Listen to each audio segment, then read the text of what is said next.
What distinguishes Broadcasting Scotland from a website or blog, apart from our brilliant programmes? Hi there, I'm Gordon Ross. Are the costs we face to enable us to produce those programmes. These costs are significant and ongoing. However, our facilities are able to do so much more if only we had the staff. In the last year, some of our supporters have cancelled their subscriptions. In one way, we would prefer it if it was because they didn't like us, rather than it being because of the financial pressures which we are all under because of COVID. The really positive outcome of our fundraiser is that at a time of economic challenge in Scotland, we will use your donations to create jobs and in a small way contribute to improving the Scottish economy. If you want us to be Scotland's independent broadcaster, able to provide an alternative mainstream television platform, then please support us. Scotland is going to be an independent country. Just imagine what we could do if we had even 1% of the BBC Scotland channel's budget. Imagine. And then please consider turning your imagination into reality. Please support us if you can afford it.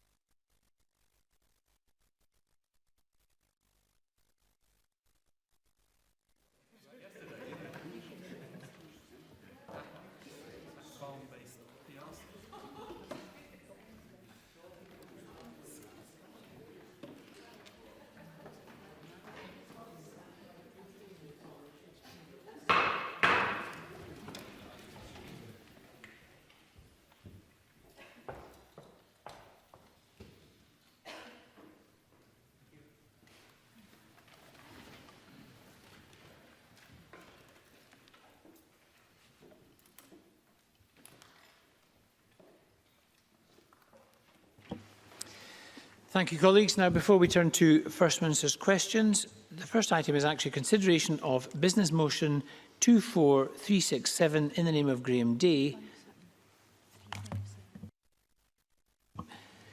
24357 in the name of Graham Day on behalf of the Parliamentary Bureau setting out changes to today's business.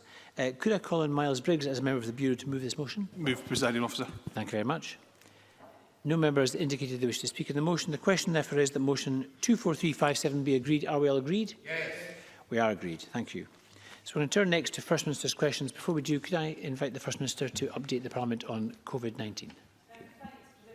I will indeed do that. I can report that 591 new cases were reported yesterday, 2.5% of all tests carried out, and that takes the total number of confirmed cases now to 207,747. 556 people are in hospital, at 26 fewer than yesterday. 42 people are in intensive care, that is 7 fewer than yesterday. I regret, however, to report that a further 22 deaths have been registered of people who first tested positive in the previous 28 days, and that means the total number of people who have died under the daily measurement is now 7,483. And once again, I send my deepest condolences to everyone who has lost a loved one. Turning now to the vaccination programme, as of 8:30 this morning, 1,825,800 people had received a first dose of vaccine. That's an increase of 16,642 since yesterday. In addition, 141,433 people have received the second dose. That's an increase of 8,673 since yesterday, which means that in total, 25,315 people yesterday received vaccination. From tomorrow, Public Health Scotland will make some changes to the COVID dashboard to improve the reporting of vaccine uptake amongst health and care workers and care home residents. But I can confirm today that virtually all over 65-year-olds have now had a first dose, and so have 45% of 60 to 64-year-olds, 38% of 55 to 59-year-olds and 31% of 50 to 54-year-olds. And we remain on track to offer first doses to everyone over 50, all unpaid carers and all adults with underlying health conditions by mid-April. Presiding Officer, it is exactly a year ago today that the World Health Organization declared COVID-19 to be a pandemic. The last 12 months have been incredibly tough, unimaginably tough for everybody. But as I indicated on Tuesday, we do now have real grounds for optimism, albeit cautious optimism. Case numbers, hospitalisations and deaths have all fallen in recent weeks. And when we publish the latest estimate of the R number later today, we expect it to show that it remains below 1. And of course, the vaccination programme has now given a first dose to 40% of the entire adult population, and it is set to significantly accelerate over the next few weeks. So because of that continued progress, I can confirm that we will go ahead as planned with the next stage of the reopening of schools on Monday. In addition, changes to the rules on outdoor meetings and activities, which I set out on Tuesday, will come into force tomorrow. And as I have indicated, next Tuesday I'll provide more information about our plans for the phased reopening of the economy.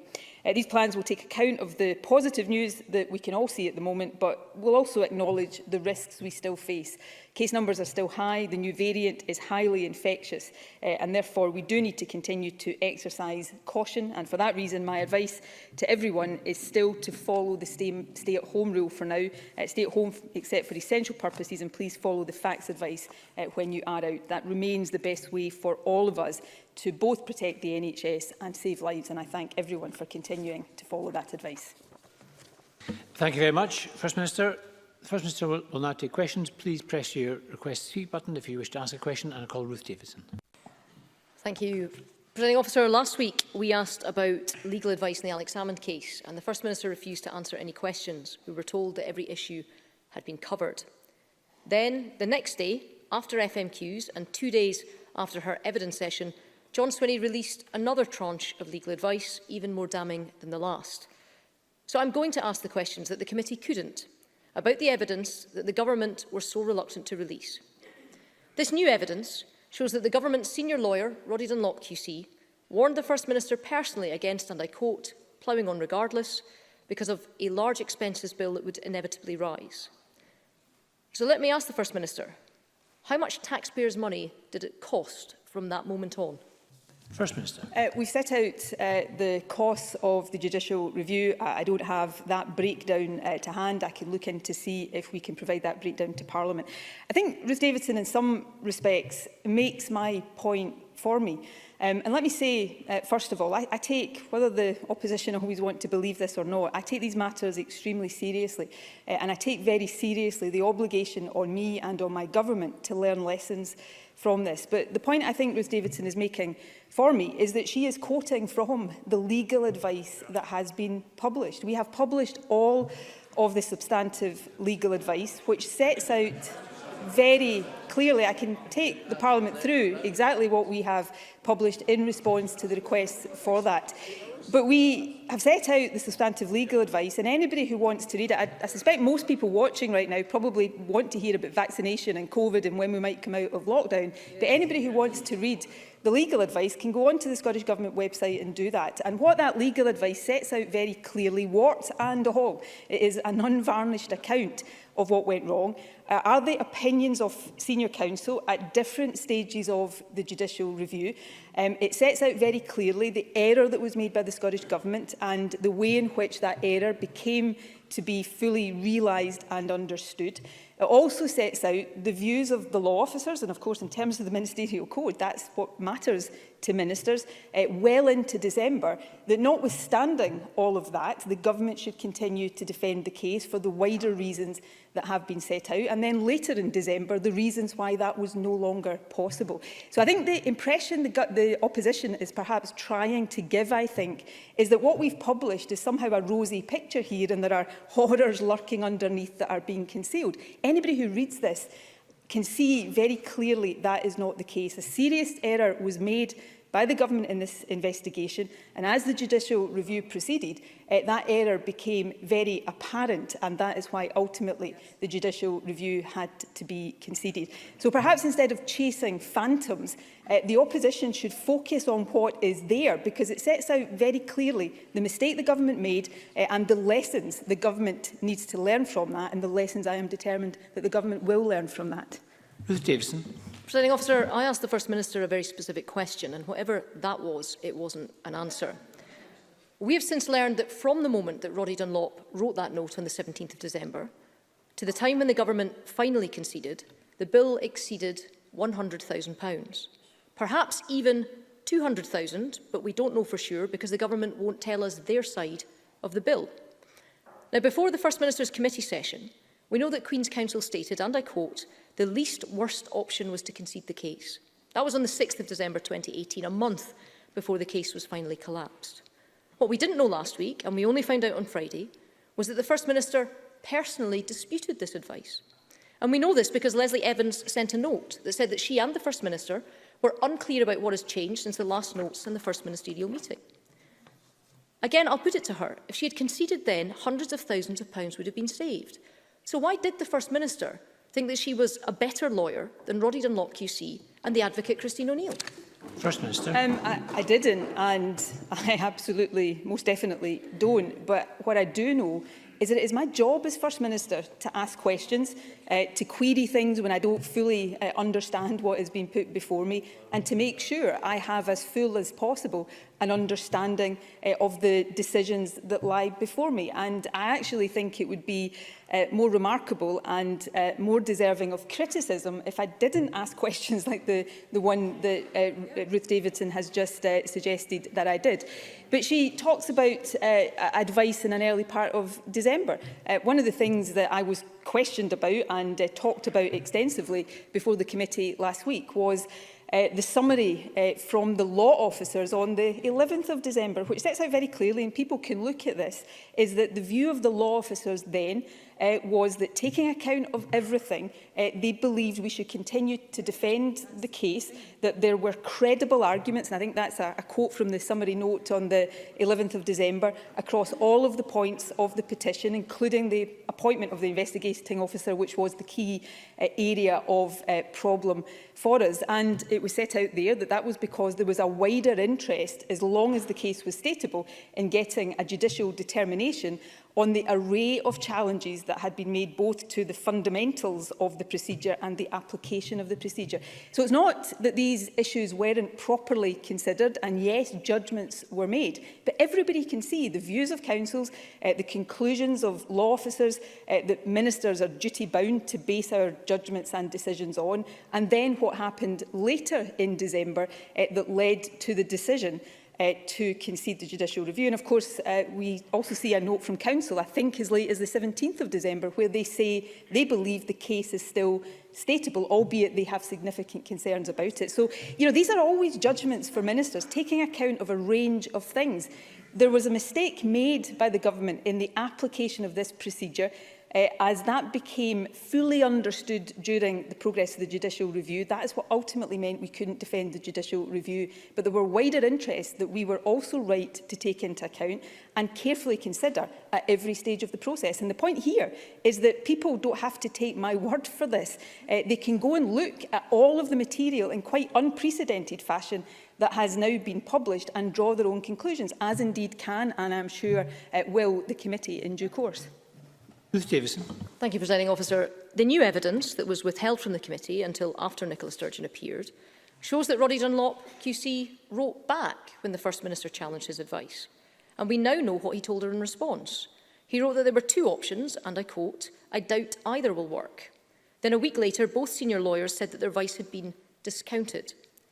Roddy Dunlop is the current Dean of the Faculty of Advocates. He is the most senior lawyer in Scotland. And as he previously had explained to the First Minister, conceding the case early would reset the procedure and allow for a renewed investigation less open to challenge. So in effect, the women's claims could be looked at again, but with the Scottish Government doing it the right way, rather than spending all this time and money defending the indefensible in court and letting these women down all over again. Why didn't the First Minister listen to him? We did listen to Council, but lots has been said rightly, and I'm not going to get into this because other people or another person is looking at this right now, but lots has been said about the Ministerial Code. Anybody who goes and reads the Ministerial Code will know that in terms of the obligations on ministers, the views of the law officers are what we are duty-bound to make sure we take into account. And I've just narrated the views of the law officers. Now, the law officers coming to the opinions and the judgments they do, of course, take account of the advice and the views of the council that government instructs, but take account of the wider interests of the government and the wider public public interest as well. So we take account of all of this. And Ruth Davidson used a term there that is just not correct until a very late stage, to say we were defending the indefensible. Yes, Council had mounting concerns. The case was considered to be stateable, even by Council, up until, I think, the 17th of December. And there were wider interests that the law officers thought were important to take into account. Now, a different First Minister may have reached different judgments. That is absolutely undeniable. But any First Minister in the job has to take the decisions based on the array of advice we have and weighing up the right things. Now, it is undeniably the case here that the government made mistakes, which we are determined to learn from. And part of that is to look at why we got into a position in a judicial review where it became indefensible and therefore we ceased to defend it.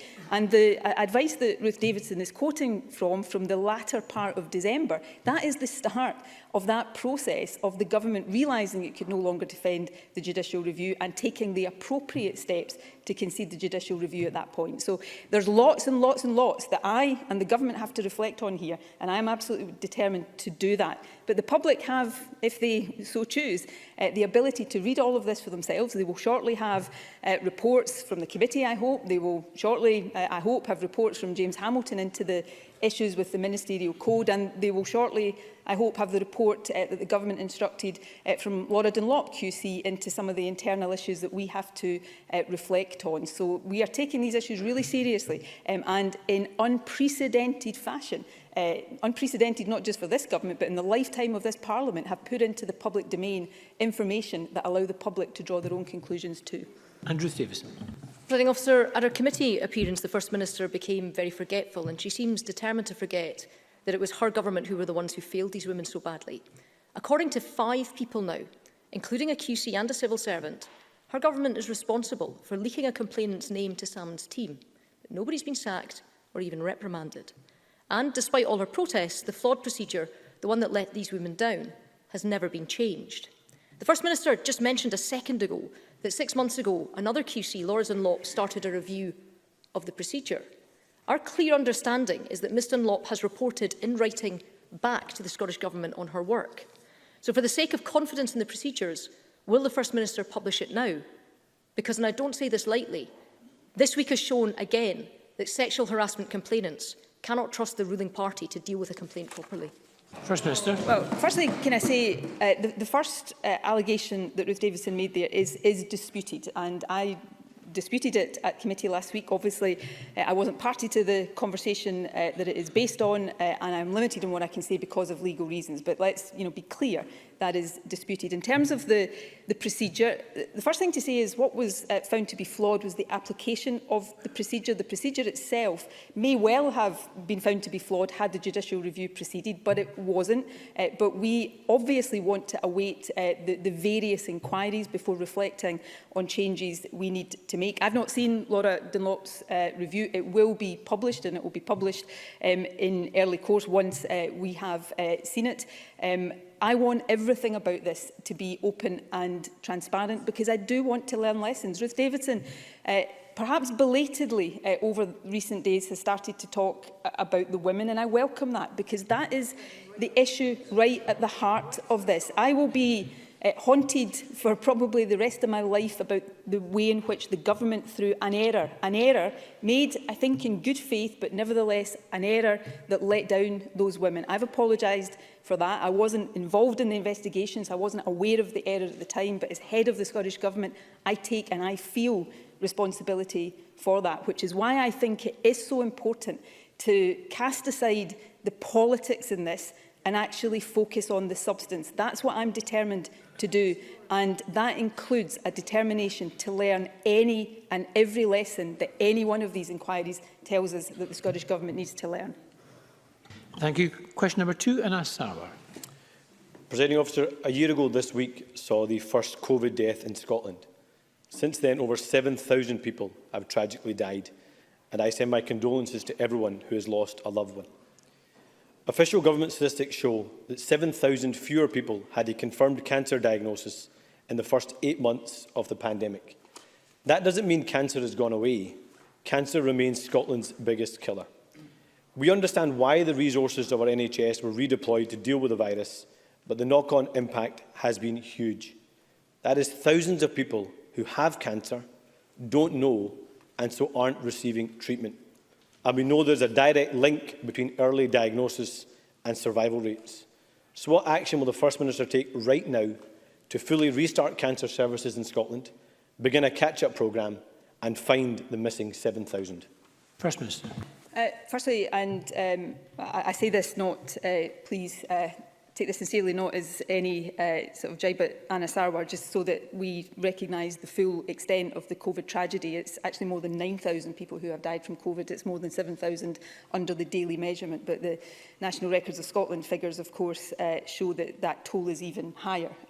Of course, one of the things that Anna Sarwar is right to raise, and perhaps we don't talk about this enough, is that there will be many people who have suffered and even died because of the impact and the consequences of what we've had to do to deal with COVID. And that's why when we come out of this and look back and reflect on all of this, the toll will be much greater than just the direct toll of the pandemic. In terms of cancer services, it is really important, well, firstly, to recognise that the majority of cancer treatments have and will continue throughout the pandemic.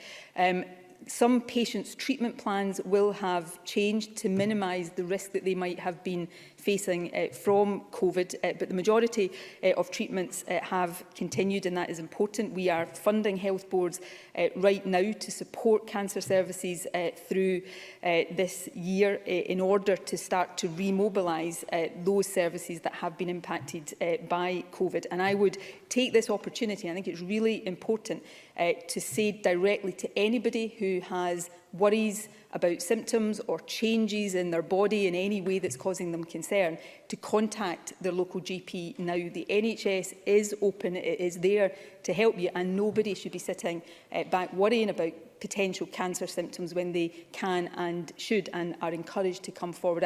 My own family have had somebody just this week in the position of having to have some assessment for something that was worrying them, and thankfully been able to be reassured. But I know from that experience that those cancer services are there, and we must make clear to people that they should come forward if there is anything worrying them.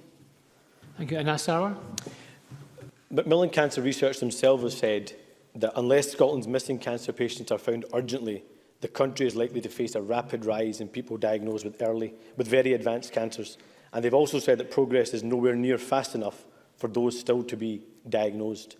The truth is that there are thousands of people who don't know or don't suspect that they have cancer, who need to be diagnosed, have their treatment started, and therefore improve their chances of survival. Urgent cancer referrals have dropped by 22%. But there are also thousands more who suspect they have cancer, have made it onto a waiting list, and are waiting for diagnosis. These are individuals and their families feeling the anxiety and stress of a potential cancer diagnosis, piled on top of the anxiety and isolation that comes from COVID. Diagnosis is vital. Early diagnosis even more so. It's what saves lives, not just for cancer, but for other conditions too. So can the First Minister tell the Chamber how many people who have been referred for any diagnostic test, including cancer, are currently waiting more than the 6-week target?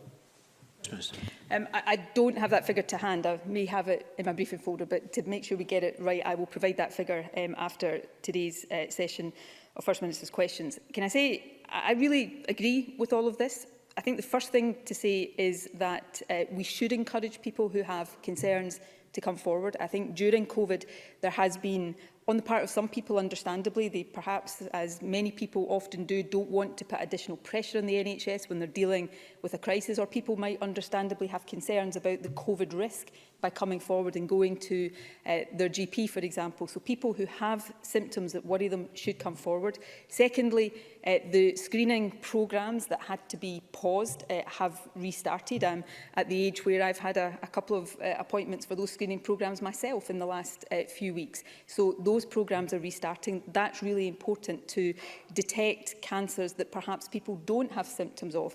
And then, yes, we have to make sure that we're getting the treatment services moving as quickly as we want them to do. So in terms of the cancer recovery plan, for example, 2 new early cancer diagnostic centres are being established within existing NHS infrastructure by the spring of this year, a programme of prehabilitation, helping patients prepare for their treatment. There's a new single point of contact for cancer patients to support them through the treatment journey, a resource dedicated to the national oversight of clinical management guidelines. So there's a range of actions being taken to make sure that the treatment, any treatment that has been delayed because of COVID, restarts, and that we catch up on that as quickly as possible. But let's not lose sight of the fact that many cancer treatments have and will continue through the pandemic, and that's why that fundamental message that I started with is so important.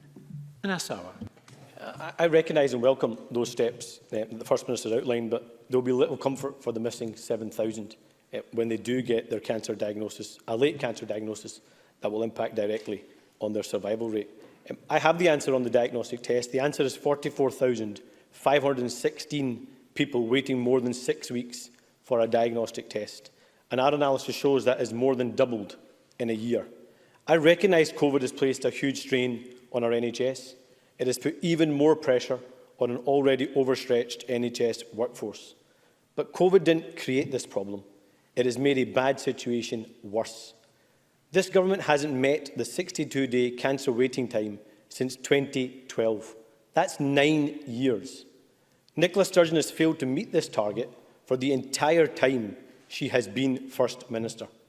Doesn't that show that we can't come through COVID and go back to the old arguments? Instead, we, in this Parliament, should focus on what unites us as a country rather than what divides us. Shouldn't the focus of this Parliament be a recovery and a catch-up plan for our NHS so that we never again have to choose between treating a virus or treating cancer? First Minister. Recovery from COVID, whether it's cancer services, health services more generally, or the country more generally, is the focus of this government and will continue to be the focus of this government, just as dealing with the acute impact of COVID and steering the country through as best we can has been the focus of me and the government, literally 7 days a week. Sometimes it has felt like almost 24 hours a day for the last year, and that will be the case for as long as is necessary. In terms of cancer waiting times before COVID, average waits in terms of the time between diagnosis and treatment starting are very short in Scotland. We have recognised for a long time there is more to do to meet targets and to reduce waiting times further.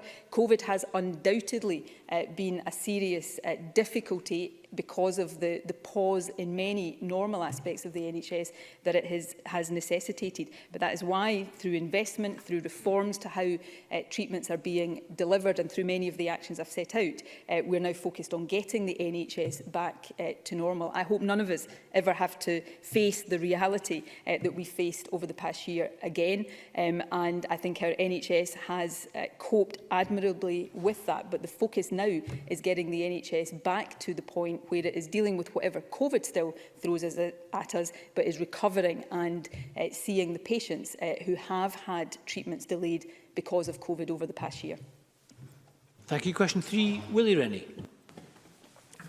When the GFG Alliance took over the aluminium smelter and power station in Lochaber in 2016, it received a Scottish Government guarantee worth £575 million. The company promised to build an aluminium wheel factory, creating 2,000 jobs and adding £1 billion to the local economy. They said the plan was oven ready. 5 years later, there's no wheel factory.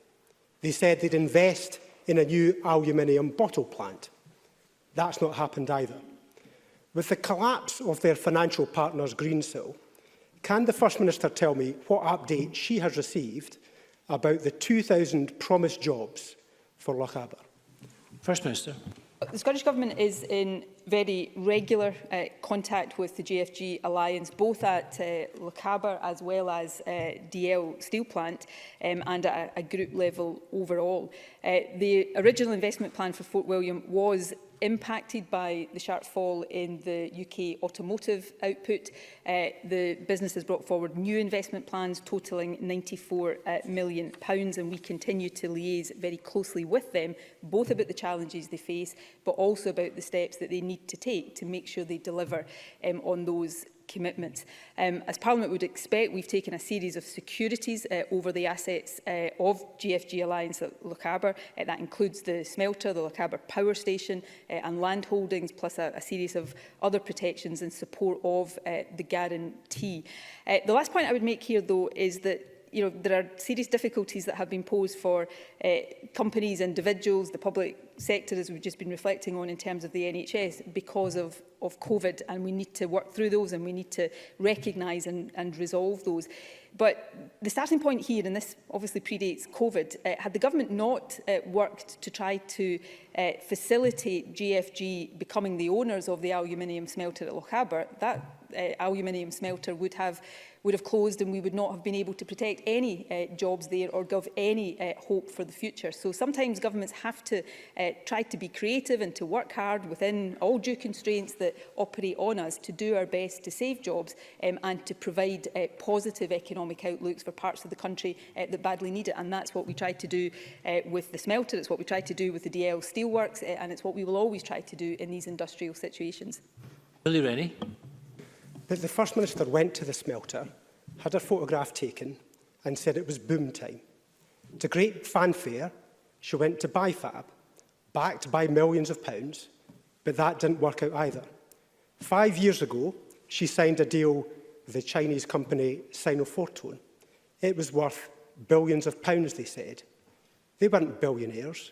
They owned a pub in Oxford.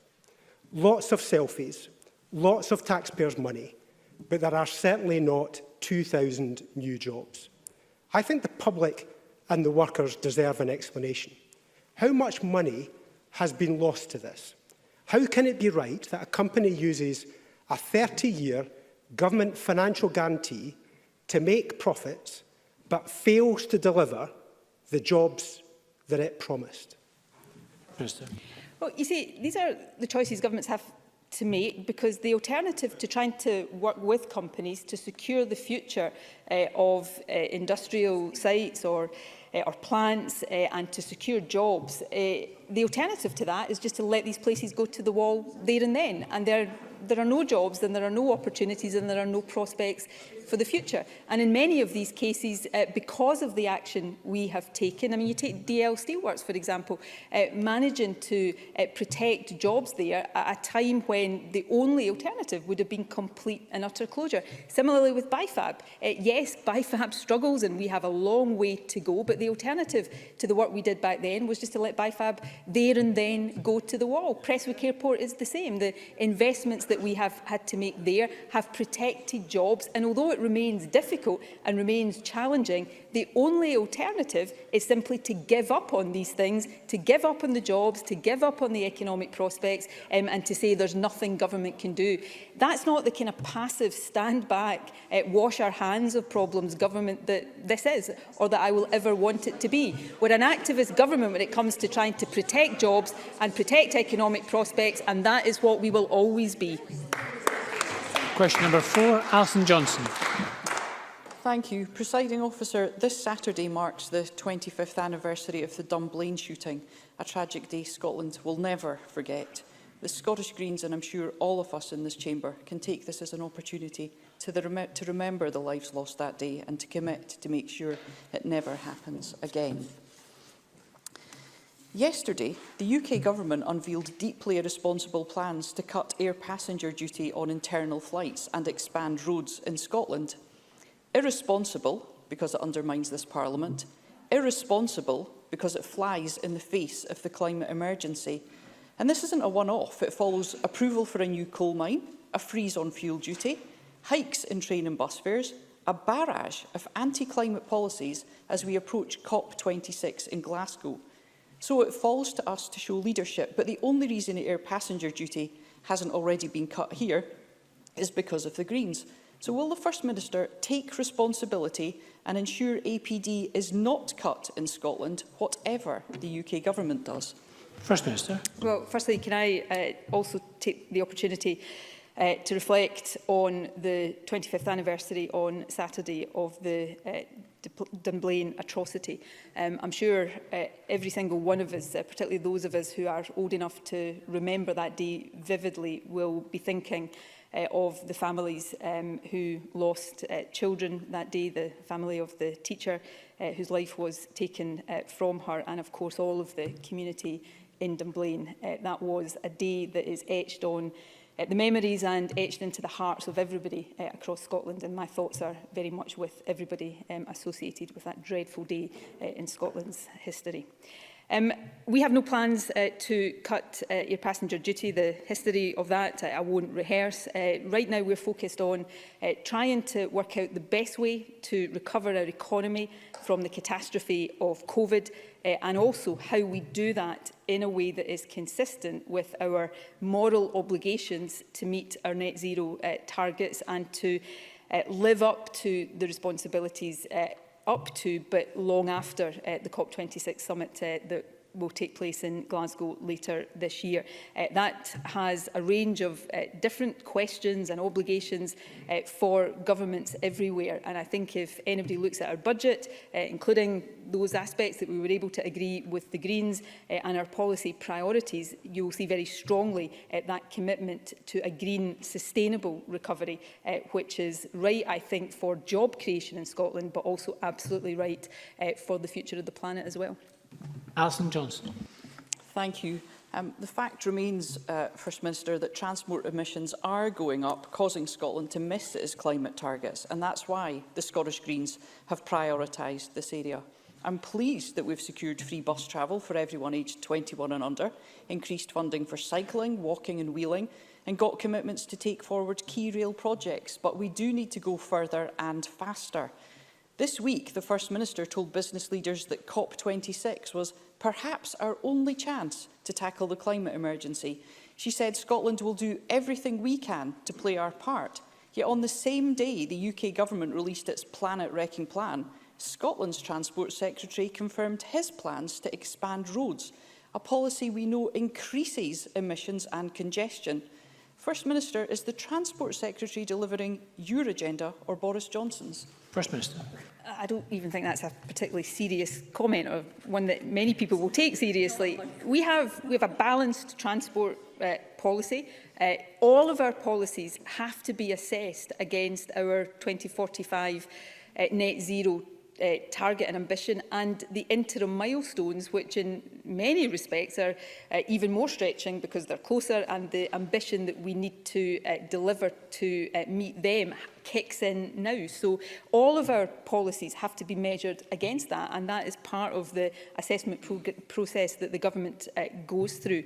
And we are extremely serious about using COP26 as a catalyst for that, as a pressure point on governments, but also as an opportunity for us to use whatever influence we have to encourage other countries to do likewise. And because of the urgency of this, because of the need to take the steps now that will be necessary if we are to meet those medium to long-term targets, COP26 may be the best, if not the only chance we have of getting the whole world behind that agenda. So we'll continue to play our part to the full. We are trying to galvanise the efforts of what's called the Under 2 Coalition, cities and regions in the world. Scotland is currently the European co-chair of that organisation. I spoke at the end of last week to President Biden's climate envoy, John Kerry, to again consider what steps Scotland can take working with the wider world. Alison Johnstone is absolutely right, though, to say that it's not just what we say that counts here, it's what we do. And therefore, our policies in the round have to be measured against that. It will always be easy to pick one policy and say that somehow that jars with the ambitions we've set. What we've got to do is look at our policies in the round and say, is this meeting the ambition that we've set? And that's the challenge for government. And that is absolutely what opposition members should make sure they hold us to account on. Thank you. Question 5, Richard Lyle. Thank you, Presiding Officer. To ask the First Minister what the Scottish Government's response is to reported concerns expressed by the construction, care and hospitality industries that lack of overseas workers after the COVID-19 pandemic threatens economic recovery. First Minister. Before I answer the substantive question, can I say I assume, I may be wrong, but I am assuming this may be Richard Lyle's last question in Parliament before his retirement when Parliament rises for the election. So as a long-term colleague and even more importantly a long-term friend, I want to take the opportunity to thank Richard Lyle for his contribution over many years, first as an elected councillor and latterly as a member of this Parliament. That's been a sterling contribution, and I know I and certainly colleagues on these benches will miss him greatly when he departs the chamber. People born overseas and who live here in Scotland make an invaluable contribution across our public services and our economy. UK Government immigration policies will bluntly make it much harder for people to come here and make that positive contribution. As we face the biggest economic crisis in decades, the UK Government, in my view, should urgently rethink their immigration plans to allow for the level and the type of migration that Scotland and, I would argue, the rest of the UK's economy and communities need to prosper. Denying access to those uniquely skilled workers will be disastrous for our economy and for our society and risks acute labour shortages in some of these sectors. Richard Lyle. Can I thank the First Minister for that reply and their kind comments? My last 45 years has been a blast, especially being a member of the SNP since 1966. The Office of Budget Responsibility has warned that the future UK population may be substantially smaller than official estimates suggest, as people leave Britain, causing a scarring impact. Does the First Minister agree that it's long overdue that Scotland had powers to design its own migration system so that we can chart a different course? First Minister. Yes, I do agree with that. I think it is long overdue that Scotland had full powers to chart our own course, shape our own destiny and play our own very positive part in the world, and I do believe that day is coming. I share very much the concerns about the impact of UK immigration policies on our long-term population levels, particularly in the rural parts of our country, and these impacts will be felt more severely in Scotland because of our different demographics than they will be in the rest of the UK. The Expert Advisory Group on Migration and Population estimates a net migration reduction of 30 to 50% by 2040, and that would mean up to a 5% decline in our working age population. Overall, we estimate immigration changes could result in a GDP reduction of around £5 billion. So there's no doubt these policies will harm Scotland. I hope the UK Government thinks again and changes course, but I certainly hope that it is not too far into the future when Scotland has the opportunity to shape these policies for ourselves. Thank you. Question number 6, Jamie Greene.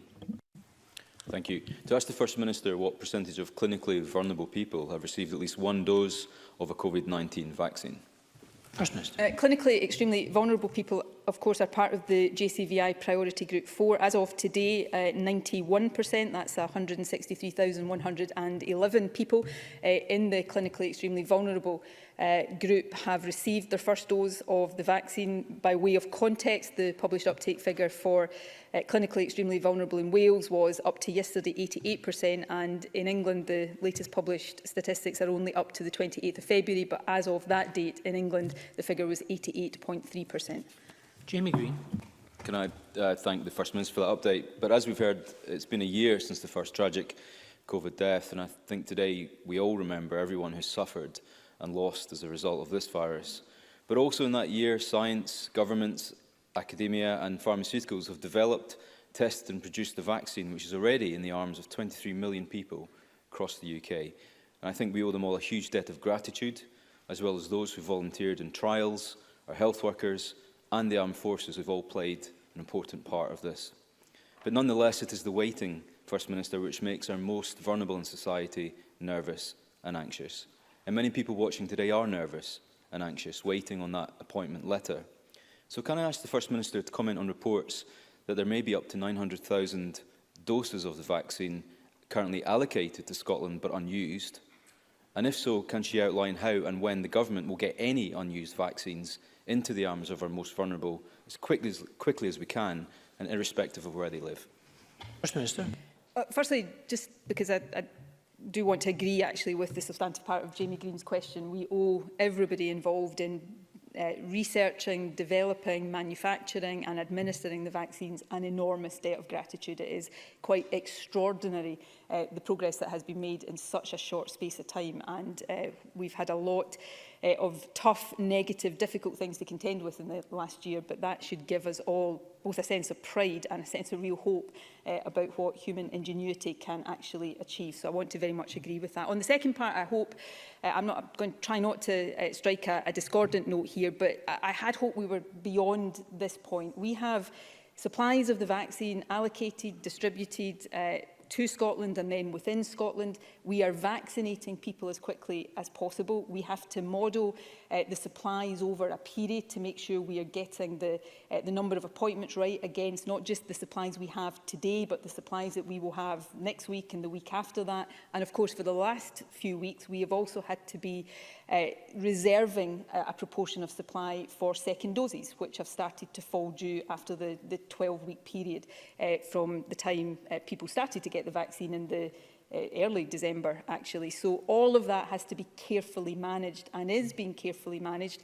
And that is true in Scotland, England, Wales and Northern Ireland. We are vaccinating people as quickly as supplies allow, and that will continue to be the case. There has been a dip in supply over the last couple of weeks, 2 to 3 weeks. That's reflected in our daily figures. If you go, as you can do, and look across the UK and the dashboards that are published, you will see similar effects there as well. From the middle of this month, which is, we're getting close to that now, we are expecting supplies to significantly increase again, and you will then see that acceleration in our vaccination programme. But people, I know the anxious wait for, in one of the age groups now that hopefully will get the blue envelope in the not too distant future, and particularly if you've got an underlying health condition, I absolutely understand the anxiety of waiting for that. We're going as quickly as possible. We've made more progress than I could have ever thought possible at the start of this year, and we will continue to do everything we can to vaccinate everybody in the adult population just as quickly as supplies allow us to do.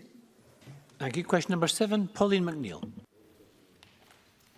To ask the First Minister for what reason the Scottish Government has chosen not to extend the reduction to land and buildings transaction tax beyond March. First Minister.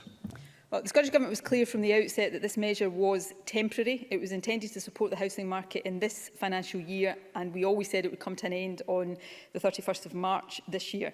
The decision takes account of the specific circumstances of the Scottish housing market, which showed record levels of activity under LBTT in the final quarter of 2020. We have seen no evidence of the overall blockages in the housing market that are being reported in England.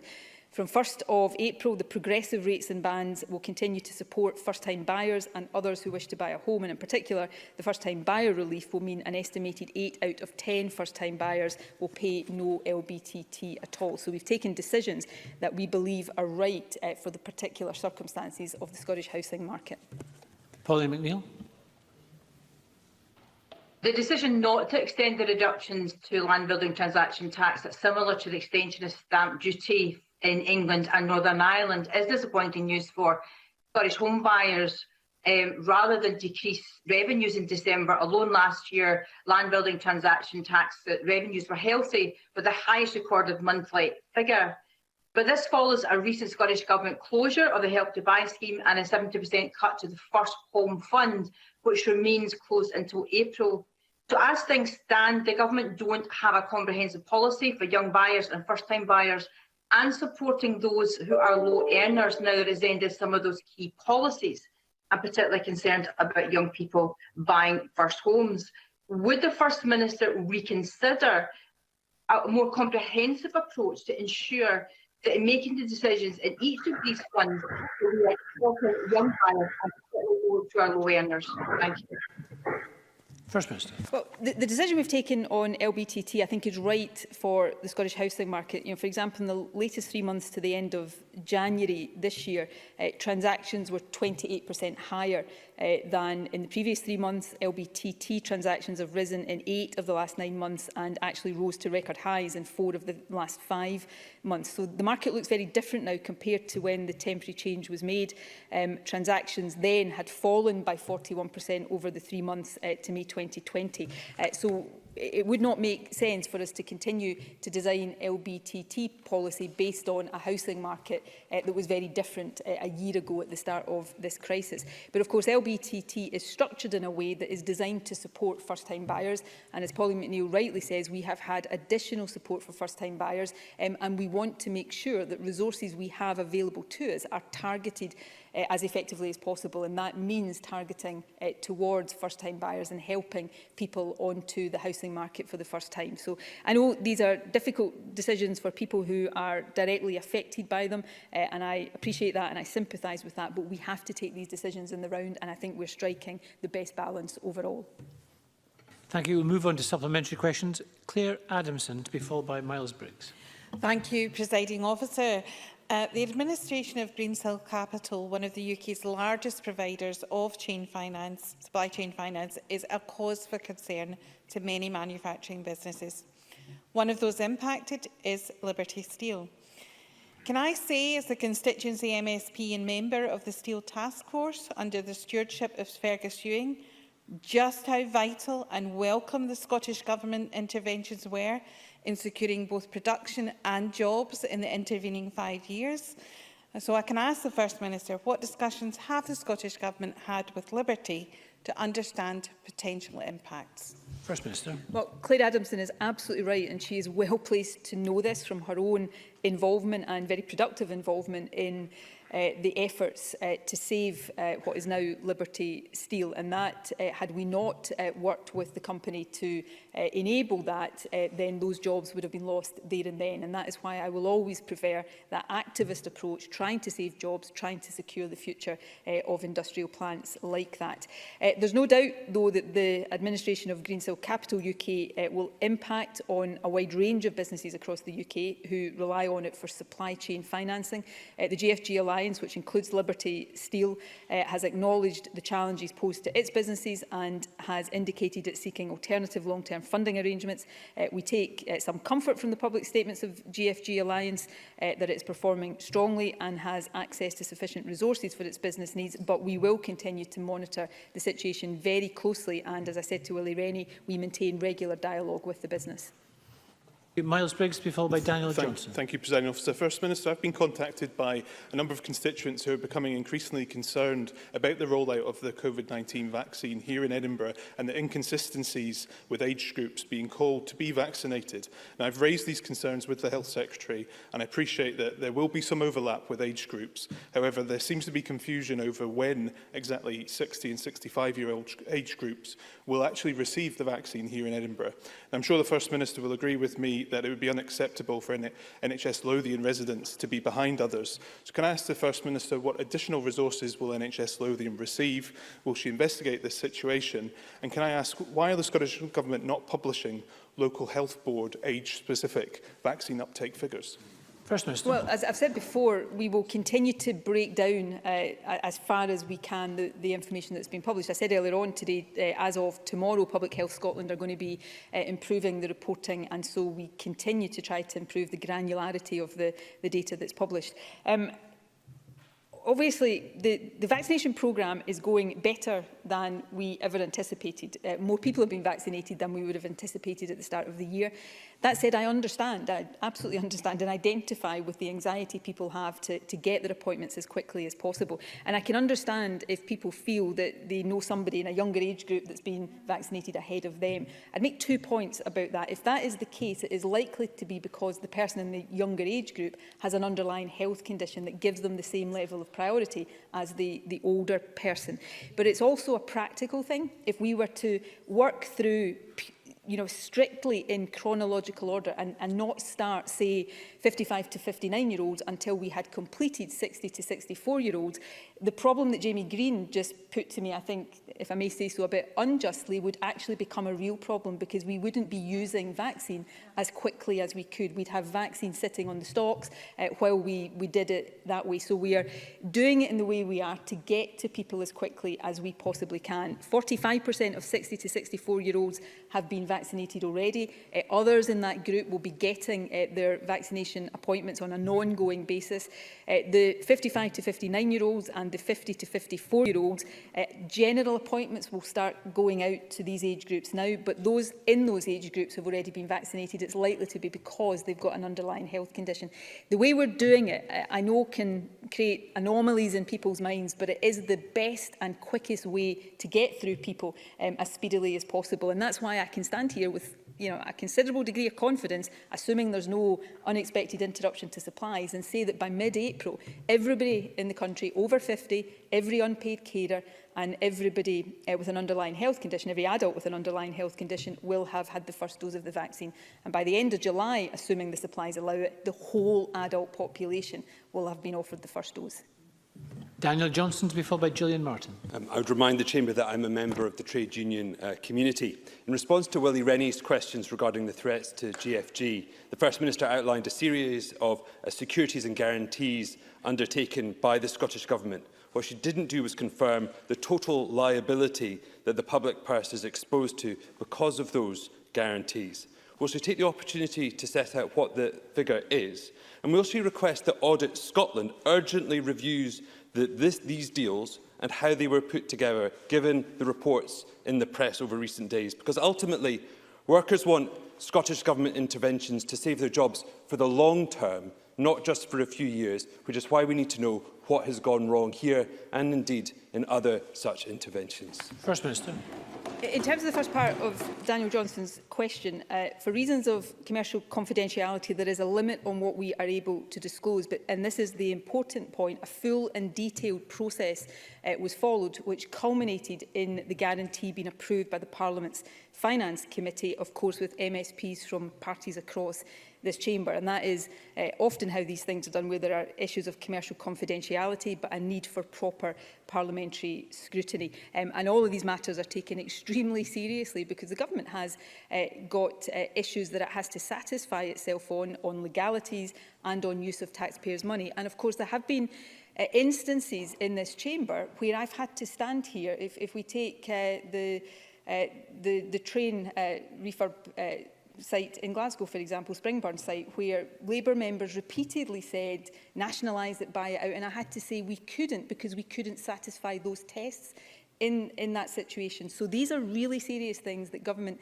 takes seriously and goes through a process. It's not for me to tell Audit Scotland what it can and can't look at. Audit Scotland is free to look at whatever it thinks it is appropriate to do. I will not apologise for trying, where possible and where government can satisfy the legal and taxpayer money requirements that we have to satisfy, where we can satisfy the Parliament's Finance Committee of these things. I will not apologise for trying to save jobs and give an economic future to places like DL and the aluminium smelter in Lochaber. Gillian Martin, to be followed by Jamie Halker-Johnson. Gillian Martin. Presiding Officer, I have a great many pig farmers in my constituency, and they've been adversely impacted by the aftermath of the temporary closure of the abattoir in Greene because of a COVID outbreak there. They are facing severe disruption due to the suspension of certificates to export to China, a big market for them, and a backlog in sending pigs to slaughter, leading to increased costs and capacity issues. Can the First Minister advise what assistance the Scottish Government can offer these businesses? First Minister. Well, I'm aware of the challenges that Scottish pig farmers are facing following the temporary closure of the Brechin processing plant due to a COVID outbreak. Fergus Ewing and officials are liaising closely with Quality Meat Scotland, farmers and the abattoir operators to address the problems that have been caused. Active consideration has been given to what, if any, hardship support could be provided to the farmers affected. It's disappointing that the temporary closure resulted in the suspension of the China export licence. It will be key to try and restore that as quickly as possible, and advice has been provided to the operators regarding the steps that are needed in order to achieve that. Officials are regularly liaising with DEFRA and Beijing embassy officials to examine all options that can help expedite the relisting process. And I will ask Fergus Ewing, although I'm sure he is doing it already, to keep Gillian Martin updated on progress. Jamie Halker-Johnstone to be followed by Beatrice Wishart. Thank you. Given the seriousness of the situation around GFG Alliance, will the First Minister commit to the Economy Secretary making a statement to Parliament next week to update members? And the First Minister talked about the securities the Scottish Government holds. Could the First Minister advise whether these securities could lead to the Fort William plant being taken into public ownership? First Minister. I'm happy to come back on the detail of exactly what the security, within the constraints of commercial confidentiality and other constraints, exactly what the securities allow the Scottish Government to do. I'm sure the Economy Minister would be very happy to come and make a statement to Parliament, but of course it's for the Bureau to determine parliamentary business, particularly over these very congested last couple of weeks of business. But I say openly that if there is a desire for that in the Parliament, then of course the Government will provide such a statement. And Beatrice Wishart. The High Isle Islands Community's Impact Assessment on Air Traffic Control Centralisation lists a series of serious negative impacts for Shetland, ranging from job losses to side effects for the local economy. No positive impacts were noted, and the same can be seen in Orkney. This report either entirely undermines the proposals put forward by High Isle or entirely undermines the credibility of the Islands Act. First Minister, which is it? First Minister.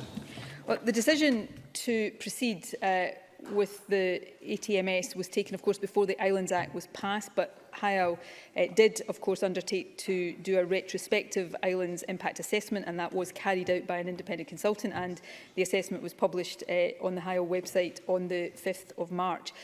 We recognise the need to modernise air traffic control to ensure more sustainable and reliable air services in the Highlands and Islands. High Isle has been tasked with taking this process forward to find both the safest and the most sustainable solution. High Isle has taken their decisions based on the best available information and analysis of the different options available. No alternative has been proposed which addresses the issues that the project aims to resolve, but I know High Isle will want to continue to liaise closely with staff and with key stakeholders as they take forward any plans. Thank you very much. Apologies to all the members we couldn't reach, but I'm conscious we have to move on to the next item of business, which is... Yes, point of order, Elaine Smith. Thank you very much, Presiding Officer. And I don't make this point of order lightly. I want to ask about parliamentary procedure under our standing orders. While I've been here, I've just seen a tweet, and I'm just going to tell you what it says. What it says is, "It's as if all Miss Smith wanted to do was make an angry comment and get a dig at the Cabinet Secretary. Some of the language being used by certain contributors were at best shocking and at worst a hate crime. I guess they like the privilege that Parliament provides." Presiding Officer, that's obviously, as everyone will know, relating to the stage 3 of hate crime yesterday. And it's a tweet by a man who is a member of a cross-party group in this Parliament, one that I'm a co-convener of. Also a deputy chair of a charity. So what I have to say is, it seems to me that this hate crime bill that this Parliament is considering in its present form actually seems to be unleashing chilling misogyny and hate against women. And that's even worse that comments are being made on the day when we have again been reminded starkly of the violence faced by women because of our sex. What I would like to ask, Presiding Officer, and you can tell me if this is under the standing orders, if this is allowed, in fact, if it can be done. It's not too late to withdraw this bill, I hope, and undertake a full and robust consultation and include women in this legislation. So I wonder if you could tell me, Presiding Officer, under our standing orders, is that something that the Government could now do? Thank you. Thank you, Ms Smith. Yes, understanding orders, it's possible to withdraw a bill at any stage. However, I would suggest that's the members made more of a political argument than a procedural point, and we're about to actually move into the debate on this bill. There will be opportunities for members from all sides to discuss this matter, including the general context in which she put her remarks. So we're going to now move on, if I can, to the next item of business. In fact, there'll just be a short pause because I'm conscious that members need to leave the chamber. Can I urge all members to clean and wipe down any seats if they are changing desks? Hopefully all members will stay in the same desk, but if some members have to change, make sure that they thoroughly wipe down the desk so that people can use it. Other members, please wear your masks, observe social distancing and follow the one-way systems around the building. Thank you. A short pause.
Now, I'm going to go straight on. There is no time in hand. Time is very tight this afternoon. I know you'll understand why. The next item of business is a debate on motion 24322 in the name of Hamza Youssef on the Hate Crime and Public Order Scotland Bill at stage 3. Can I invite the members who wish to speak in the debate to press their press to speak buttons now, or if they're remote, the R function. I now call Hamza Youssef, Cabinet Secretary, to speak and move the motion, please. For the purposes of Rule 9.11 of the Standing Orders, I advise the Parliament that Her Majesty, having been informed of the purport of the Hate Crime and Public Order Scotland Bill, has consented to place her prerogative and interest insofar as they are affected by the Bill at the disposal of the Parliament for the purposes of the Bill. Presiding Officer, first of all, let me start by giving thanks. Many thanks to give, probably too many for this time allotted, but my thanks to the Scottish Government Bill team who have put in a Herculean effort in relation to this bill. I want to thank them, my Special Advisor John McFarlane, who is known to many around here. I want to thank the parliamentary clerks, again, who have, I think, put in an equally Herculean effort in relation to this bill. The many stakeholders that we have collectively all engaged with, I've asked many of them for that engagement over weekends into evenings, and I thank them for giving that time. And my thanks, of course, to MSPs right across this chamber, both my own colleagues and my backbenches, and our backbenches, but also colleagues of the opposition who, in the main, absolutely have worked constructively in relation to this bill. And I would suggest that a Parliament that has been somewhat in receipt of criticism in recent weeks and months and denigrated by some, I would suggest that the Hate Crime Bill actually has shown how Parliament can work at its best. Because when we seek consensus, not for the sake of it, not for its own sake, but actually to strive, I would suggest, for an ideal that is far greater than us as individuals or indeed as political parties, then if we do that, and we can do that with if we do that as legislators, then we can create truly transformative law, but also law that protects the most vulnerable in our society, as hate crime does. Presiding Officer, I had a kind of carefully... yes, of course. Elaine Smith. Thank you very much for taking the intervention. I just wonder what you would say to the fact that in debating this hate crime bill, I'm now being accused of hate crime and perhaps could expect to have the police at my door. Ms Smith. You won't have the police at the door for anything... Cabinet Secretary, sorry. You won't have the police at the door for anything that you said in the hate crime bill, and I'm very sorry to hear that you were the victim of hate. I can promise you on Twitter, if you want to see hatred, you could look at my timeline any given day of the week. So I understand how pernicious hate crime can be. I had a carefully crafted speech, Presiding Officer, that I was going to use this morning, but actually I've somewhat changed it after the debate, and I thought a very good debate at stage 3. Yesterday, and I actually just wanted to share a personal anecdote to hopefully illustrate why I think the hate crime bill is needed. Not because my experience actually is unique. Actually, it's the very opposite, that they are the experiences of hundreds of thousands of our fellow Scots. And I apologise in advance, Deputy Presiding Officer, because some of the language I will use will be unparliamentary, but it is to illustrate the very point that I want to make. Presiding Officer, as a young child, I wasn't aware that the colour of my skin made me different to the majority of most Scots. That may seem unusual, but anybody who has, I think, young kids or young nephews or nieces, grandchildren, they'll understand that innocence. The first time I ever became aware of my race was in primary school. In primary 2, in fact. It was my best friend. He'd been my best friend in primary 1.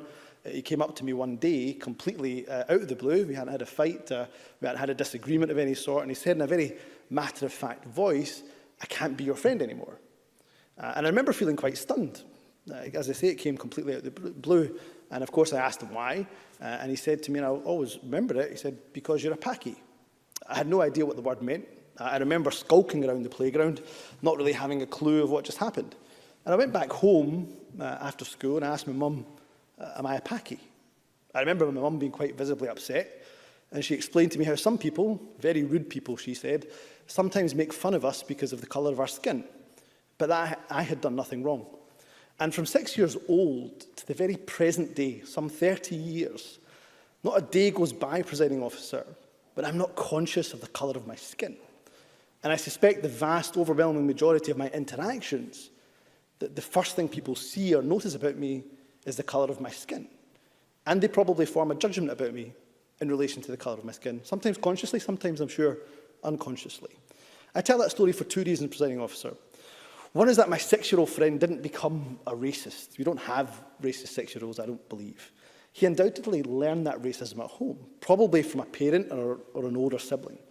I mention that because there's some here who believe that if racism that is intentionally stirred up, using threatening or abusive language takes place at home with a sibling, child or grandchild present, or that they were the ones that hatred maybe was even directed towards, that should not be prosecuted.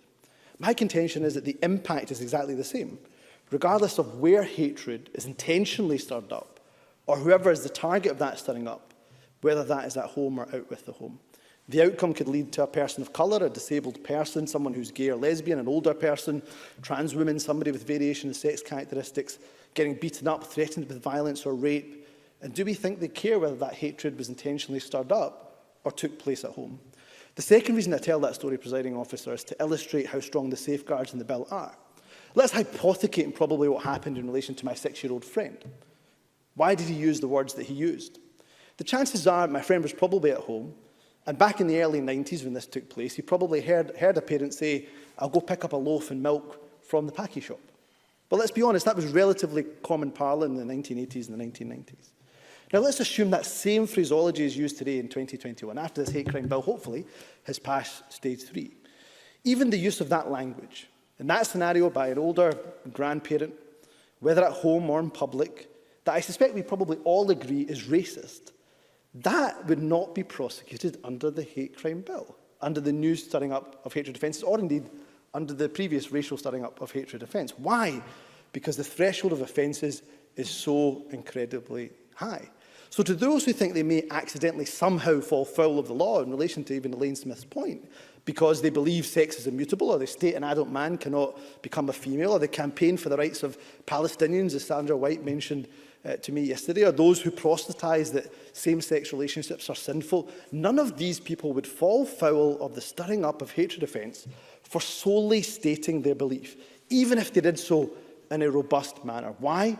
Because solely stating any belief, which I accept may be offensive to some, is not breaching the criminal threshold. Through the legislative process, we have created offences that have a high threshold of prosecution, rightly so. I just want to check, Presiding Officer, how much time I have left. Give you an extra minute for taking intervention. Thank you for that. So the safeguards of the bill, I think, are so important to recognise. And there are really strong safeguards in this bill.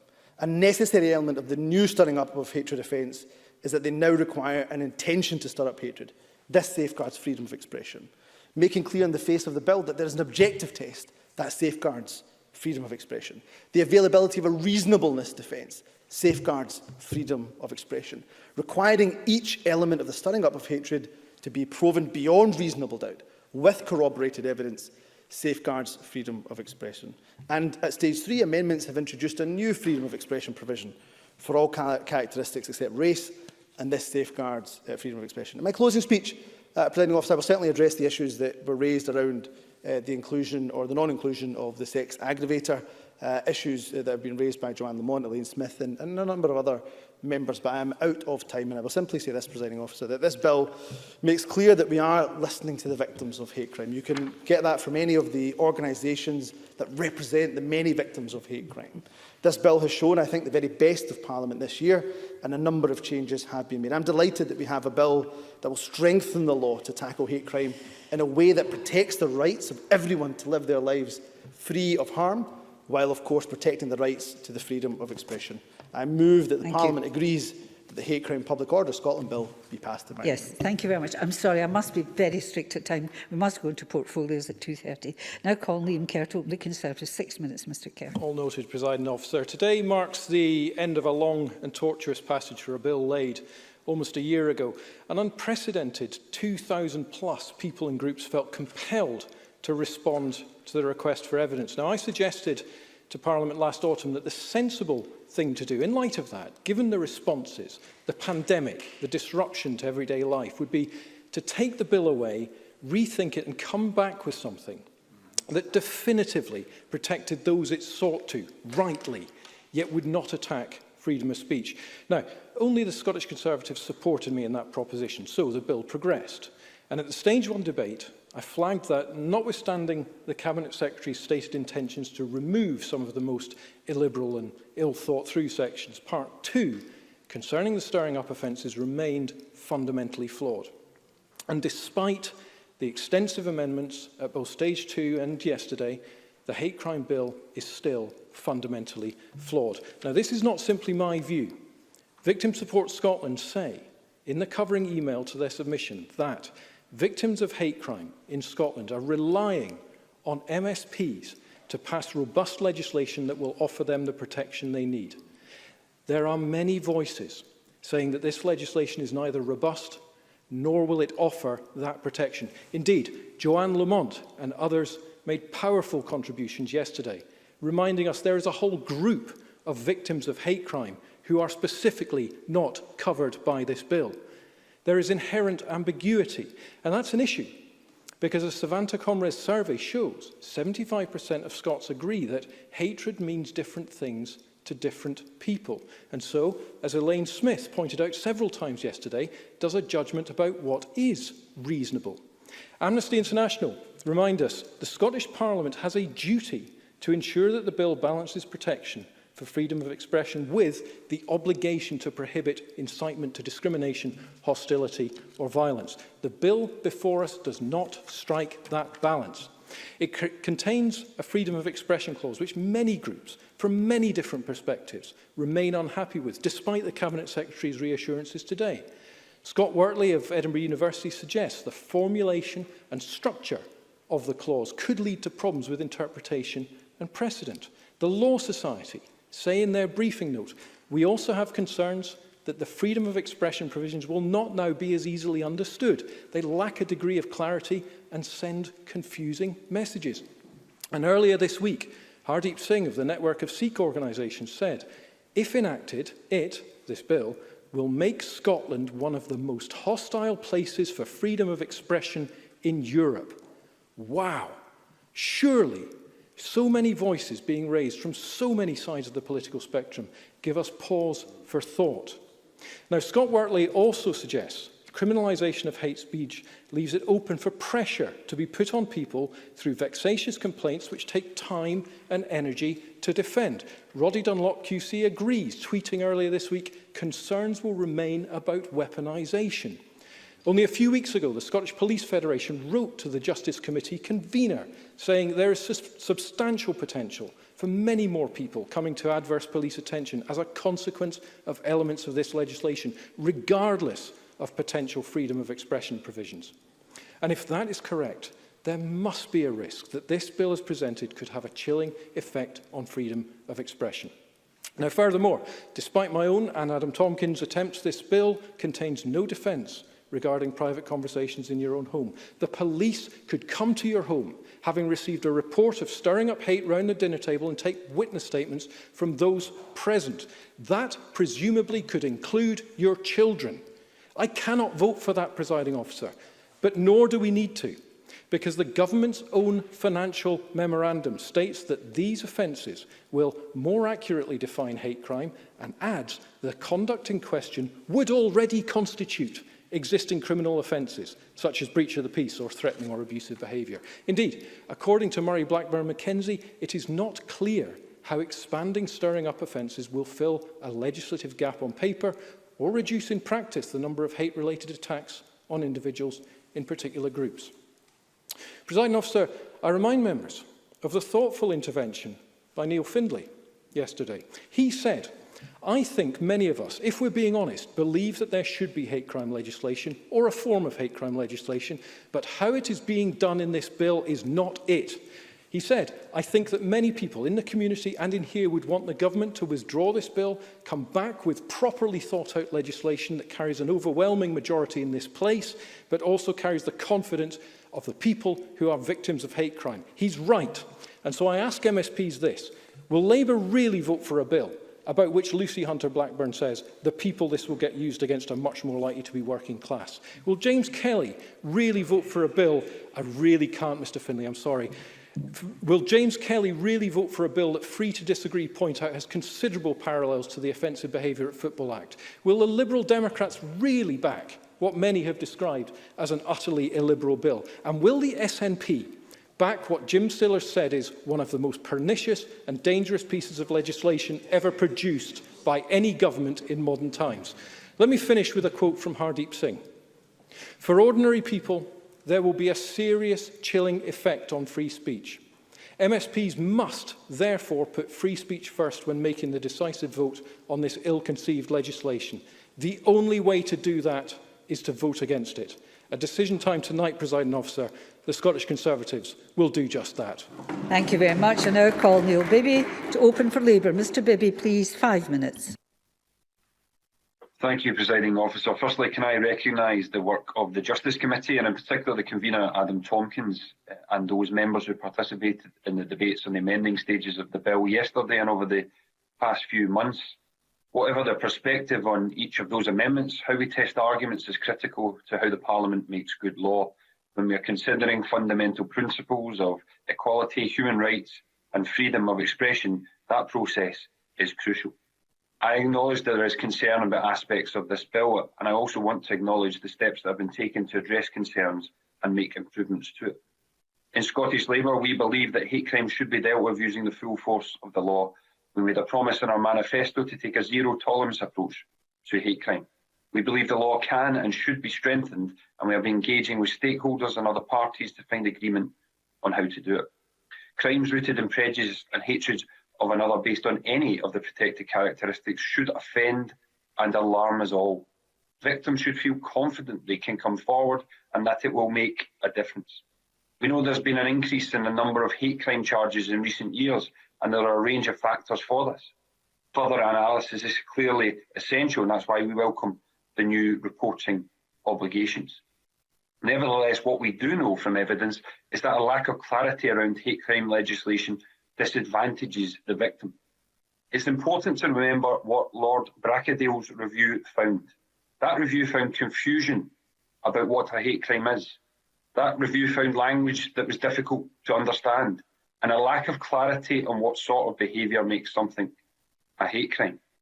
So in that context, it therefore makes sense that we should seek to consolidate, modernise and reform Scotland's hate crime laws. We need this bill because hate crime itself has become more widespread. Society has become more polarised and divided. All of us can see how raw and unpleasant some aspects of political debate have become and how easily hate can rear its head.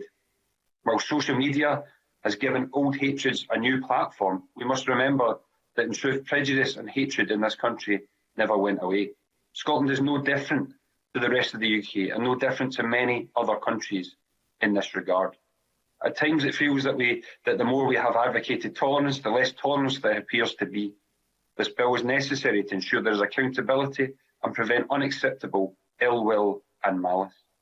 The corrosive idea that someone needs to be blamed for societal problems has seen the most excluded and underrepresented members of society targeted and become victims of crime. This cannot be allowed to continue. Presiding Officer, as we debated yesterday, Scottish Labour believe the protected characteristic of sex should have been included as an aggravator in the bill. It is deeply regrettable that it is not, because it's clear that women are subjected to hate because of their sex. We believe the bill is flawed because of this. We want to see this gap addressed as soon as possible. We note that the enabling legislation will, along with a commitment from the Cabinet Secretary on timescales, make sex a protected characteristic quicker than bringing forward a totally new piece of legislation. We will therefore follow the work of Baroness Kennedy's working group closely. Finally, Presiding Officer, this bill's long journey to stage 3 has caused controversy. A bill that is aimed to provide clarity had to be constantly clarified. A bill to consolidate hate crime laws has at times consolidated opposition from the unlikeliest of partners. When it was originally introduced, the bill was deeply flawed, but as the Cabinet Secretary said throughout its progress, Parliament has tackled many of those problems and strengthened its protections. We still believe there are flaws, and those flaws are on the government.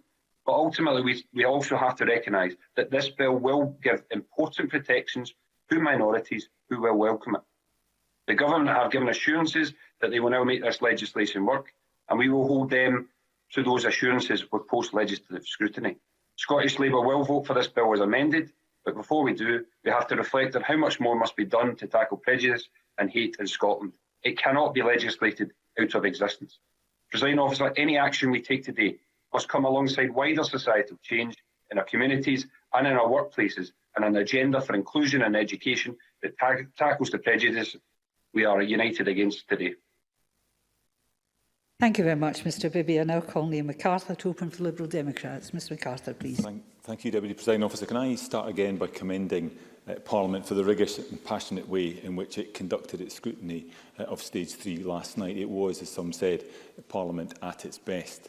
At times, colleagues clearly found some of what was said uncomfortable, unsettling, and on occasion deeply offensive. That, as we know, is in the nature of the debate we were having. But I do not believe it could credibly be argued that any of what was said in relation to any of the amendments we considered last night was either hateful or constituted hate speech. It's invidious to pick out individuals, but let me pay tribute to Joanne Lamont for the force and conviction with which she argued her case. Whether or not you agree with her, hers is a voice that commands respect and underlines what will be lost with her departure. So too Adam Tompkins, whose articulation of the arguments around freedom of expression was one of the best speeches I've heard in this chamber. Enough indeed for me to forgive him his intellectual contortion that saw him declare Joanne Lamont and Joan McAlpine's amendments unnecessary before then promptly voting for them. Deputy Presiding Officer, last summer this was not a bill Scottish Liberal Democrats could support, not because we didn't believe modernising and consolidating hate crime laws was unnecessary. One only has to look at the rise in hate crime across all characteristics to see the need to give our police, prosecutors and courts the tools they require. But we shared the concerns of many, including faith groups, academics, the police, law society, actors, journalists and others about the drafting of the bill. A mix of vague language and expanded criminality saw the Justice Secretary himself accused of his own stirring up offence. To his credit, Mr Youssef heeded the calls from myself and others to make the stirring up offences intent only, and he also sensibly agreed to a reasonableness test. Even so, concerns remained over the balance being struck between protecting those at risk of hate speech and safeguarding our fundamental right to freedom of expression. As our convener was fond of reminding us, rights such as freedom of speech and privacy should be interpreted and applied generously, and restrictions legislated for narrowly and only where necessary in the public interest. Those rights and freedoms are not unfettered, of course, but as the oft-quoted Lord Justice Headley reminds us, freedom only to speak inoffensively is not worth having. How to strike an appropriate balance isn't easy. Some will argue it hasn't been achieved, but I disagree. We now have broad and consistent freedom of expression protections across all new characteristics, with the exception of religion, where faith groups, the Humanist Society and others were almost unanimous in calling for more specific protections. I recognise the rationale for making a distinction between the approach we take to debate around ideas and beliefs on the one hand and an individual's innate identity on the other. Let's be clear, no one, absolutely no one, should be required to hold any particular belief or express views to suggest that they do. However, nor should they be permitted to act in ways that to any reasonable person would be considered threatening or abusive and with the intention of stirring up hatred. So I welcome the combined change introduced courtesy of the Cabinet Secretary's amendment and Adam Tompkins' specific reference to ECHR. Together, these do indeed broaden and deepen the protections afforded. Deputy Presiding Officer, before closing, I want briefly to reflect on the non-inclusion of the sex aggravator. Looking back at my remarks at stage 1, I'm reminded that I found myself largely in agreement with Joanne Lamont. It seemed anomalous to leave out the characteristic of sex given Lord Brackadale's recommendation and the risk of laws subsequently being passed without proper parliamentary scrutiny. I confess those concerns have not wholly disappeared. Ultimately, though, I was persuaded, on balance, by the evidence the committee heard from Scottish Women's Aid, Rape Crisis Scotland, Engender, the member must wind up completely, and Zero Tolerance, that this matter would benefit from the expertise of Dame Helena Kennedy's working group. Time will tell whether that is the right approach. Presiding Officer, all the evidence is that societies and economies are stronger when every person can contribute, and that means stopping the discrimination that rules many people out of living their lives to the full. There should be equal opportunity for everyone, no matter what we look like, who we are or where we come from. And on that basis, Scottish Liberal Democrats will be supporting the bill this evening. Thank you very much, Ms McAllister. I now call on John Finney to open for the Green Party. Mr Finney, 4 minutes. Thank you very much indeed, Presiding Officer. And can I start by thanking everyone who's got us to this point, Lord Brackadale, the Cabinet Secretary and his team, our convener, the Justice Convener, Adam Tompkins, whose leadership throughout this has been very, very helpful in steering us with important issues, freedom of speech, the threshold to trigger the offence, referred to by one of the previous speakers as safeguards, our committee witnesses and as ever our staff. Lord Brackadale stated in his review, hate crime is a term to describe behaviour which is both criminal and rooted in prejudice. But of course we know hate crime is about people, it's not about statistics. And sadly, the public scrutiny of this bill has exposed deep-seated prejudice which simply can't be allowed to prevail. One of the policy objectives of the bill was that it would be user-friendly, perhaps not about the precise wording of the legislation, more about the public discourse about the purpose and effect of the law. And I think training is important, and I have confidence in our police and the OPFS when it comes to that. We can't forget Tories simply wanted to prevent the updating of the statutory response to hate crime, but to turn the clock back and remove existing protections. Tories wanting to make Scotland have weaker laws in respect of stirring up racial hatred than other jurisdictions in the UK. We've also seen some shameful misrepresentation suggesting the bill had zero regard for freedom of expression, suggesting family meals would be ruined by a flurry of arrests by police officers. Crass nonsense. And we had amendments which displayed a gross indifference to those who don't conform to narrow prejudices, and not just from the Tories. Amendments which would have shamefully airbrushed intersex people from existence. Amendments which would have undermined the existing protections for transgender people, which have been in place since 2004. The bill, like others, is about balancing human rights, and I think the balance between the freedom of expression and the right to private life has been struck with this bill, and countless organisations agree. George W. Bush Jr. once challenged the world, you're either with us or you're with the terrorists, and that's the approach that was taken by many in this debate. So, Presiding Officer, perhaps I would like to lay out very clearly where the Scottish Green Party are on these issues. We are with those who respect freedom of expression and understand its limits. We are with those across the globe seeking to tackle the on-rising hate crime.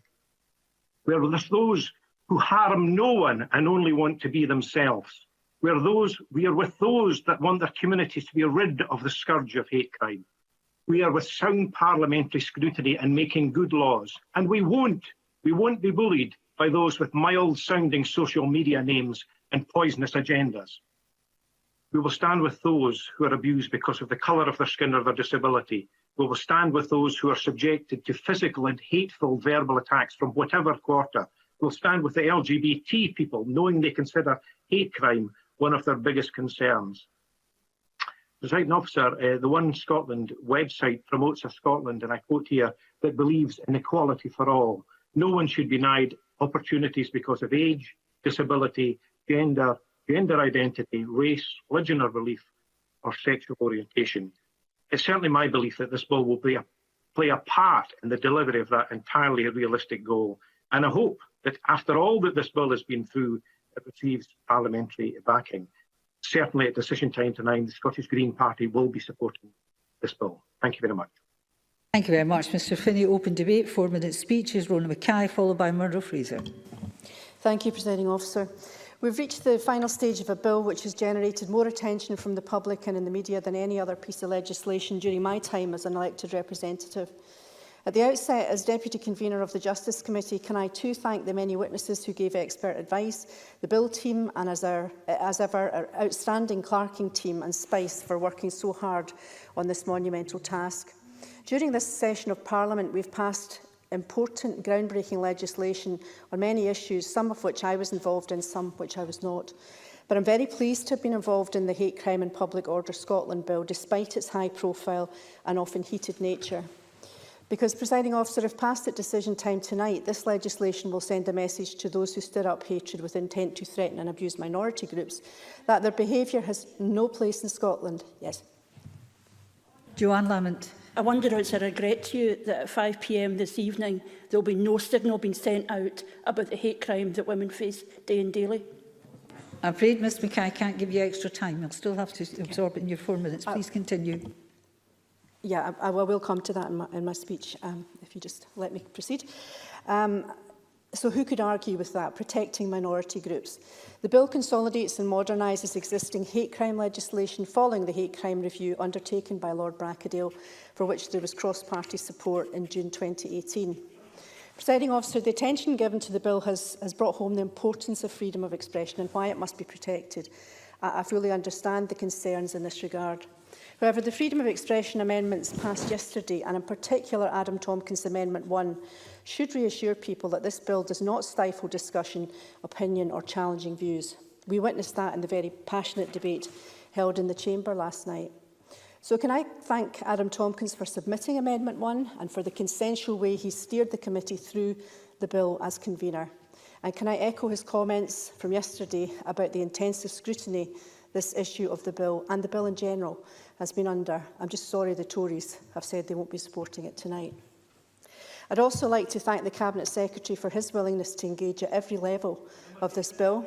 Sorry, I don't have time, sorry. Not just with the committee, but with an extensive range of stakeholders to take their advice and listen to their views. It's crucial to remember that there's a reasonable person defence and a very high bar before conduct is criminalised. All alleged offences have to be proved beyond reasonable doubt in court. Of course, some people will say the amendments passed yesterday go too far, some not far enough. This is a very subjective issue. We know that hate crimes are on the rise, they threaten community cohesion and are an extremely distressing and pernicious form of criminality, ruining lives with their cruelty and endangering lives. Presiding Officer, the fact that minority ethnic groups experience 2/3 of all race-related hate crimes shows we have much more to do to overcome prejudice. For that reason, the Cabinet Secretary was persuaded it wasn't necessary or appropriate to include race within the freedom of expression provision, as among other unintended consequences, it would leave Scotland with less protection than the rest of the UK, and I fully support that decision. Presiding Officer, there is a clear need to tackle misogyny and gender-based prejudice in Scotland. And I have a lot of sympathy with Joanne Lamont's amendments, and I do admire the passionate manner in which she's articulated them and fought for women's rights over many years. But I disagree with her for all the reasons outlined yesterday by my colleague Annabel Ewing. Systemic misogyny needs more than a sex aggravator. All measures in the past to tackle misogyny haven't worked. The fact that the government has set up the Misogyny and Criminal Justice in Scotland Working Group, to be led by Helena Kennedy, is testament to the overriding importance we put in tackling this issue. It's time to tackle misogyny once and for all. No, I'm afraid you must conclude. It's time to tackle misogyny once and for all, and I firmly believe we should let the group do this important work and come to its conclusions. No, sorry, thank you. You must stop now. I'm taking no pleasure in doing this, but the timetable's been set by the Bureau and I must keep to it. So please accept my apologies chairing this. I do wish I could give you more time, but I can't. I'll now take Murdo Fraser, followed by Joanne Lamont. Thank you, Deputy Presiding Officer. One of the most disappointing aspects of the debate around this bill is that it often gets lost that there's much in this bill with which everyone can agree. So we would all agree that hate crime should be deplored. We would all agree that it makes sense to consolidate the existing law around aggravators. And we would all agree that the blasphemy law is a historical anachronism which should be removed from the statute book. But the debate around this bill has concentrated on Part 2 and the creation of new stirring up offences. And it is no surprise that we have seen heavily divided opinion around Part 2, with a broad coalition of voices being raised against what the Scottish Government is proposing. And so we've seen faith groups, secularists, human rights campaigners, writers, comedians, academics, all expressing serious concern around the impact on free speech from what is being proposed. We know that there are those who want to use law to close down debate. We saw that in the course of the debate yesterday afternoon. There's no more current example of that issue than the dispute between trans activists and feminists over the definition of what is a woman or the need to protect women's spaces. And there's a real concern that the legislation we pass today will be weaponised by those who want to close down debate, who want to silence those who simply take a different view. And we heard a flavour of that in the debate yesterday afternoon in what was a chilling contribution by Patrick Harvey in response to a series of speeches by women MSPs raising their legitimate concerns about issues in this bill which he seems to suggest verged on the hateful. I think we have to be extremely careful when we proceed with this bill. It is only by debating ideas, by robustly challenging each other, that society is able to advance and reform is achieved. I think Liam MacArthur said a few moments ago that there is no need for legislation to defend popular opinions. It is opinions which are unpopular that need to be protected. And substantial concerns remain as to the impact that this bill will have on those expressing views not held to be part of the mainstream. And it seems to me extraordinary that we've got in a position that following the rejection of Joanne Lamont's amendments yesterday, this bill now gives more protection to men who dress as women than it does to women themselves. Now, I recognise that the Justice Secretary has gone to lengths to try and improve this bill. I would pay tribute to the excellent work done by my good friend Adam Tompkins and his colleagues on the Justice Committee in terms of the detailed scrutiny at stage 2. But we have seen the Justice Secretary running around just within the last few weeks, convening sessions with stakeholders to try and reach agreement on the terms of free speech amendments to this bill, amendments which were brought forward for debate just yesterday with just a few days for external consultation and public scrutiny. That is not the way that legislation, particularly legislation that creates new criminal offences, should be introduced. There is a broader debate about how this Parliament functions and how it can best hold the executive to account. We have no revising chamber to act as a check on what we might vote for in here. The Justice Committee has done an excellent job with a very strong convener, but even its role is limited after the bill passage from stage 2. It seems to me that this is no way to make law. What I would like to have seen is for the Scottish Government to withdraw Part 2 of this bill in its entirety, as Liam Kerr suggested. We would then have had unanimity around passing Parts 1 and 3 and got good legislation onto the statute book, and then we could have taken back Part 2 in a separate piece of legislation in the next Parliament with time to properly build consensus. Instead, we're rushing ahead, publishing legislation which may well have deeply damaging unintended consequences, and that is not something I could support.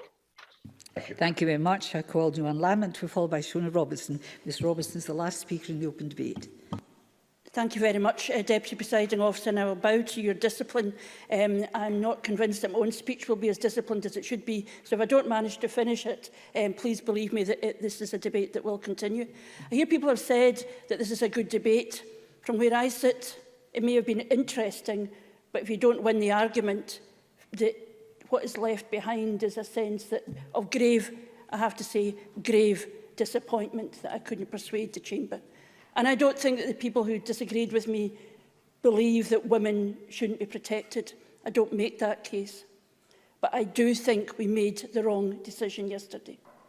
And as someone committed to equality all of my life, I regret very much that I will not be able to vote for this bill at the end of the day. And I hope that nobody in this chamber or anywhere else takes that as meaning that I want anybody in our communities to face hate, disadvantage or abuse. It is not for that reason.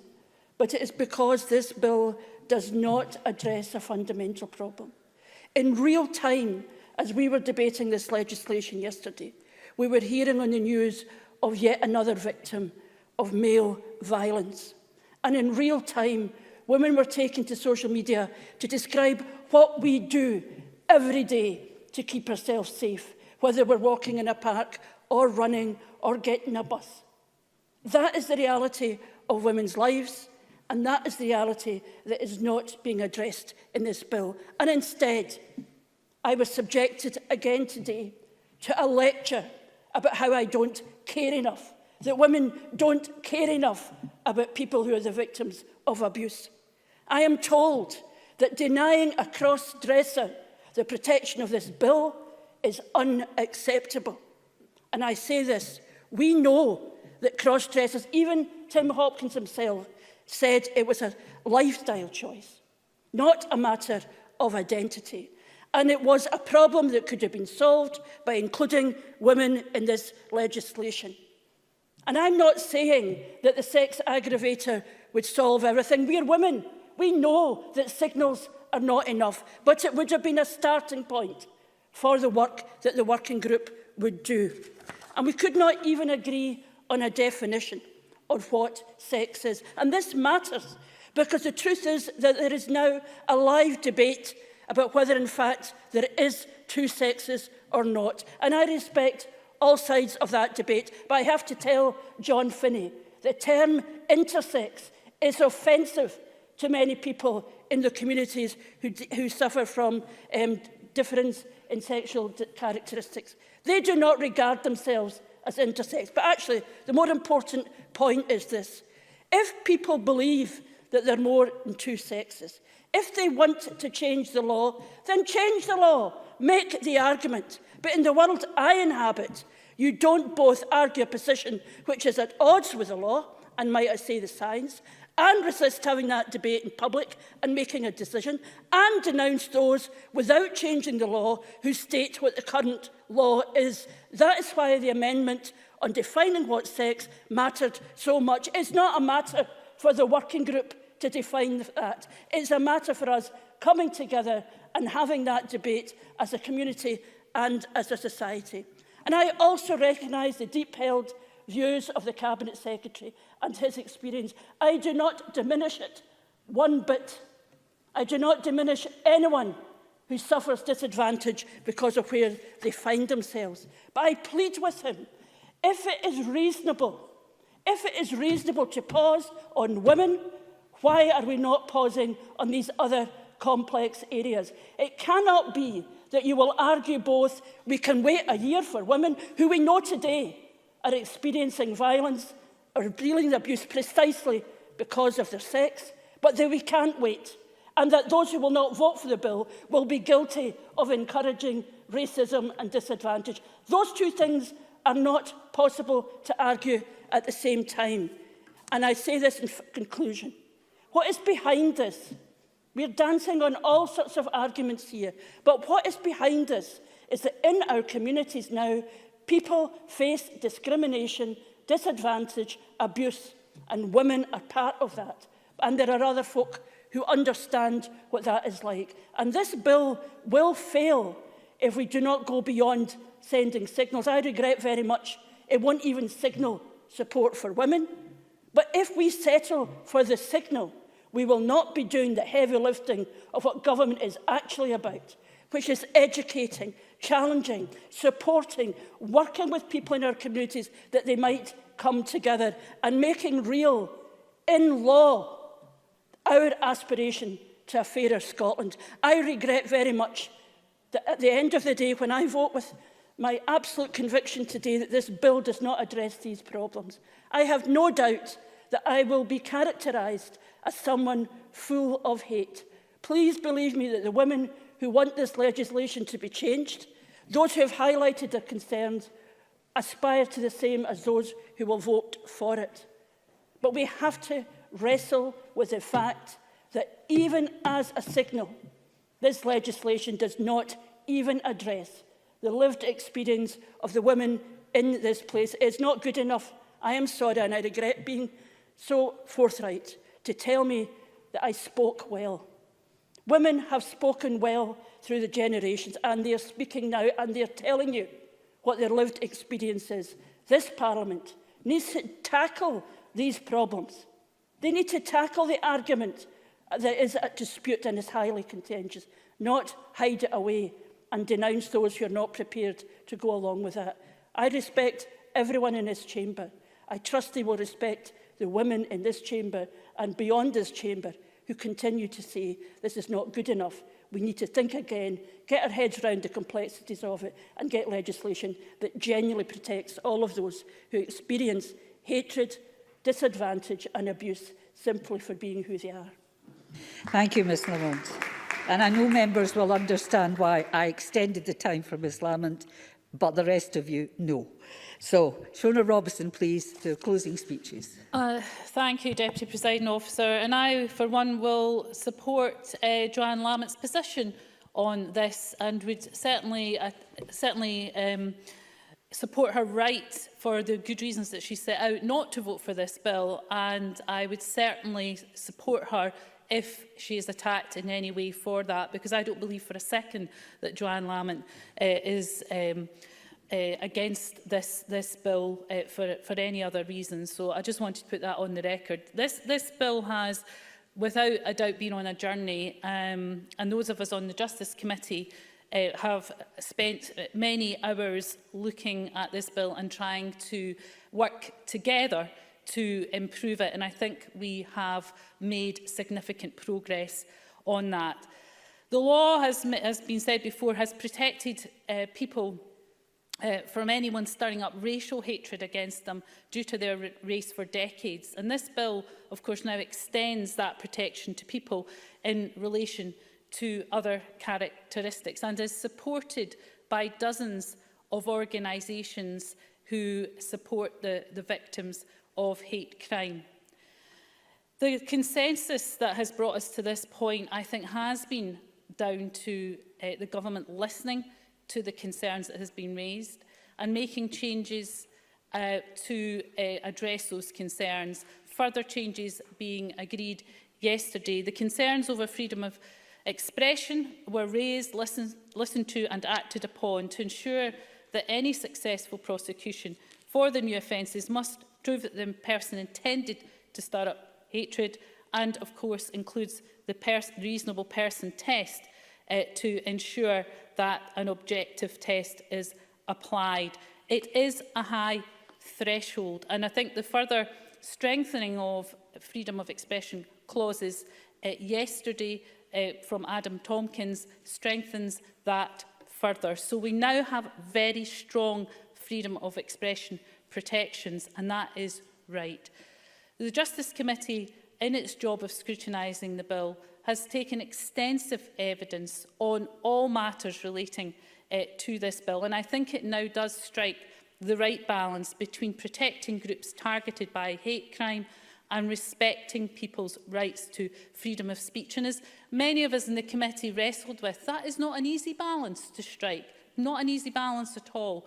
I think we've got to the best place that we possibly could have. This debate has been dominated by the debate over whether to include a sex aggravator at this stage. And I thought Annabel Ewing's contribution yesterday summed matters up rather well, and I agree with her. And it's not just a number of women's organisations raised concerns about the inclusion of a sex aggravator at this stage for the reasons that are well rehearsed. But the events of recent days do remind us of the deep-rooted misogyny and male violence in our society. And I would hope, along with Joanne Lamont, that we can all agree on what we want to see happen in terms of the changes in our society. We may disagree on some of the processes to get there, and obviously we disagree on the aspect of this bill. But I think what unites us, Joanne, is the fact that we can paint a picture together that wouldn't differ very much of the type of society we want to see. So the working group, and it's not just about the working group, but I do think the working group has a job to do to make sure, not just looking at whether a sex aggravator should be added to this bill at a later stage. I'd like to see that group take a root and branch investigation of what more can be done to tackle misogyny in our society, whether that's through legislation, policy, education, or cultural change and societal change. Not just that working group, but I'd like to think all of us have a job to put that centre stage of the work of the next Parliament, and with allies outside this Parliament who I'm sure will continue to work hard on that as well. And I hope we can unite on that, if nothing else. Thank you very much, Ms Robertson. Closing speeches. James Kelly, closing for Labour, please. Mr Kelly. Thank you, Deputy Presiding Officer.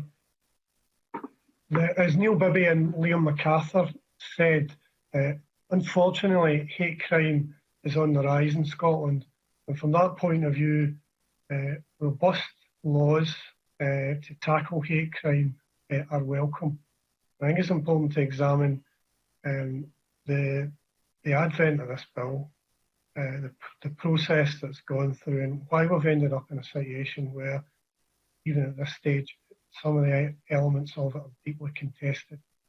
The Brackendale review was basically the root of the birth of the bill, and when that was published, everyone agreed cross-party that there was a need for hate crime legislation that brought all the laws into the one place, made it more efficient, and made the law operate better and gave adequate protection to victims of hate crime.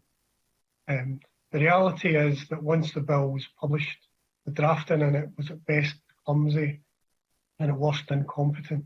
And that resulted in a host of organisations being particularly critical of Part 2 of the bill. We saw the situation where the clauses around theatre performances had to be withdrawn. There was a whole controversy around stirring up hatred, and the use of the phrase, likely to stir up hatred, and that was widely criticised for the lack of interpretation around that, and that was taken off. So there have had to be withdrawals. There have been some amendments to improve things, but a reflection on the debate last night. I thought it was a very high quality debate. There was a lot of strong speeches from across the chamber, but it struck me that in a number of amendments there was still, a lot of MSPs were still unclear about the interpretation of the law. And that strikes me that, there remain issues with this legislation. And I think that there's going to be a crucial role going forward as this legislation is passed and it goes into the courts. The test will be whether sheriffs and the legal practitioners and the police can adequately interpret this law so that it can be used properly in the courts. And therefore, I think there's going to be a really crucial role for the Parliament in terms of post-legislative scrutiny, because a lot of the aspects of the bill are going to have to be looked at closely in operation. And if it is the case that it's not operating correctly, then this will need to be revisited in the next session of the Parliament. And I would hope that the Government and the Cabinet Secretary would accept that. I think Joanne Lamont, in what was a very strongly principled and conviction speech, was right when she said that legislation on its own isn't enough. Signals aren't enough. There's a lot that needs to be done in terms of education, working in communities, changing culture to ensure that those who are currently the victims of hateful abuse get proper protection, not just in law, but in society in general. So there's a big task here.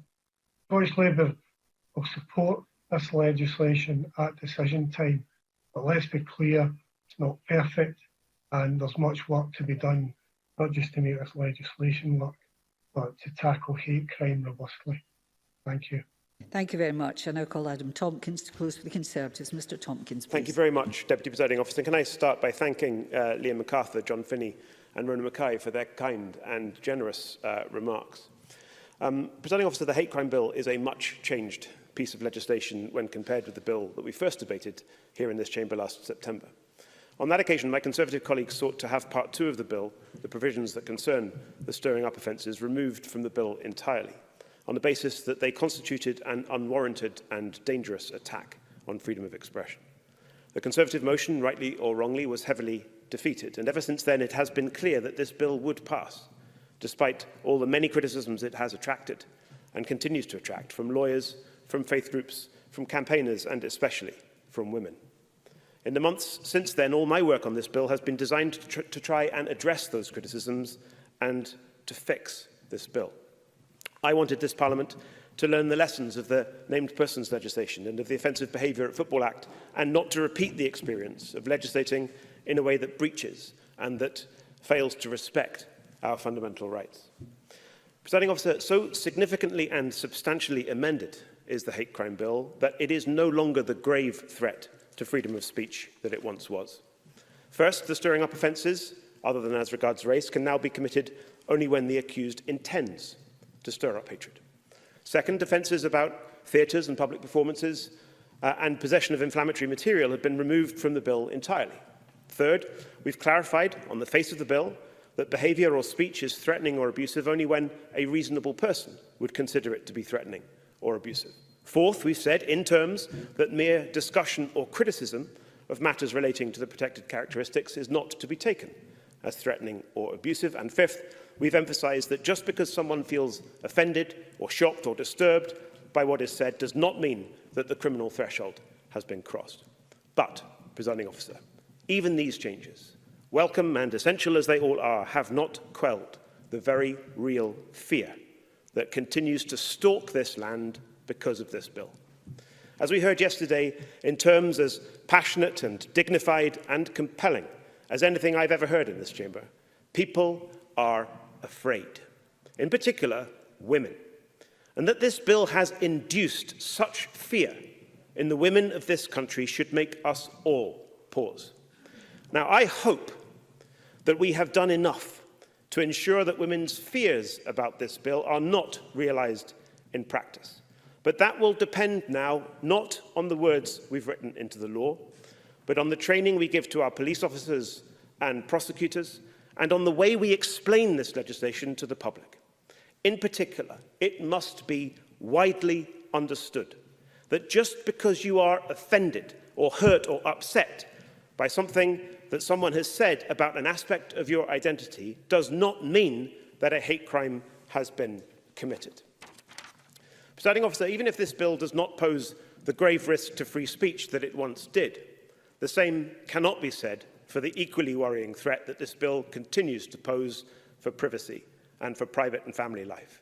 We have tried, Presiding Officer, Conservative amendments at both Stage 2 and again yesterday at Stage 3 did try to bring this bill into line with the way in which public order offences should respect the right to private and family life, but we have been thwarted, outvoted. I wish I could say that this bill poses no threat to private and family life, but because I cannot say that, I cannot and will not vote for this bill at decision time today. Even now, even as amended, even after all the work we've done, this bill continues to pose a real risk to our fundamental rights and liberties, a risk which this Parliament should not be taking. Personally, Presiding Officer, this is a matter of deep regret. I don't want to live in a Scotland where people are free to threaten or abuse one another, intending to stir up hatred. But when legislating in this or indeed any other area, Parliament must ensure that its legislation respects and does not infringe our human rights. And it is a matter of real regret to me that this bill does not meet that test. But that is why I will vote against it at decision time today.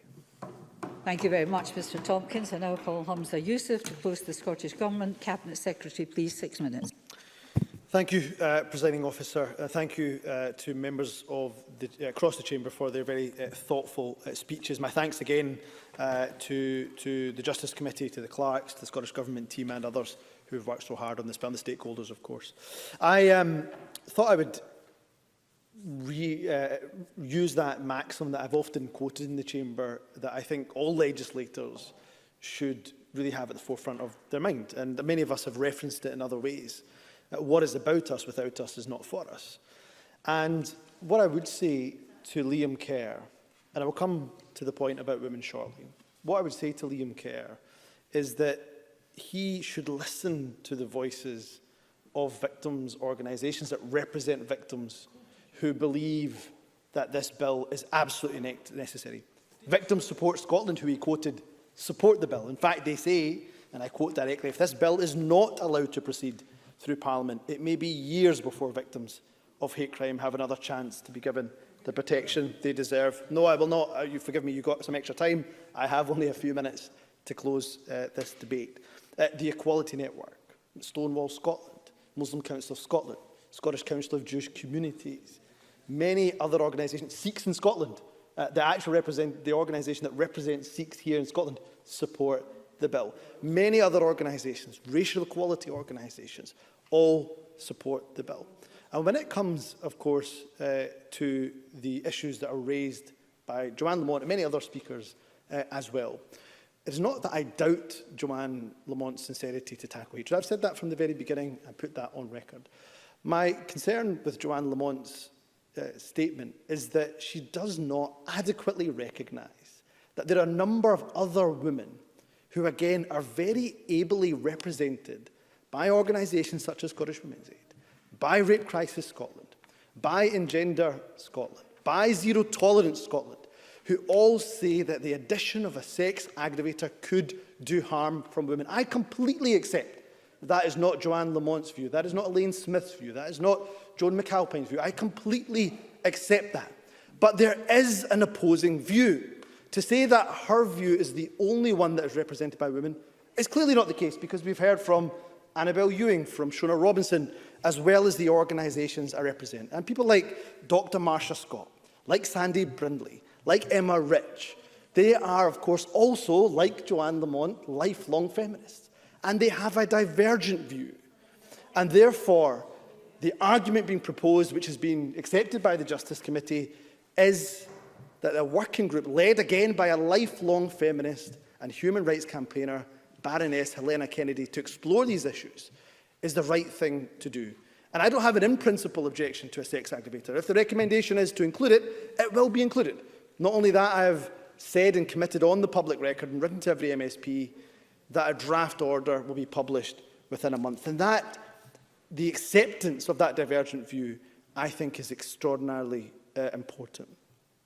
My concern about the Tories' approach to the bill is that, of course, if we enacted their suggested amendments yesterday, the removal of stirring up of hatred offences, we would have the weakest, by far the weakest protections for those who are vulnerable and targets of hatred than anywhere else in the United Kingdom. And the member may shake his head, but that is the fact. We would have the weakest laws to protect minorities. As for Adam Tompkins, and I do include myself and align myself with the members who have praised his handling of the bill as Justice Committee convener.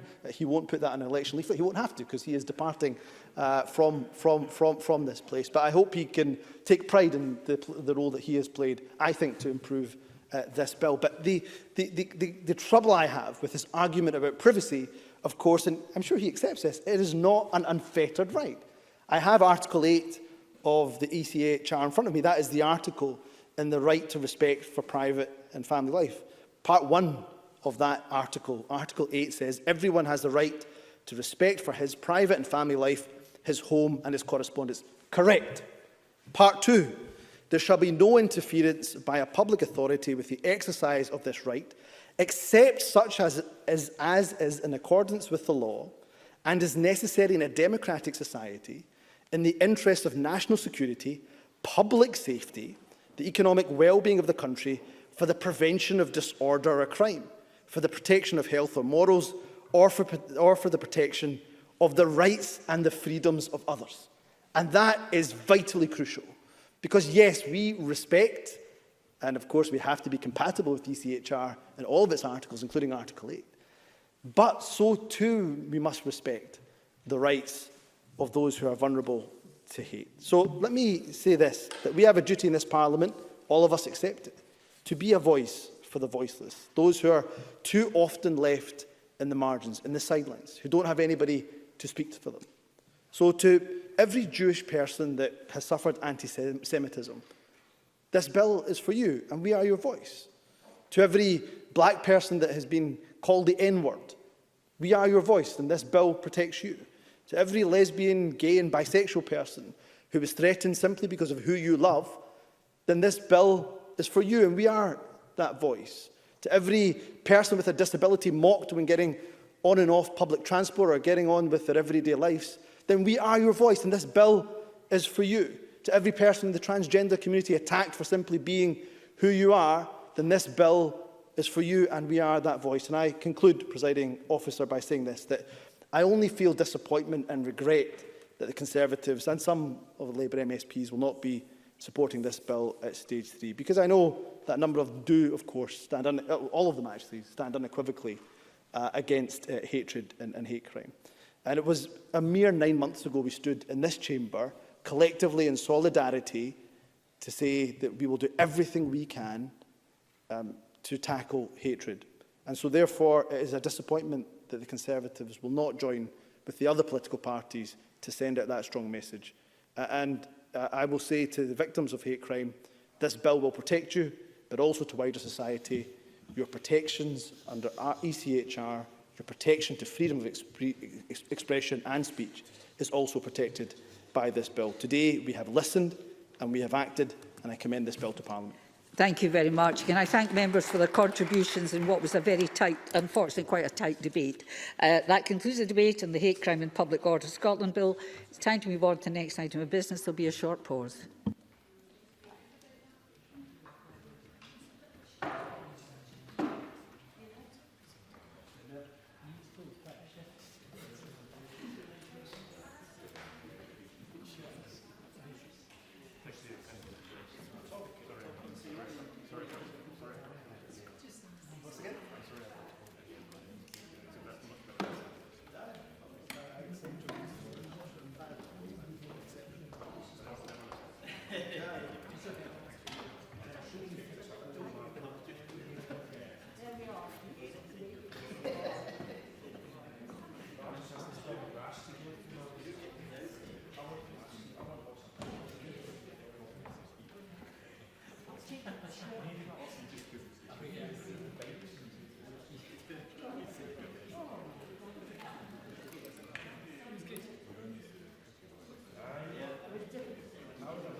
Thank you very much. The next item of business is portfolio questions. These are questions on transport, infrastructure and connectivity.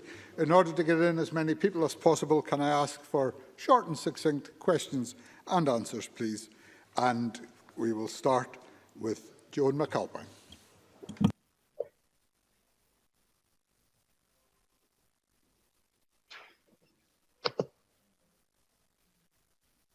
Thank you very much, Presiding Officer. Can I ask the Scottish Government for an update on the rollout of broadband in Dumfries and Galloway? Minister Paul Wheelhouse. Thank you, Presiding Officer. Think Broadband reports superfast coverage in Dumfries and Galloway stands at 87%, up from 17% in January 2014. Dumfries and Galloway has 8,300 properties within scope for the R100 South Lot contract, which delivered its first live connections in Biggar and Lanarkshire last December. Eligible South Lot premises will receive a full fibre solution, allowing gigabit connectivity. R100 contract build is programmed in phases, with build in Dumfries and Galloway across a number of phases. First connections in the area are likely to be delivered next month, with more than 850 properties in the Dumfries Exchange area receiving connections by July. Joan McAlpine. I thank the Minister for that answer, and I welcome the progress that will be made in the coming months, giving more residents and businesses access to broadband. It will be very welcome. But the Minister will be aware that mobile connectivity is also a challenge in Dumfries and Galloway. So can I ask the Minister what the Scottish Government is doing to improve that, bearing in mind, of course, that both broadband and mobile connectivity as telecommunications are matters reserved to the UK Government? Minister. Thank you. The member is correct. I mean, mobile connectivity, as with broadband, is reserved, but we are obviously intervening through our own measures to try and address market failure. And the member will be aware the Scottish 4G infill programme has been an important programme for us. The first mast we delivered was at New Luce in Galloway, and that site has been now operational for over a year. 4 more sites in Dumfries and Galloway will be delivered through the project at Eye near Dumfries, Auchenhesnane near Thornhill, Cairngarrick in Southern Rins, and Lochhead in the Machars. Good progress is being made, with all 4 expected to be operational in the coming months into the summer. And the one I actually expected it's due to be operational this spring.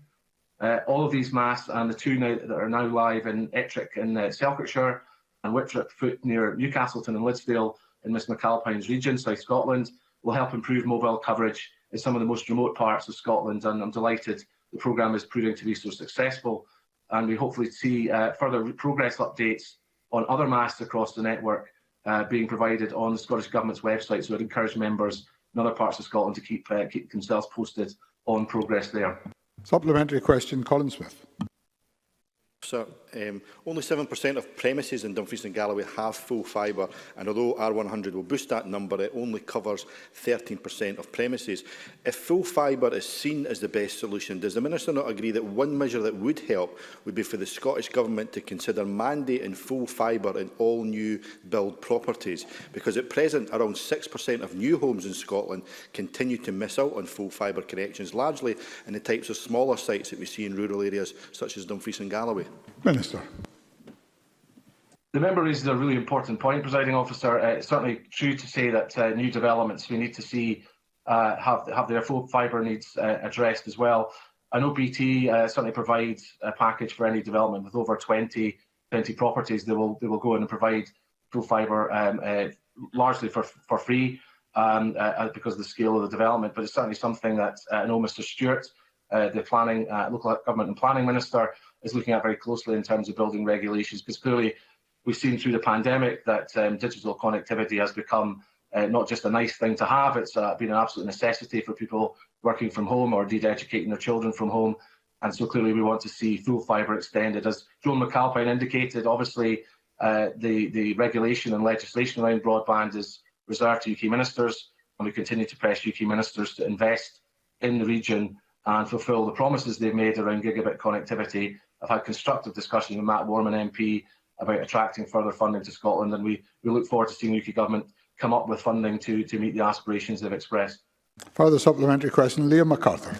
Thank you, Deputy Presiding Officer. As R100 is taken forward in Dumfries and Galloway, as well as the other end of the country in Orkney and Shetland, what assurances can the Minister give that Openreach will be encouraged to work with locally suitably trained contractors, both so that they can benefit from the work stream, but also to minimise the risks associated with essential workers moving around the country unnecessarily? Paul Wheelhouse. Well, again, Presiding Officer, Liam MacArthur raises a fair question. Obviously one that would be a commercial decision for BT in fulfilling the contract. But if Mr MacArthur has any particular businesses that I know he has made representations on before, but if he wants to provide any details of companies that are actively looking to participate in the R100 programme, we can pass them on to BT and to Openreach to make sure that those opportunities are taken up. He is right to say, obviously, we want to try and see local jobs created around Scotland as a result of the £600 million investment in R100. And clearly, I would like to see that extended into our island communities as we roll out R100 to those communities, and to see that there's long-term legacy there in terms of building up the supply chain. So it would certainly be in our interest to make that happen, and I'd be happy to follow that up with Mr MacArthur. Question number 2, Shona Robinson.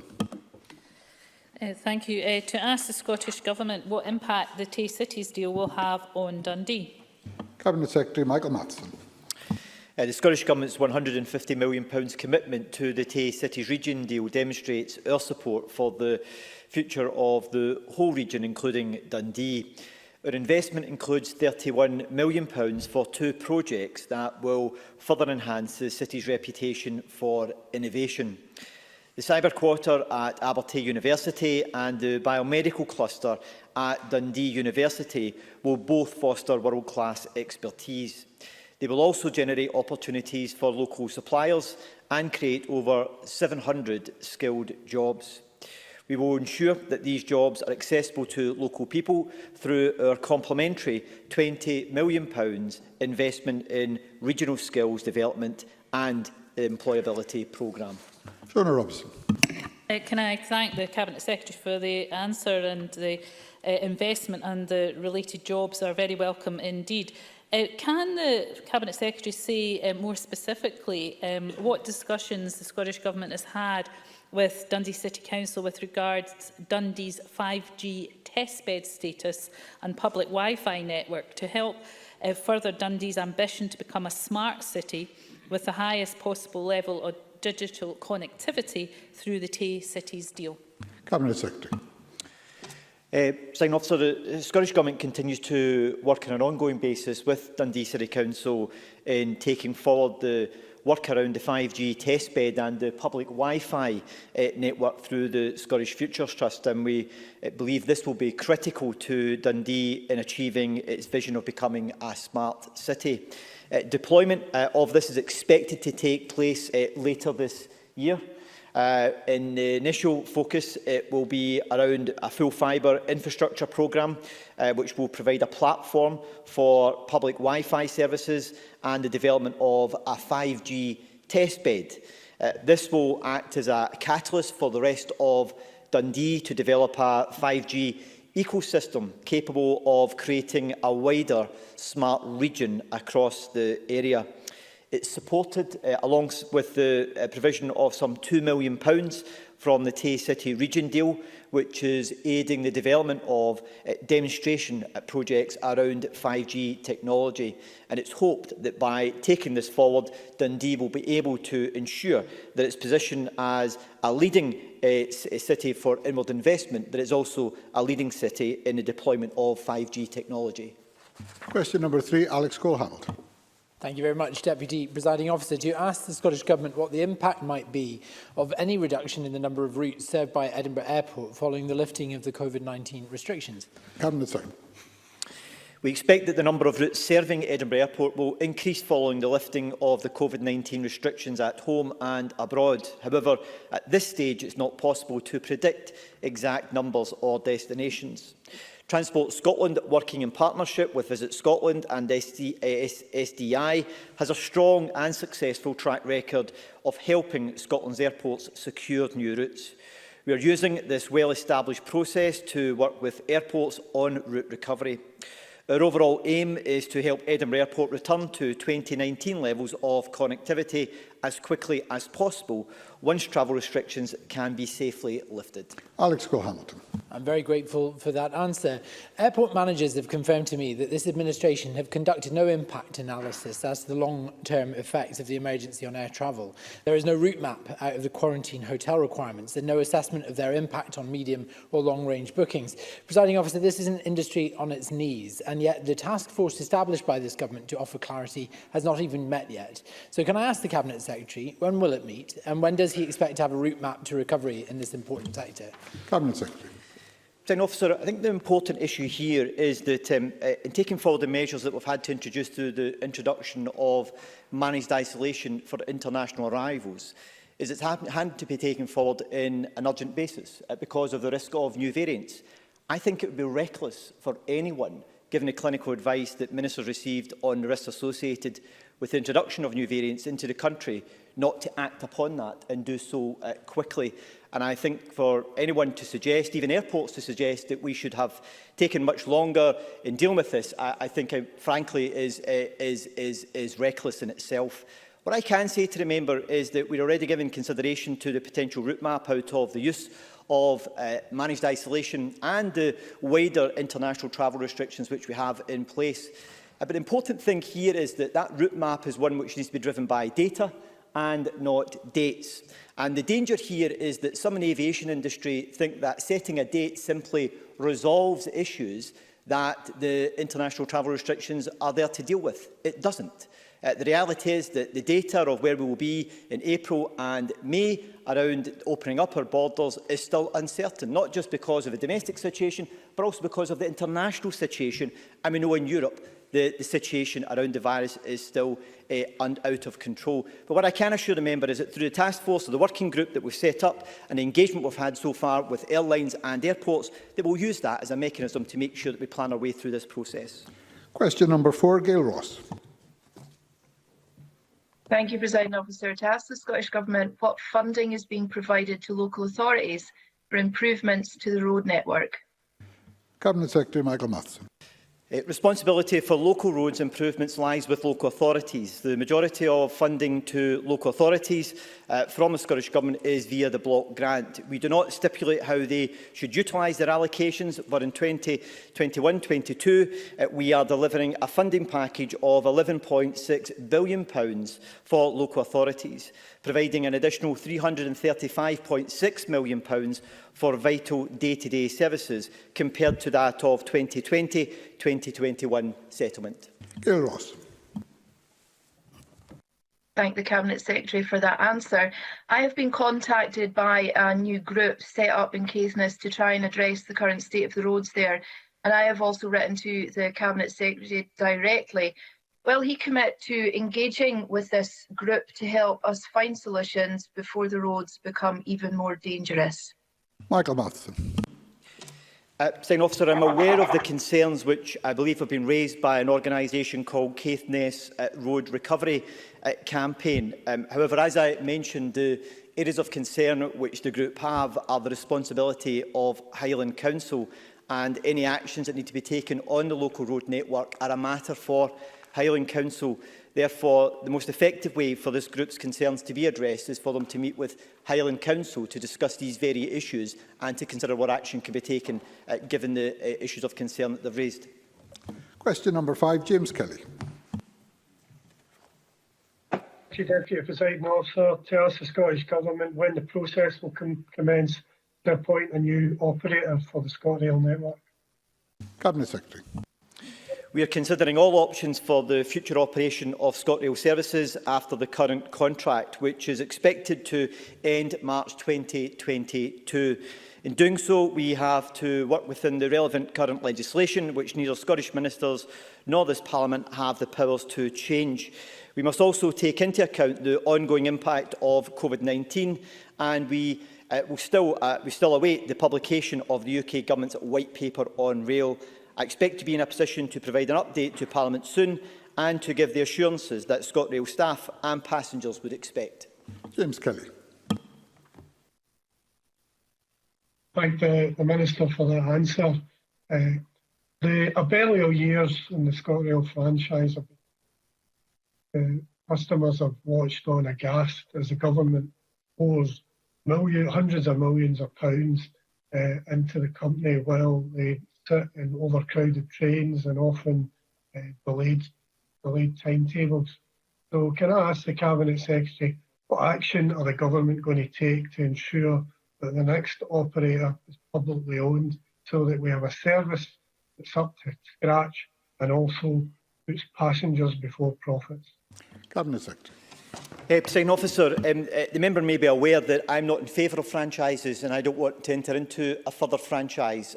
Under the existing rail legislation, our only principal option is around franchising rail services. So I would prefer not to be in a position where we are looking to have a further franchise. And I can assure the member that the approach that we are looking to take would not involve a further franchising of the ScotRail contract. Question number 6, Jeremy Balfour. Thank you, Deputy Presiding Officer. To ask the Scottish Government what financial support it is providing to public transport providers to ensure that services can continue. Cabinet Secretary. The cost of additional COVID response measures already agreed by the Scottish Government to date amount to £765 million. The breakdown of this includes £452 million for rail passenger services, £23 million for light rail, £37 million for ferry services and £253 million for bus. This includes a £61.4 million extension of funding I announced earlier this week to support bus services until the 27th of June. Jeremy Balfour. Can I thank the Cabinet Secretary for his answer? Can I ask him to commit financial support to bus operators such as Lothian Buses in my region to provide positive messaging and supporting campaigns regarding the safe use of public transport when distancing measures are no longer required and users are actively encouraged to return to using public transport? Cabinet Secretary. Presiding Officer, Lothian Bus have been one of the public transport providers who's benefited from a very significant level of funding which we have provided to public transport providers over the course of the last year. Although it's important to recognise that people should only make use of public transport for essential journeys only, it's also important to recognise that making use of public transport is safe, given the very significant measures that have been put in place by public transport providers. So one of the important elements that we've been taking forward over recent months is to make sure that we encourage our operators to maintain those high standards of making sure that the mitigation measures are in place. But equally, as we look to transition out of the pandemic, the Transport Transition Plan will set out the details of the actions we will take with public transport providers to ensure that we encourage people back into using public transport when it is appropriate and safe to do so, and to look at introducing means that can help to encourage people back into public transport. Supplementary question, Kenneth Gibson. Thank you, Presiding Officer. I welcome the Scottish Government's inflationary, above-inflation increase in financial support for bus, rail and ferry services, all of which Mr Balfour voted against on Tuesday. Can the Cabinet Secretary advise us how the near 13% increase in ferry resource will help improve both the service and its resilience? Cabinet Secretary. Presiding Officer, the funding which we're providing for ferry operators allows them to continue to maintain lifeline services to the Clyde and Hebridean network and also to the Northern Isles. But alongside that, it also provides them with the opportunity to plan for the delivery of the summer timetable so that they can take the appropriate measures in the recruitment of staff in order to be able to respond to an easing of travel restrictions should they occur in the weeks and months ahead, which I certainly hope will be the case. So it's been important in helping to make sure we maintain those critical lifeline links and at the same time provide them with the assurance that's necessary for planning for lifting of the timetable once the restrictions are lifted. Question number 7, Tom Mason. Thank you, Deputy Presiding Officer. To ask the Scottish Government what discussions it has had with Nestrans and Transport Scotland regarding road infrastructure improvements in the North East of Scotland region. Cabinet Secretary. Transport Scotland engages regularly and extensively with Nestrans and all regional transport partners on a range of transport matters, including planned and proposed road infrastructure improvements. For example, Nestrans and other North East partners engage with my Transport Scotland officials through the City Region deal and also Second Strategic Transport Projects Review Regional Transport Working Group. Additionally, Transport Scotland engages regularly with stakeholders, including Nestrans, as part of the design, development and assessment of existing road infrastructure schemes, including the A96 dualling programme and the A90-A937 Lornskirk Junction Improvement Scheme. Tom Mason. I thank the Cabinet Secretary for that reply. And I remind colleagues I am a councillor in the City of Aberdeen. Cabinet Secretary will be aware that Nestrans have submitted its 2040 Regional Transport Strategy to Government for approval, which contains a number of vital improvements for infrastructure in the North East, such as a long overdue dualling the A90 toll of Burness Junction. So will the Government support these proposals? And if so, when can my constituents in the North East expect to be made? What progress is expected to be made on these ambitious projects? Cabinet Secretary.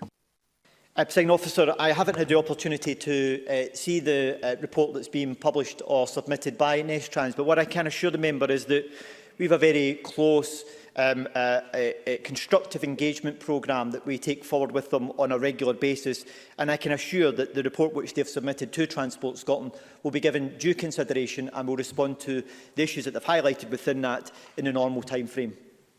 And finally, question number 8, Annabel Ewing. Thank you, Presiding Officer. To ask the Scottish Government whether it will provide an update on its infrastructure investment plan. Cabinet Secretary. Our new 5-year infrastructure investment plan, which was published on the 4th of February 2021, includes a pipeline of projects and programmes worth some £26 billion. The first report on the progress of the pipeline of projects and programmes will be published in the autumn of 2021, with the first full annual progress report of the plan being published in spring 2022. Annabel Ewing. I thank the Cabinet Secretary for his answer, and I very much welcome the Scottish Government's ambitious plans for the next 5 years. However, can the Cabinet Secretary provide at this stage any detail as to what sort of projects may be planned for the Kingdom of Fife, a matter of particular interest to my Cowdenbeath constituents? Cabinet Secretary. Presiding Officer, there's a number of very specific projects which have been taken forward within the Kingdom of Fife, which are part of the new infrastructure investment plan. So, for example, there is the Leavenmouth rail scheme, which is a £70 million project, which is reconnecting the junction from Thornton through to Leven.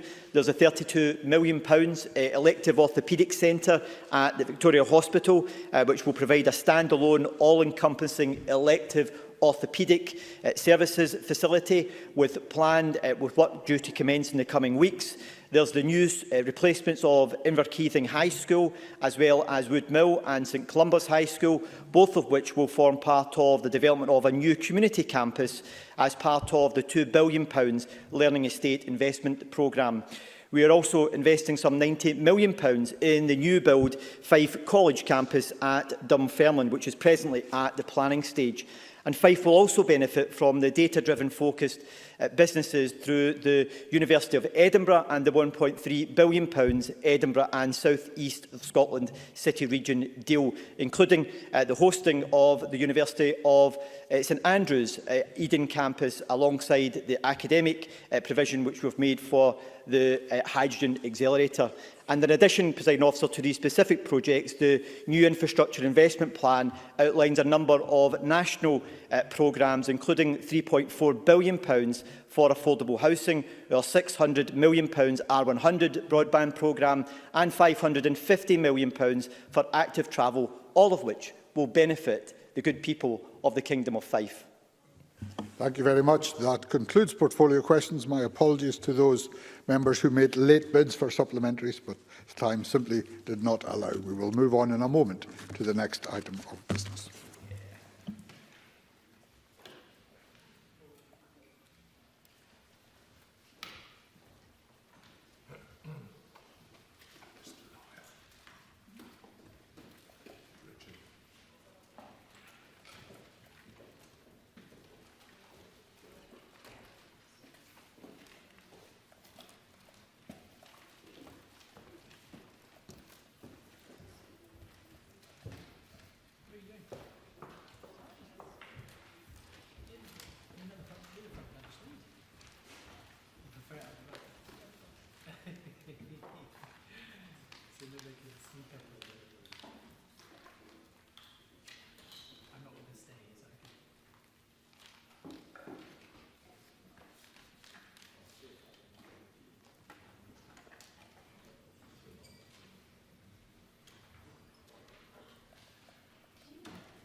Thank you, colleagues. We're going to move on to the next item of business, which is consideration of Business Motion 24328 in the name of Graham Day on behalf of the Parliamentary Bureau, setting out a timetable for the Stage 3 consideration of the Redress for Survivors Historical Child Abuse in Care Scotland Bill. Could I call on Miles Briggs on behalf of the Bureau to move this motion? Formally moved, Presiding Officer. Thank you very much. No member has indicated they wish to speak on the motion. The question therefore is that motion 24328 be agreed. Are we all agreed? Yes. We are agreed. Thank you. So the next item is Stage 3 proceedings. On the Redress for Survivors Historical Child Abuse in Care Scotland Bill. In dealing with amendments, members should have with them the bill as amended at Stage 2, the marshalled list, the grouping of amendments. Just to remind members that I'll sound the division bell for 5 minutes when we have the first vote. The first, or in fact all votes, will last 1 minute. If you wish to speak in a group on in a debate on any of the groups, just press your button as soon as I call the group. I'll turn now to the marshalled list. The first group is actually just a minor and technical group. Can I call Amendment 1 in the name of the Cabinet Secretary John Swinney is grouped with amendments as shown. Cabinet Secretary to move Amendment 1 and speak to all the amendments in this group. Presiding Officer, this group consists of a number of minor and technical amendments in relation to various provisions of the bill. Amendments 1 to 4 and 33 are minor amendments making sure that the overview section of the bill and the long title properly reflect the substantive content of the bill following amendment at Stage 2. Amendment 6 expands the categories of people who are to be treated with dignity, respect and compassion to align this with changes made to Section 85 of the bill at Stage 2. The categories include those with ongoing applications, those who have made applications in the past, those who have decided to make an application, and those who are or may be considering an application. Amendment 11 updates the list of conditions that have to be met under Section 22 for a person to be eligible to apply for a next of kin payment where the survivor died after making an application for a redress payment. This is simply to reflect the changes made at Stage 2, which mean that initial determinations will no longer be made. As such, the subparagraph of the bill, which this amendment will remove, becomes redundant. Finally, Amendment 13 ensures that for consistency, references as to what may accompany an application for redress are to information or evidence. Accordingly, I move Amendment 1 in my name. Thank you very much, Presiding Cabinet Secretary. I don't have any other requests to speak, so I'm going to go straight to the question. The question is that Amendment 1 be agreed to. Are we all agreed? Yes. We are agreed. Can I call Amendments 2, 3 and 4? And invite the Cabinet Secretary to move on block? Thank you. Officer. Does any member object if we put the questions 2, 3 and 4 on block? No. Good. So the question is that Amendments 2 to 4 are agreed. Are we all agreed? Yes. We are agreed. So we're going to turn to Group 2. This is on the provision of and reporting on scheme information and guidance. Can I call Amendment 5 in the name of Jamie Greene, grouped with amendments as shown? Jamie Greene to move Amendment 5 and speak to all amendments in the group. Thank you, Presiding Officer, and I move the amendment in my name. Can I start? Obviously, this is the first amendment which we will debate, and I will say this in my speech later, but to thank the Cabinet Secretary and his bill team for assisting my office in the preparation and development of many of these amendments, and other members from right across the chamber, in what has been a very, I'd say, difficult but a very sensitive journey that many of us have been on through this legislation. It is a very important bill to be working on in our final weeks in Parliament. I'd like to thank everyone involved, including the committee, its clerks, and our advisor as well, who've done an excellent job. What I've tried to do throughout, both at Stage 2 and Stage 3, is improve this legislation so that we get to a place where it commands cross-party support and indeed consent from this chamber. And I think that's important given the gravity of the subject matter in which it deals with and the approach it's taken. That is to say, however, that there may be issues that we will disagree on this afternoon, but I hope we can do those respectfully and debate accordingly. What I've tried to do with this set of amendments in Group 2 is to indeed respond to some of the concerns that I'd raised throughout the process around what information will be available to survivors as they go through this journey. This is a new scheme, starting from scratch. Inevitably, it will have teething problems. But what we should do is ensure that on the face of the bill, it addresses as many of those and preempts as many of them as we can in advance. I, for example, raised concerns about the risk of applicants for the redress payments entering into fee-paying arrangements with legal advisors, for example, that were neither covered or funded by the scheme itself, or having to pay the resulting legal fees for many redress payments. Some of those issues were addressed. In my view, applicants, of course, should be encouraged to make informed decisions and get independent legal advice, which is important in their decision-making, to give them, I believe, the autonomy that they need to make those decisions for themselves in all aspects of the redress scheme as they go through that journey. And whether that is connected with choosing their own solicitor or indeed accepting offer of assistance from the government, there is a balance to be struck here between wanting and encouraging applications to make use of the support of independent advice that is available under the scheme, but also help them make informed choices that's best for them. I respect that ultimately these choices are for individuals to make, but many of these individuals will be in vulnerable situations, will have traumatic experiences to recount and recall, and the very experience of going through the scheme itself may be difficult for many. So the amendments in this group, I thought, will place a duty on Scottish ministers to use their best endeavours to ensure that all individuals who are considering to apply for the scheme, or indeed are applying for the scheme, will make informed choices with regards to those applications. The principal amendment in this is Amendment 5. It's fairly lengthy but self-explanatory. What it will require ministers to prepare and publish is a summary of options. And what I'd like that summary of options to set out is the information that around which options are available to individuals in connection with their specific application, support that is available to them, and assistance, including the funding for legal advice available under the scheme and any alternative routes that can be made available to applicants outside of the scheme. This approach is actually very similar to that used in the Victims Code for Scotland, which has been, I think, proved very helpful in our criminal justice system. But as well as publishing further amendments in this group, make sure that that information is available to them at each step in the process. That statement must detail the options available to people, the support and assistance available to people, and that statement must also specifically give guidance and advice on the making, pausing and withdrawing an application process, accepting an offer for a redress payment, including the timescales for doing so, and of course, more importantly, and we will come on to this later, the effect of signing a waiver. Also requesting a review of any determinations made by Redress Scotland if in the event that someone is unhappy with the offer made. It then goes on to state the importance of obtaining independent legal advice, again, specifically before accepting the offer of a redress payment and signing a waiver. So I'm hoping that these amendments on the whole will improve the choices and support available to applicants. Amendments 31 and 32 will also place a duty on Redress Scotland itself, the new organisation which will be set up, to include in its annual report an assessment on whether they think applicants have had ample opportunity to make informed choices, and also includes a power to make specific recommendations in this regard that future governments must have regard to. Scottish ministers will be under a duty, in fact, when reviewing a summary of options, to have regard to recommendations made by Redress Scotland in its annual report.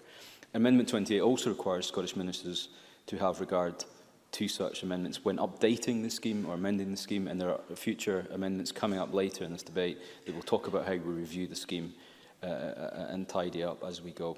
I think these amendments taken all together should reduce the risk that applicants will make decisions without obtaining important, proper and independent advice and support, either as is provided by the scheme or elsewhere. Thank you.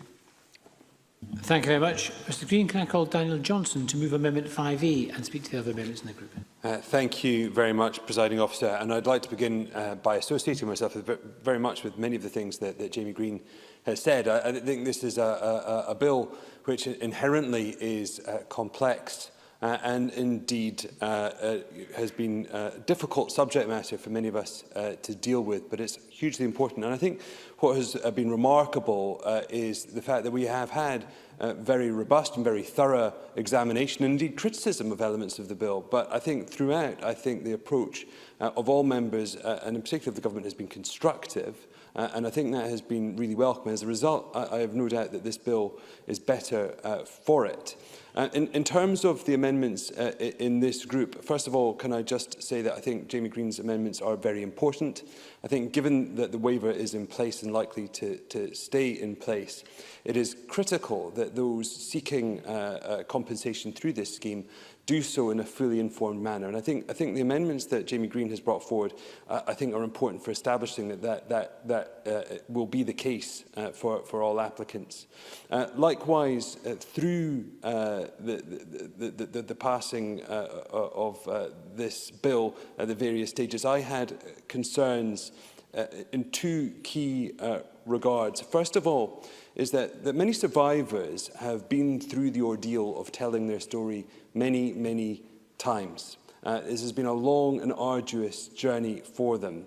And wherever possible, I think we should seek to avoid re-traumatizing those individuals. So 5A, in my name, will seek to ensure that where evidence has already been provided by individuals, that they do not have to provide it again. Similarly, I think it's important that there is clarity regarding the length of time for applications, which is dealt with by Amendment 48 in my name. Lastly, 51 requires Redress Scotland to take account and make clear the accessibility of evidence that individuals may have. Overall, one of the key important elements of these amendments, to my mind, is about providing clarity regarding the information required by individuals that they will need to make an application. One of the issues that the committee had in its Stage 1 report was regarding evidential requirements and burdens of proof. And while I would have preferred in many ways to see some of those put clearly on the face of the bill, I think the improved detail in terms of the requirements for the guidance and information provided by Redress Scotland, and indeed the reporting on those matters, indeed provides that clarity that's required, and therefore are really very important additions to the bill. And with that, I will conclude my remarks. Thank you, Presiding Officer. Thank you very much, Mr Johnstone. Can I call Sandra White? Thank you very much, Presiding Officer. I'm not a member of the committee, but I want to thank members of the committee and the clerks for speaking to me when I was pursuing an issue. I really do want clarification. I speak to 5 and 5A amendments, and Daniel Johnson had mentioned about clarification.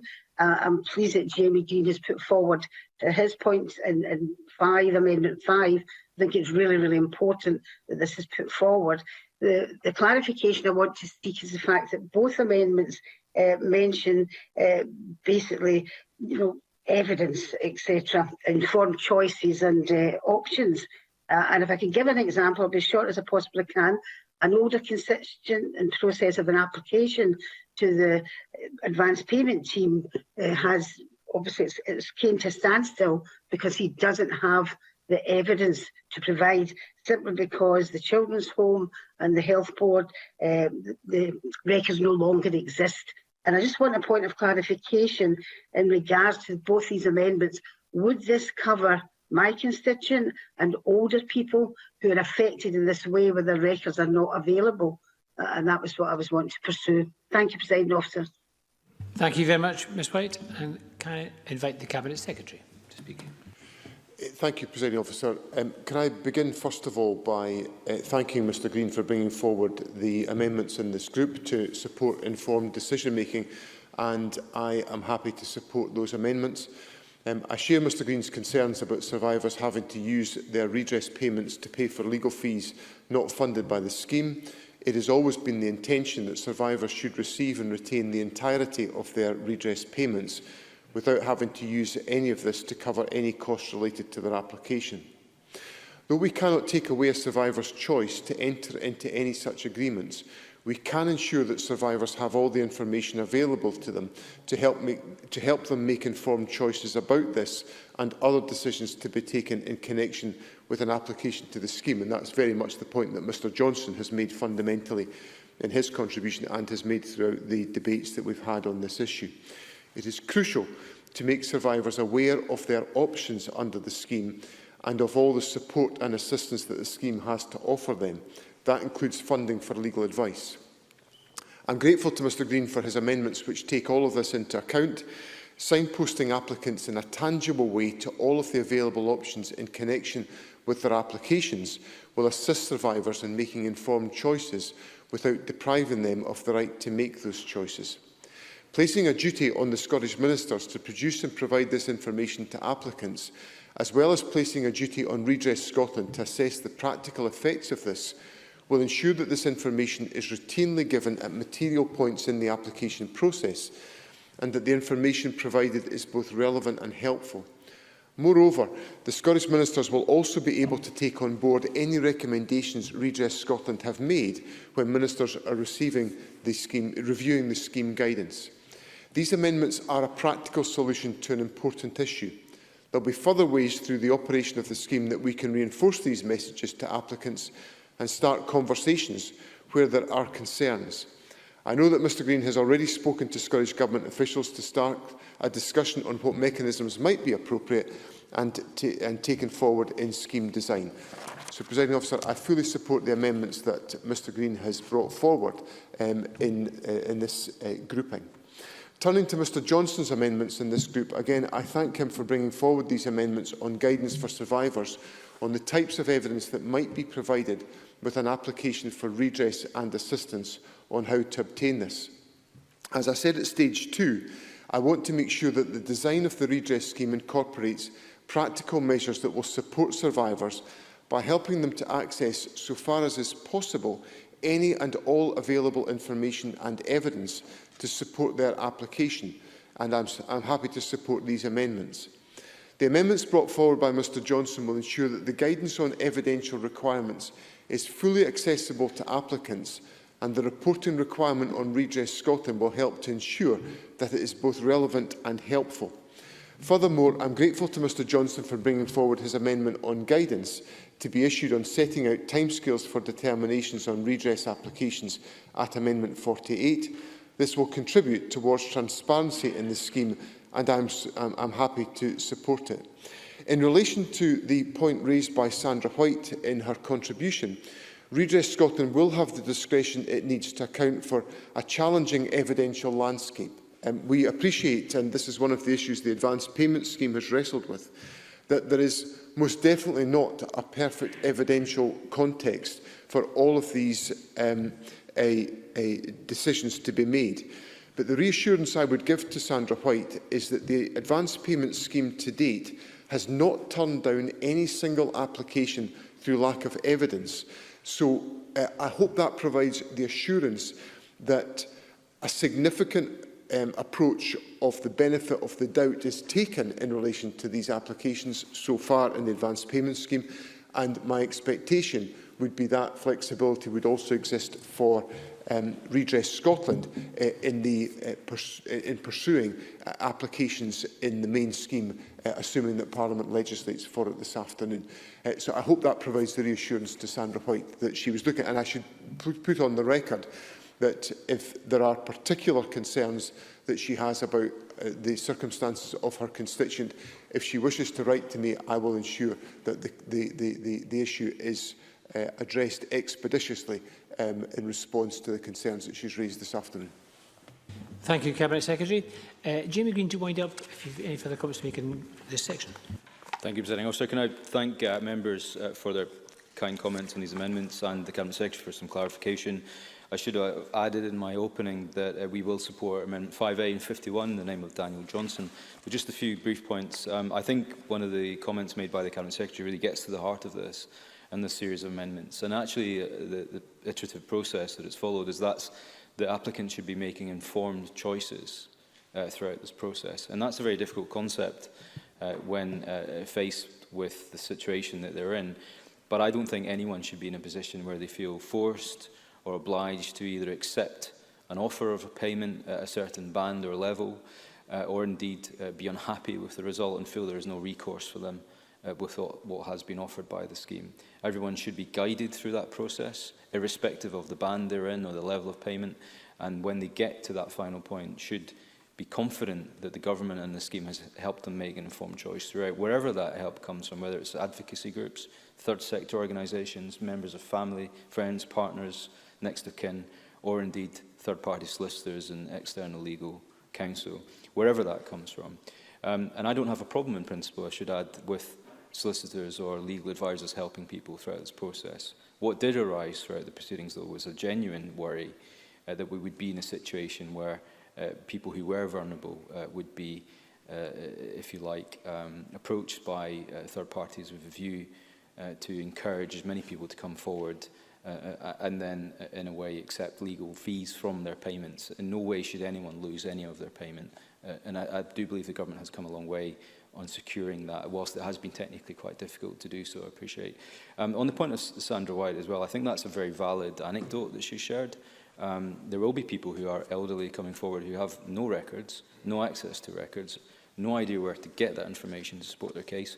But what lies at the heart of this scheme, and we've been keen to stress this as a committee, is what is important is that the balance of doubt is not there. That this concept of putting the victim first must lie at the heart of the redress panel and the awards, and therefore the threshold of evidence required throughout this scheme is much, much lower than that many would face in civil litigation proceedings.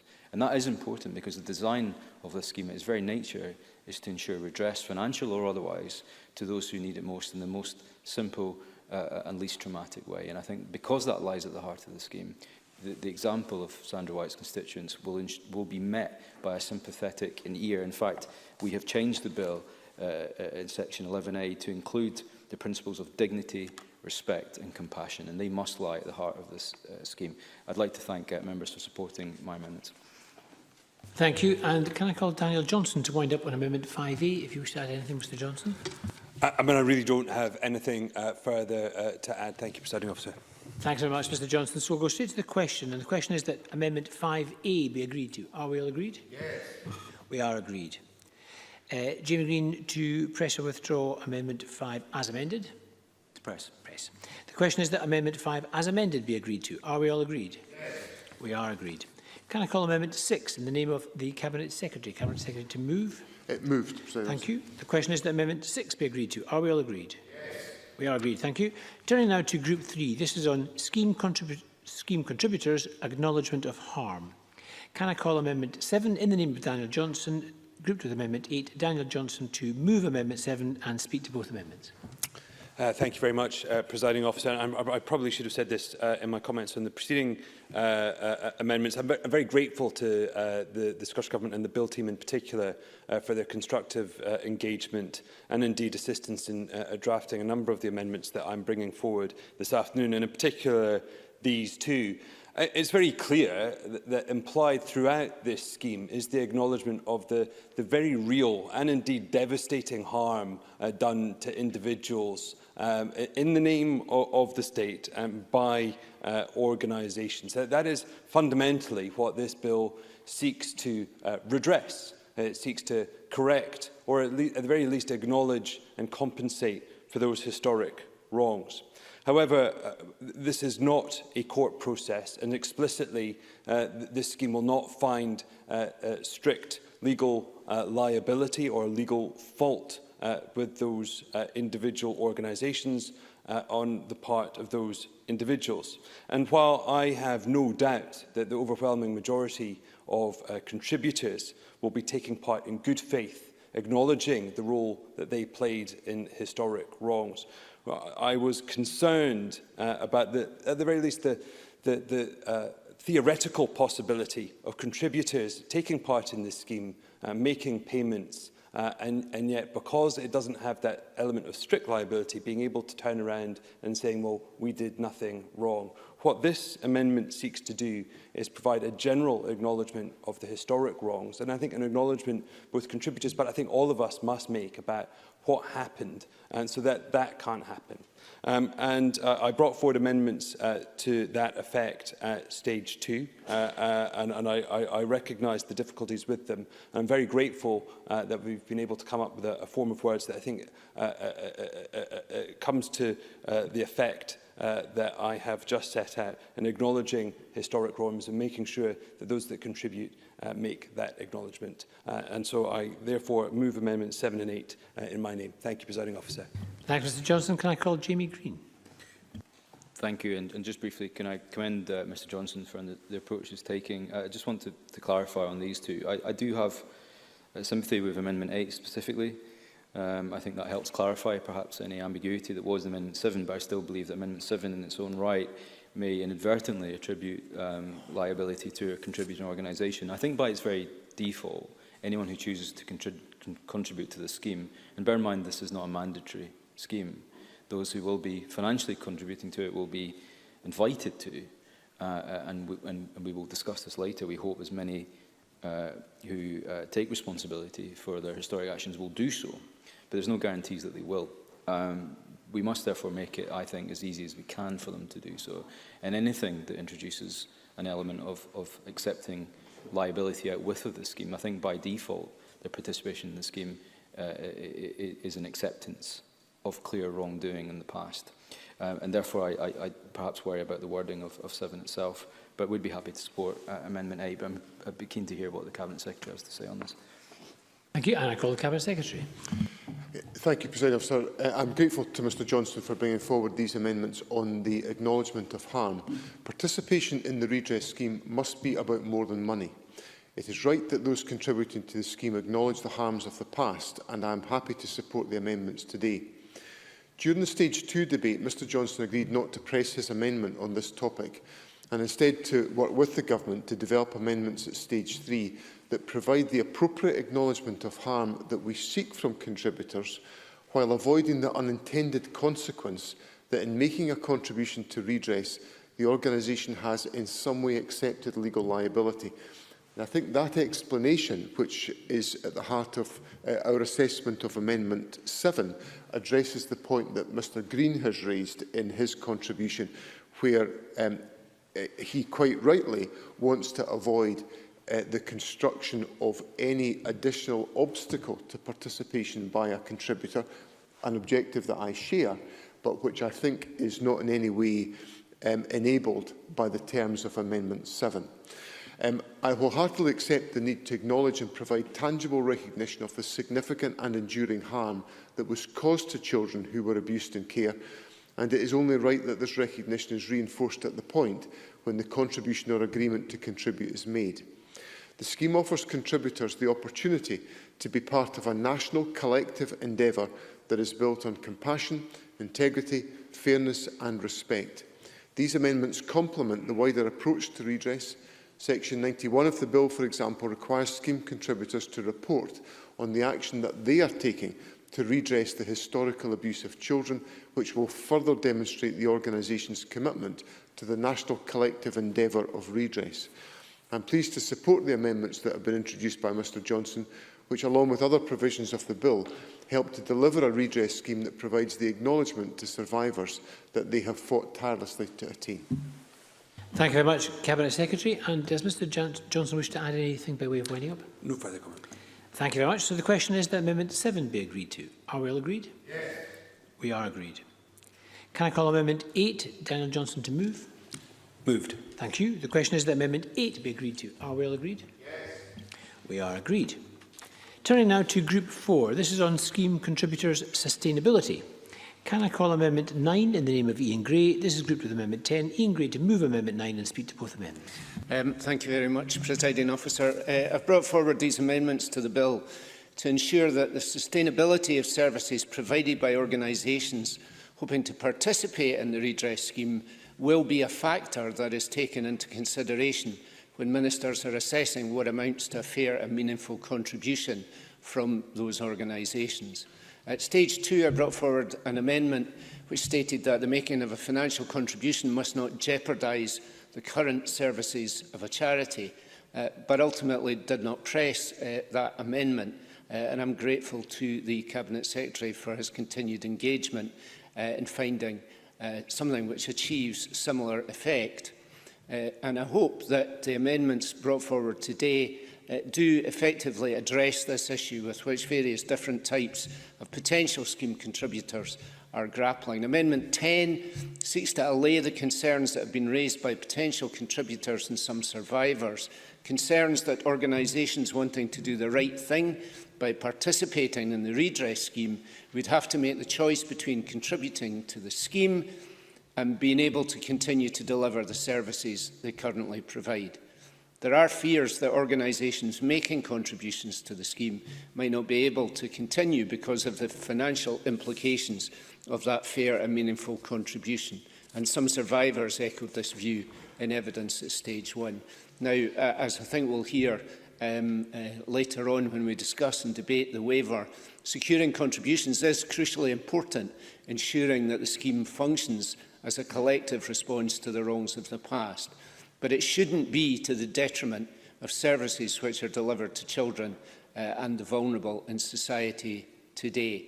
I think the organisations will be more likely to contribute to the scheme if they know that this factor will be taken into consideration by ministers. Amendment 10 requires that Scottish ministers must take into consideration the sustainability of services then. It's important to say, though, that I don't see these amendments as a way to give organisations a discount on the amount of their contribution simply because they do deliver services today. Rather, it seeks to ensure that the payment of contributions is fair, manageable and sustainable, and that in turn will allow organisations covered by the circumstances set out in the principles in the bill to maintain their current services. I think that is a proportionate approach. Amendment 9 is simply a consequential amendment to the more important Amendment 10, and I would ask that the Chamber supports these amendments in my name. Thank you very much. Can I call the Cabinet Secretary? Thank you, Presiding Officer. Can I thank Mr Gray for bringing forward these amendments? And I think the substantive issue that Mr Gray pursued at stage 2 on this question, and which he's brought into the debate today, is, I think, a very important one. And I am grateful to Mr Gray for highlighting this issue. It aligns very much with the amendment made at stage 2 by Mr Greene in relation to the consideration of the affordability of contributions. In his contribution today and also at stage 2, Mr Gray made the point that there had to be an assessment made about the ability to contribute to the scheme whilst trying to maintain current services. And I think that is an important element to be weighed up by ministers, and I'm very happy to support the amendments. And I think the formulation that Mr Gray has advanced in this section strikes the correct balance in how that assessment has to be considered by ministers. This amendment will require ministers to consider the sustainability of an organisation's services, as ultimately it will be the decision of Scottish ministers whether or not a financial contribution is to be considered fair and meaningful. I've spoken often about the need for a collective national endeavour, indeed I did so in the last grouping, and this amendment supports a collective approach to the provision of redress. We've listened to providers' concerns, and this amendment helps to create the conditions that allow them to participate in the scheme and demonstrate their integrity and commitment to survivors, but it does so by adding another consideration for ministers to ensure that the correct balance has been struck. I also agree with the point that Mr Gray has made that an amendment of this type makes it more likely for organisations to contribute to this collective national endeavour, and that is the objective that we are all trying to pursue. So for these reasons, I support the amendments that have been advanced by Mr Gray in this section. Thank you very much. Does Mr Gray wish to add anything by way of winding up? In that case, we'll move straight to the question. The question is that Amendment 9 be agreed to. Are we agreed? Yes. We are agreed. Can I call Amendment 10? Ian Gray to move. Ian Gray to move Amendment 10. Moved. Thank you. The question is that Amendment 10 be agreed to. Are we all agreed? Yes. That is agreed. Turning now to Group 5 on eligibility, can I call Amendment 34 in the name of Daniel Johnson, grouped with Amendments 14, 15 and 16. Daniel Johnson to move Amendment 34 and speak to all the amendments in the group. Thank you very much, Presiding Officer. And I should say at the outset is that I'm inclined to treat both Amendment 34 in this group and indeed my amendments in the next group as probing amendments, and I will be listening quite carefully to what the government has to say in response to them, given that I understand the issues that may be involved. Throughout the passage of this bill, I think there has been a concern about the rights that may be being set aside through the waiver and indeed the interactions there may be between accepting compensation through this scheme and a person's ability to take a court case forward.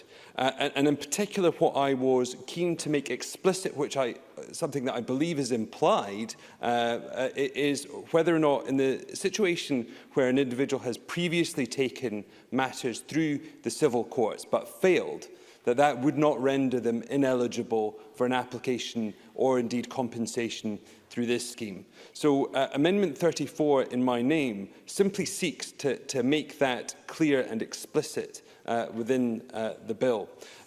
Now, I recognise the legal technicalities, and so therefore I do feel that a clear statement to that effect in Parliament would most likely satisfy the requirements, given the implications from a legal perspective that such statements in Parliament have. But with that, I will conclude my remarks, Presiding Officer. Thank you very much. And can I invite the Cabinet Secretary to speak to Amendment 14 and the other amendments in this group?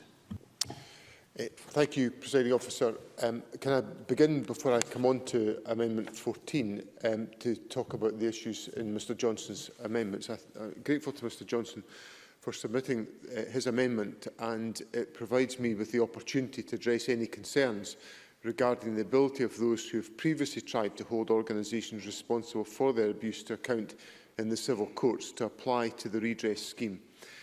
Let me stress, and indeed state on the record, that survivors who have previously brought a relevant court action in respect of their abuse and who have been unsuccessful in that litigation will, under the bill as it stands, be able to apply for redress under this scheme. That includes where the litigation was brought against the Scottish Ministers or any scheme contributor. We recognise that success in a court of law is dependent on a number of factors, many of which are out with a survivor's control, such as establishing liability, meeting evidential standards, withstanding challenge and cross-examination of their account. The approach of the redress scheme will be entirely different. It will be more compassionate, trauma-informed, and will support survivors to obtain evidence. It therefore does not follow that failure at court should prohibit an application for redress or provide an indication that such an application would be unsuccessful. And there is nothing in the bill, as it currently stands, to suggest that that should be the case. Whilst I unreservedly support the principle of the amendment, as I've just outlined, I do think it's an unnecessary amendment to the bill.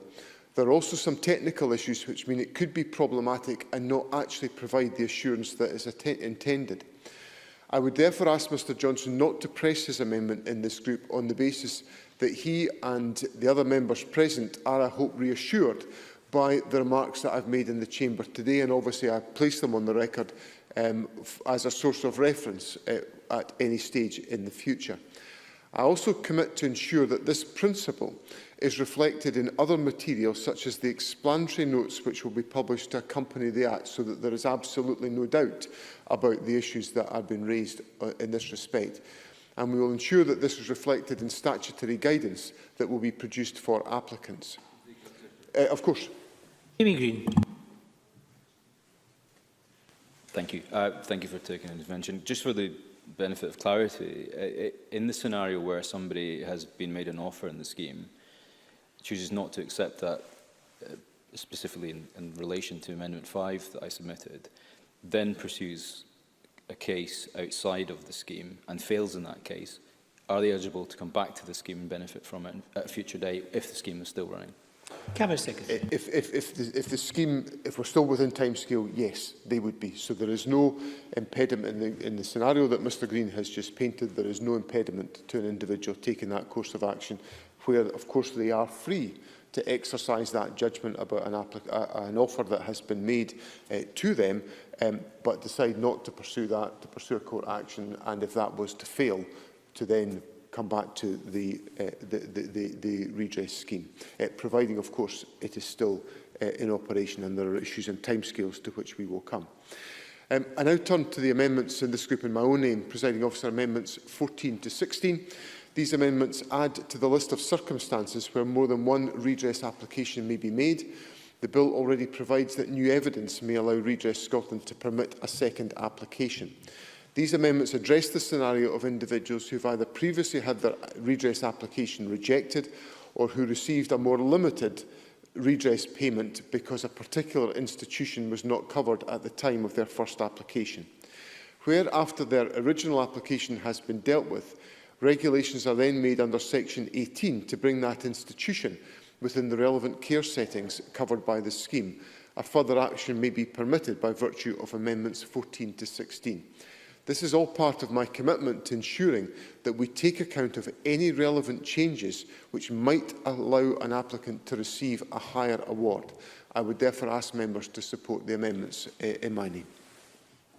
Thank you very much. I don't have any other contributors. Would Daniel Johnson care to wind up on this group? Thank you. I'd just like to simply thank the Cabinet Secretary for his remarks. I think they both clarified the situation that I sought clarification on, but actually more importantly, I think his points regarding the nature of this scheme needing to have compassion at its heart and be very much more straightforward and an easier process for survivors to navigate, I think are very welcome too. So on that basis, and given I think the fact that those remarks are now in the record, I will withdraw Amendment 34 in my name. Thank you very much. The member wishes to withdraw Amendment 34. Are we all agreed? We are agreed. Can I call Amendment 11 in the name of the Cabinet Secretary? Cabinet Secretary to move formally? Move, Presiding Officer. Thank you. The question is that Amendment 11 be agreed to. Are we agreed? Yes. Thank you. Can I call Amendment 12 in the name of Jamie Greene? This was debated earlier. Jamie Greene to move. Move. Thank you. The question is that Amendment 12 be agreed to. Are we all agreed? Yes. We are agreed. Can I call Amendments 13, 14, 15 and 16, all in the name of the Cabinet Secretary, and invite the Cabinet Secretary to move on block? Moved on block, Presiding Officer. Thank you. Does any member object if we put the questions on block? No. Thank you. So the question is that Amendments 13 to 16 are agreed to. Are we all agreed? Yes. We are agreed. We're going to turn now to Group 6.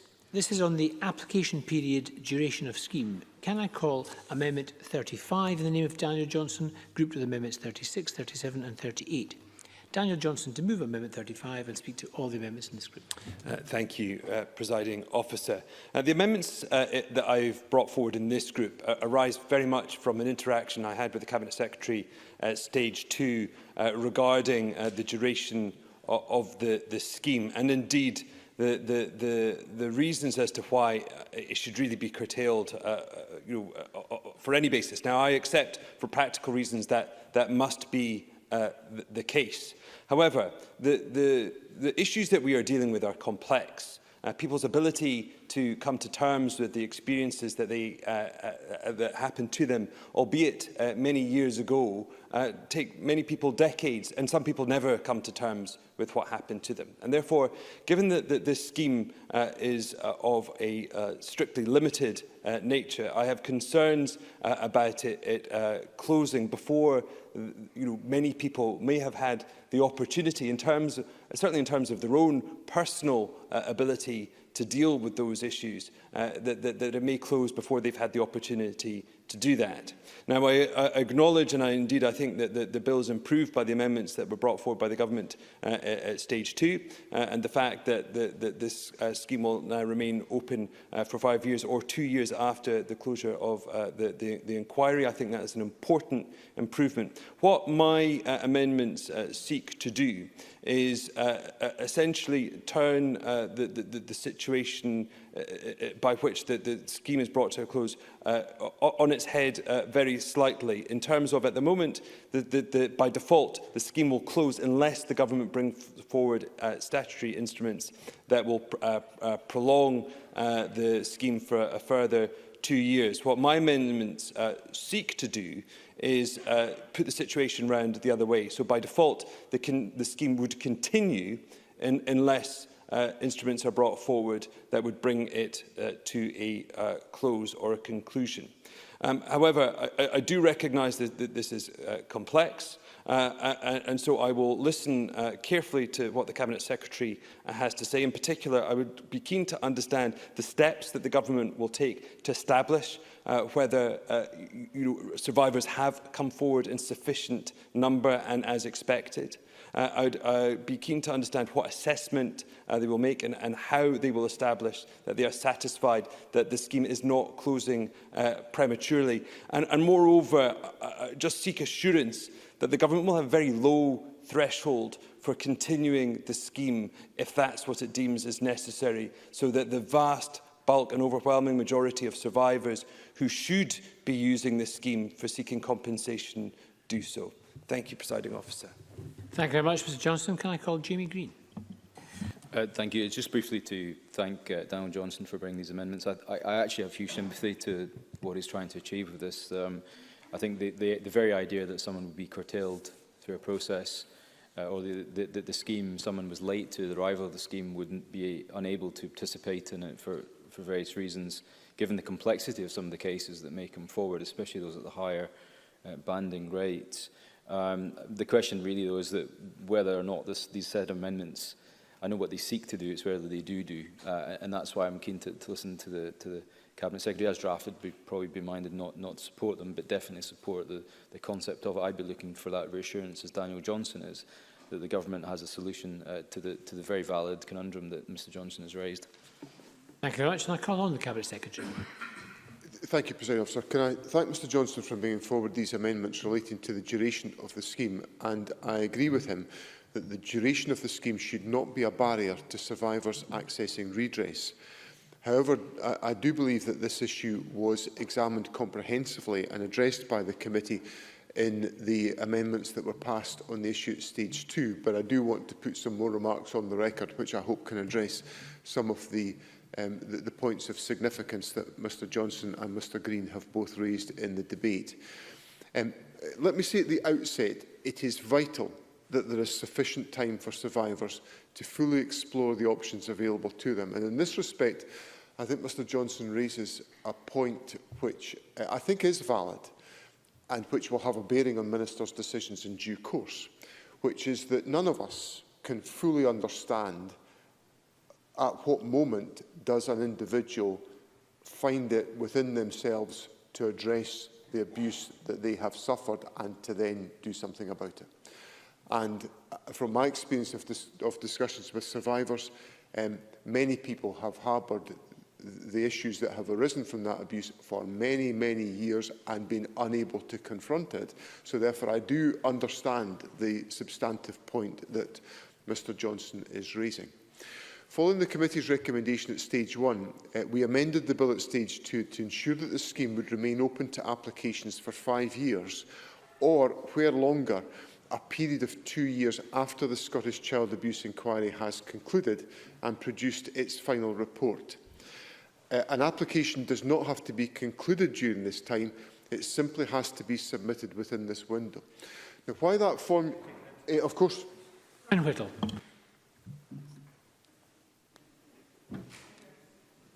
Brian Whittle. Thank you. Thank you. I appreciate the Cabinet Secretary giving me. I just want some clarification here in that, as the Cabinet Secretary knows, I have been working with a constituent who has only recently confronted her trauma from 4 decades ago, and actually now taking that to court. How would the redress bill aid my constituent in that circumstance? Cabinet Secretary. I think Mr Whittle's example actually brings forward the point that I was trying to make in addressing Mr Johnson's remarks. That I think there are individuals in our society who have had to harbour this experience personally and privately for a very long time. But as a society, we are now confronting all of that more openly. Mr Whittle's constituent was not was not living in an environment in which these issues were openly addressed and confronted. We have this Scottish Child Abuse Inquiry, which is shining a very, very bright spotlight into areas of the country's past. And I hope from that very transparent process that Lady Smith is leading, that this will assist individuals in seeing that the country, the state, is facing up to the failures of the past. And it may prompt individuals to then have greater confidence and assurance about coming forward to address their own experience.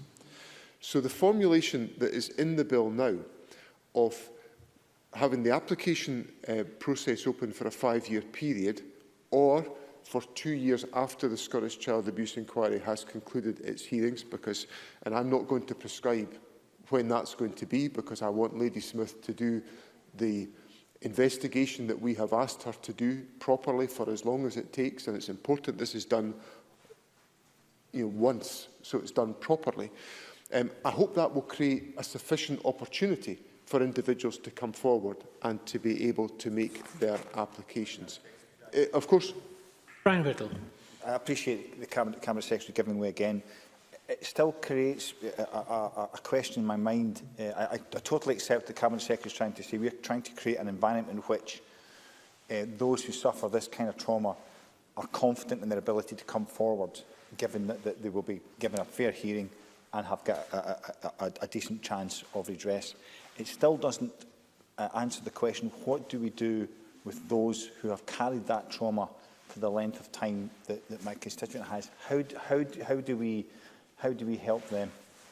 Cabinet Secretary. I think we help them in one way, which is by openly confronting all of these issues and by having the inquiry, which I think is operating, in my view, very effectively, and is operating on the principle that survivors are the experience. If members, which I know Mr. Whittle will have done, look at the case studies that have been published by the Scottish Child Abuse Inquiry, there is a formulation of language in those papers, very thorough and detailed papers, which essentially comes to the conclusion that it is more likely than not for certain abuse to have taken place. So the inquiry is essentially saying to individuals in our society, we believe you. And I hope that is a significant factor in persuading individuals to be able to come forward, and the window has been created for that to happen. However, the alternative to that is, I suppose, that we have to have a scheme which is open forever. And I think Mr. Whittle would understand just the fact that I think, well, certainly government feels the need that we have to put some parameters around the application process so that we can try to resolve the issues that are coming forward. Now, in the committee deliberation at stage 1 and stage 2, well, the committee evidence in stage 1, and then we brought forward amendments at stage 2 to place a statutory duty on the face of the bill, requiring the Scottish Government to review whether it should exercise its power to extend the application period unless it had already taken steps to extend it, because there is provision in the bill for extensions to be undertaken. Those amendments imposed a requirement to lay the findings of this review before Parliament for its consideration. The 15-month time period for the review is long enough to ensure the review can be a thorough one and that regulations can be passed by this Parliament which can take account of the specific outcome of that review. In my view, what the bill currently provides for is right and will give people sufficient time to explore which option they wish to pursue. It ensures the scheme will remain open long enough for survivors to pursue a civil action in the first instance, if that is, for example, their preference.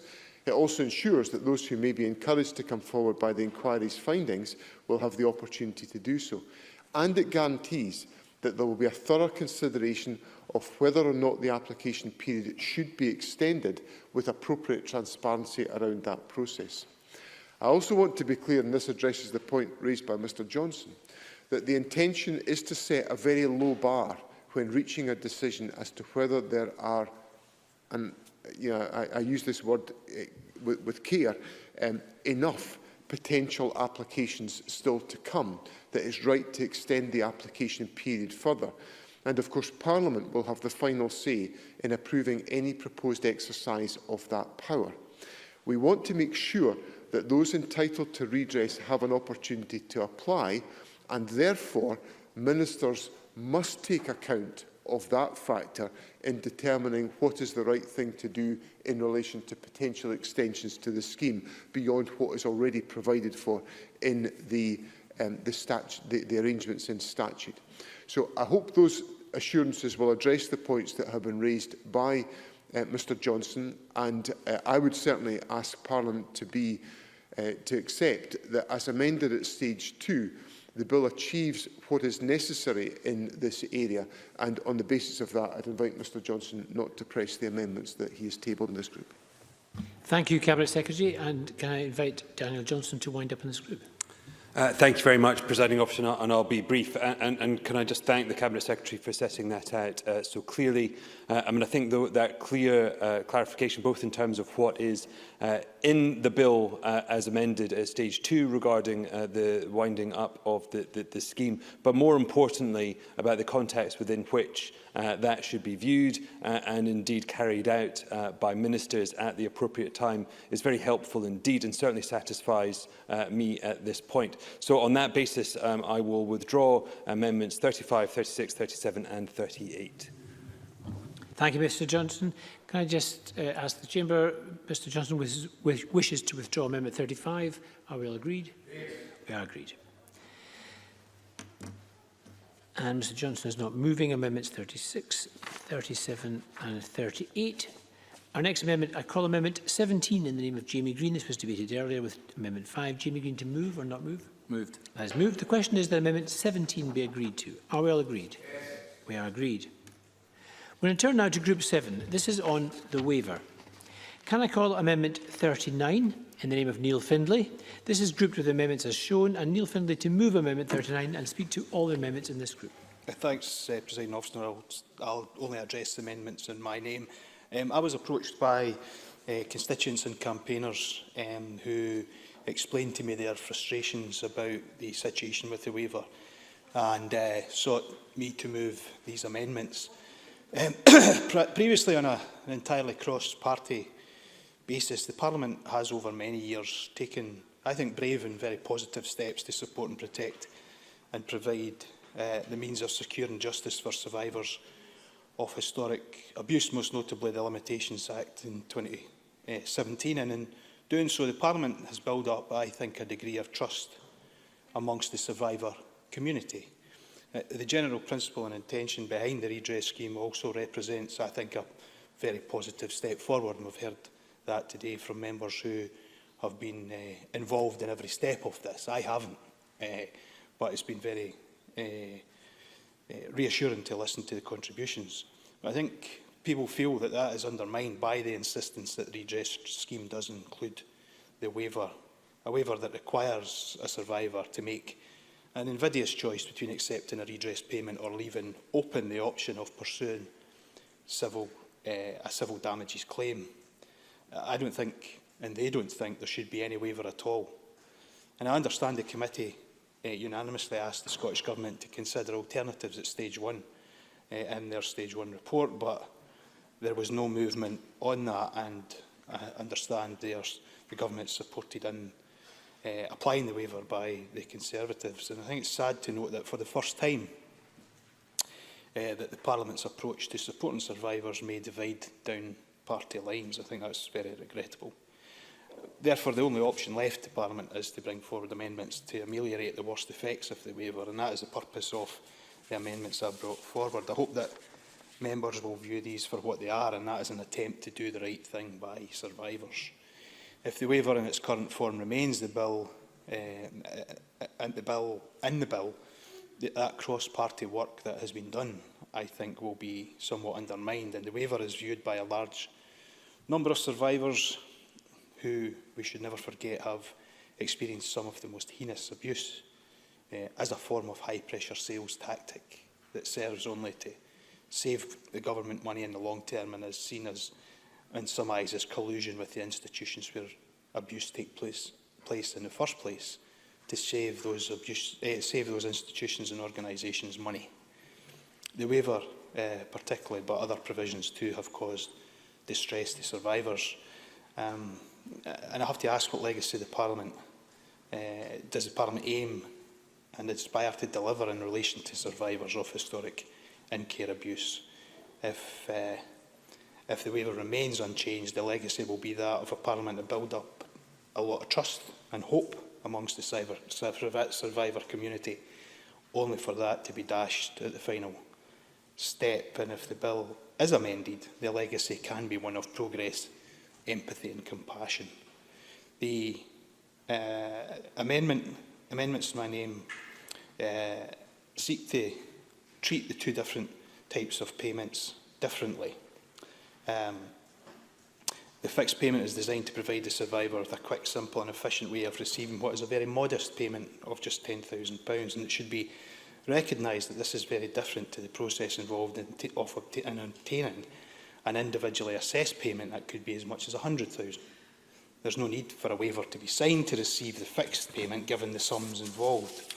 The amendment will allow the survivor to receive a fixed payment, then take the time that they need to fully consider their options in respect of seeking an individually assessed payment or pursuing civil damages. It effectively converts the fixed payment into an interim payment, and I believe that is fair and a reasonable approach. Further amendment looks at introducing payment of a redress as an alternative to a blanket waiver, a redress payment as an alternative to a blanket waiver, and the policy objective is to provide an applicant with greater flexibility in respect of the choice they currently require to make between a redress payment or civil damages. The amendment aims to vary the waiver so that the applicant has three choices if they accept a redress payment: abandon ongoing civil damages claim, or confirm they will not bring a civil damages claim in future, or continue with or bring civil proceedings, but in which circumstances they would repay the redress payment if the civil damages claim is successful. This will prevent the survivor being forced to make an invidious choice. It will also allow the Scottish Government, if they approach the matter fairly, to achieve the purpose that they say the waiver is there to serve. I think these are sensible amendments which give victims choice and, most importantly, the respect they deserve without undermining trust. Thank you, Presiding Officer. Thank you very much, Mr Findlay. Can I call Ross Greer to speak to Amendment 42 and the other amendments in this group? Thank you, Presiding Officer. I move the amendments in my name. I'll be making quite a substantial contribution here due to the number of amendments I have in this group and the substantial change they would represent. I don't intend on making as lengthy a contribution at any other stage in proceedings. There's no element of this bill and the redress scheme more controversial than the waiver. It's been thoroughly considered at stage 1, debated at stage 2, so I won't be rehearsing those fundamental arguments now. I accept, with regret, that the majority of the committee did not support Ian Gray's efforts to remove the waiver entirely, but it's clear that everyone was concerned. That was the motivation behind the unanimous stage 1 recommendation to remove the waiver that Neil Findlay has just mentioned. And there was a clear desire, I hope still a clear desire, across Parliament and certainly from survivors, to limit the scope of the waiver to the greatest extent possible. And it's with that in mind that I'm moving Amendment 42. This amendment would remove the waiver requirement for those seeking redress from the state, specifically from either Scottish ministers or local authorities. Legitimate concerns have been raised by the Scottish Human Rights Commission about the waiver's compatibility with the ECHR rights of survivors, given the state is essentially awarding itself immunity.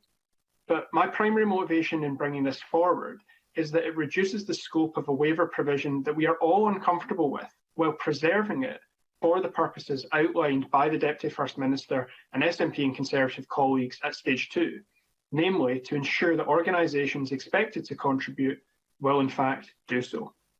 We've been told that the waiver provision is essential to secure the contribution of private organisations. Now, that's not an argument that I agreed with, but I accept it as one supported by the majority. That debate has been had. Therefore, I make this constructive proposal, which would maintain the waiver for this purpose, but remove it as a requirement when the survivor is seeking redress from ministers or local authorities from the state. Given the state's ultimate responsibility to protect children, a responsibility which it has historically failed to fulfil, that's why we are here, a number of survivors have communicated to me that a proposal such as this would not only increase the likelihood of engaging with the scheme, It would send a powerful signal that government is not trying to avoid its own responsibilities here. We are all profoundly uncomfortable with this waiver, but if we're to compromise, to accept that it will play a part in this scheme, we should look to ensure that it only applies where it is fulfilling a clear purpose. This is by far the most significant of my amendments, and I hope that members will be able to support it. I do apologise. Amendment 49 is consequential to Amendment 42. It provides that the negative procedure should apply to the power to introduce a list of state bodies by statutory instrument. It's not my intention to make this process onerous for the government. Amendment 43 adds an additional condition to the waiver. The condition is that the survivor must have taken advice from a solicitor. This amendment is designed to ensure that applicants have taken legal advice, enabling them to make an informed decision. Waiving the right to take future legal action is a significant and potentially lifelong decision. Paramount that survivors are well informed. The key factors that survivors must be taken into account when weighing up whether to take a redress payment with the waiver or to take civil action is how likely any civil action is to succeed, how much they may be entitled to, and how long or difficult that process might be. These are complex questions, clearly requiring the advice of a legal professional. By comparison, under employment law, if a settlement agreement involving a payment is agreed between an employee and their employer, it would include the employee signing away their right to take future action. Such a settlement agreement is only binding on the employee if they take legal advice on it and it is countersigned by a solicitor. A lower threshold than that for abuse survivors seems hardly justifiable. These amendments also set out that the government, by regulation, specify the information that solicitor must provide. This is designed to ensure that any legal advice is high quality, as the waiver would not apply if these conditions are not met. Amendment 50 specifies again that this regulation would be subject to the negative procedure. It is not my intention to make this process onerous for the government. I'm simply trying to narrow the scope and strengthen the rights of survivors. Amendment 19 does not seek any immediate changes to the operation of the scheme, but I believe it is critical if we're to reflect as best we can the serious concerns which have been raised about the waiver's effect on survivor participation. Remember that at stage 2, the representatives of former boys and girls abused of Quarriers' homes told Parliament that they would urge Quarriers not to contribute to this scheme and instead to put their money to other worthy causes if the waiver remains. They did this because, common to other survivor groups that we heard from, they made it clear that many of their members simply will not engage with a scheme which requires them to sign such a waiver. As mentioned before, though, we are where we are with the waiver. So in Amendment 19, I proposed a review mechanism whereby the government must assess the impact that the waivers had on survivor engagement with Redress Scotland and present to Parliament any actions they intend to take as a result of that review's findings. I dearly hope our concerns are unfounded and that the waiver does not have a significant negative effect on survivors accessing redress payments. But given what we've been told by survivors themselves, it's Parliament and government's responsibility to, at the very least, check whether or not this turns out to be the case. Amendment 19C, also in my name, adds to this that the report should cover instances where an applicant may have received a higher payment than the redress payment had they taken civil action. This reflects concerns raised by Daniel Johnstone and others at previous stages of this bill. Amendments 19A and B from the Cabinet Secretary and Amendment 20 from Brian Whittle seek to do the same thing, to mandate an assessment of the waiver's impact on encouraging organisations to become scheme contributors. This is absolutely the right thing to do, given the likelihood of organisations contributing is the key argument for the waiver's inclusion at all. Given these amendments seek the same outcome, we'll be supporting 19A and B from the Cabinet Secretary. And should they pass, I presume that Mr Whittle will withdraw Amendment 20. Otherwise, we'll end up with a rather clumsy requirement to conduct what is essentially the same review twice, but on different and slightly overlapping timescales. If for whatever reason 19A and B do not pass, though, I would of course encourage Mr Whittle to press 20. Returning to my amendments, Amendment 44 amends Section 47 on the period for which an offer of redress payment is valid. It does that to add that the redress offer will remain valid for the duration of any civil proceedings brought by an applicant. This will ensure that applicants are not timed out of receiving a redress payment due to having launched civil action. The amendment's designed to ensure that applicants are not put under time pressure to accept a redress payment while a civil claim is ongoing. It addresses situations where survivors launched civil action and made an application for redress payment. Without this amendment, an organisation defending a civil claim could be incentivised to drag out and delay the civil case, knowing that the survivor has a finite period of time in which to accept an alternative redress payment. I welcome the other amendments in this group. For reasons of time, I won't go through them all in great detail, but I think Amendment 18 from McNeill is particularly important in addressing the concerns raised by myself and Oliver Mundell and others at stage 1. In many cases of institutional child abuse, evidence, witnesses or other survivors may only be identified long after it has taken place. It would be deeply, deeply wrong for a survivor to sign a waiver on the basis that they did not have a strong enough case for civil action at the time of their Redress Scotland application, only for such evidence to later emerge, leaving them in the situation whereby civil action would likely have succeeded, but the waiver has prevented them from undertaking it. If we're to accommodate this waiver, a provision such as this is essential. This addresses the core ethical concern that we have had throughout this process. I'll conclude my remarks here, Presiding Officer. Thank you. Thank you very much, Mr Greer. Can I call Alec Neil to speak to Amendment 18 and the other amendments in this group? Mr Neil. Thank you very much indeed, Presiding Officer. I won't take too long, but let me start by saying the committee was determined to do two things. First of all, we were determined, along with the Cabinet Secretary, to get to a stage where this legislation passes before we finish up for the election. The survivors have waited long enough for this legislation to be passed, and we didn't want to do anything that in any way hampered the timetable through, and doing so before the 25th of March. Secondly, within the committee, there has been very broad consensus in the whole range of issues, and there has been basically broad consensus between the committee and the government, in particular the Cabinet Secretary. The one issue of contention, almost from day one, has been the waiver. And I want to make 2 points. Ross Greer's already made some of these points, but I want to emphasise them. I think it's fair to say the majority of the committee were extremely concerned about the principle of the waiver, because we were asking survivors in return for participating in the redress scheme to give up their right to civil litigation. And that is of concern in principle, but even more concern because the committee got evidence that the waiver provision could potentially be in contravention of human rights legislation. That is for a matter now for the courts to decide at a later date. But the second issue is, in terms of the evidence the committee got on the waiver, the evidence was overwhelmingly against the waiver. We get very, very little evidence that the waiver would incentivise contributors. And indeed, I have to say, even the government's own evidence in that was more assertion than actually hard evidence. And that led the committee to the conclusion in the Stage 1 report that the government should consider waiving the waiver, getting rid of the waiver. Now, for reasons that John Swinney, the Cabinet Secretary, has outlined, the government was very resistant to doing that. Although I don't agree with the government in that, I accept that that's their position. I understand where they're coming from.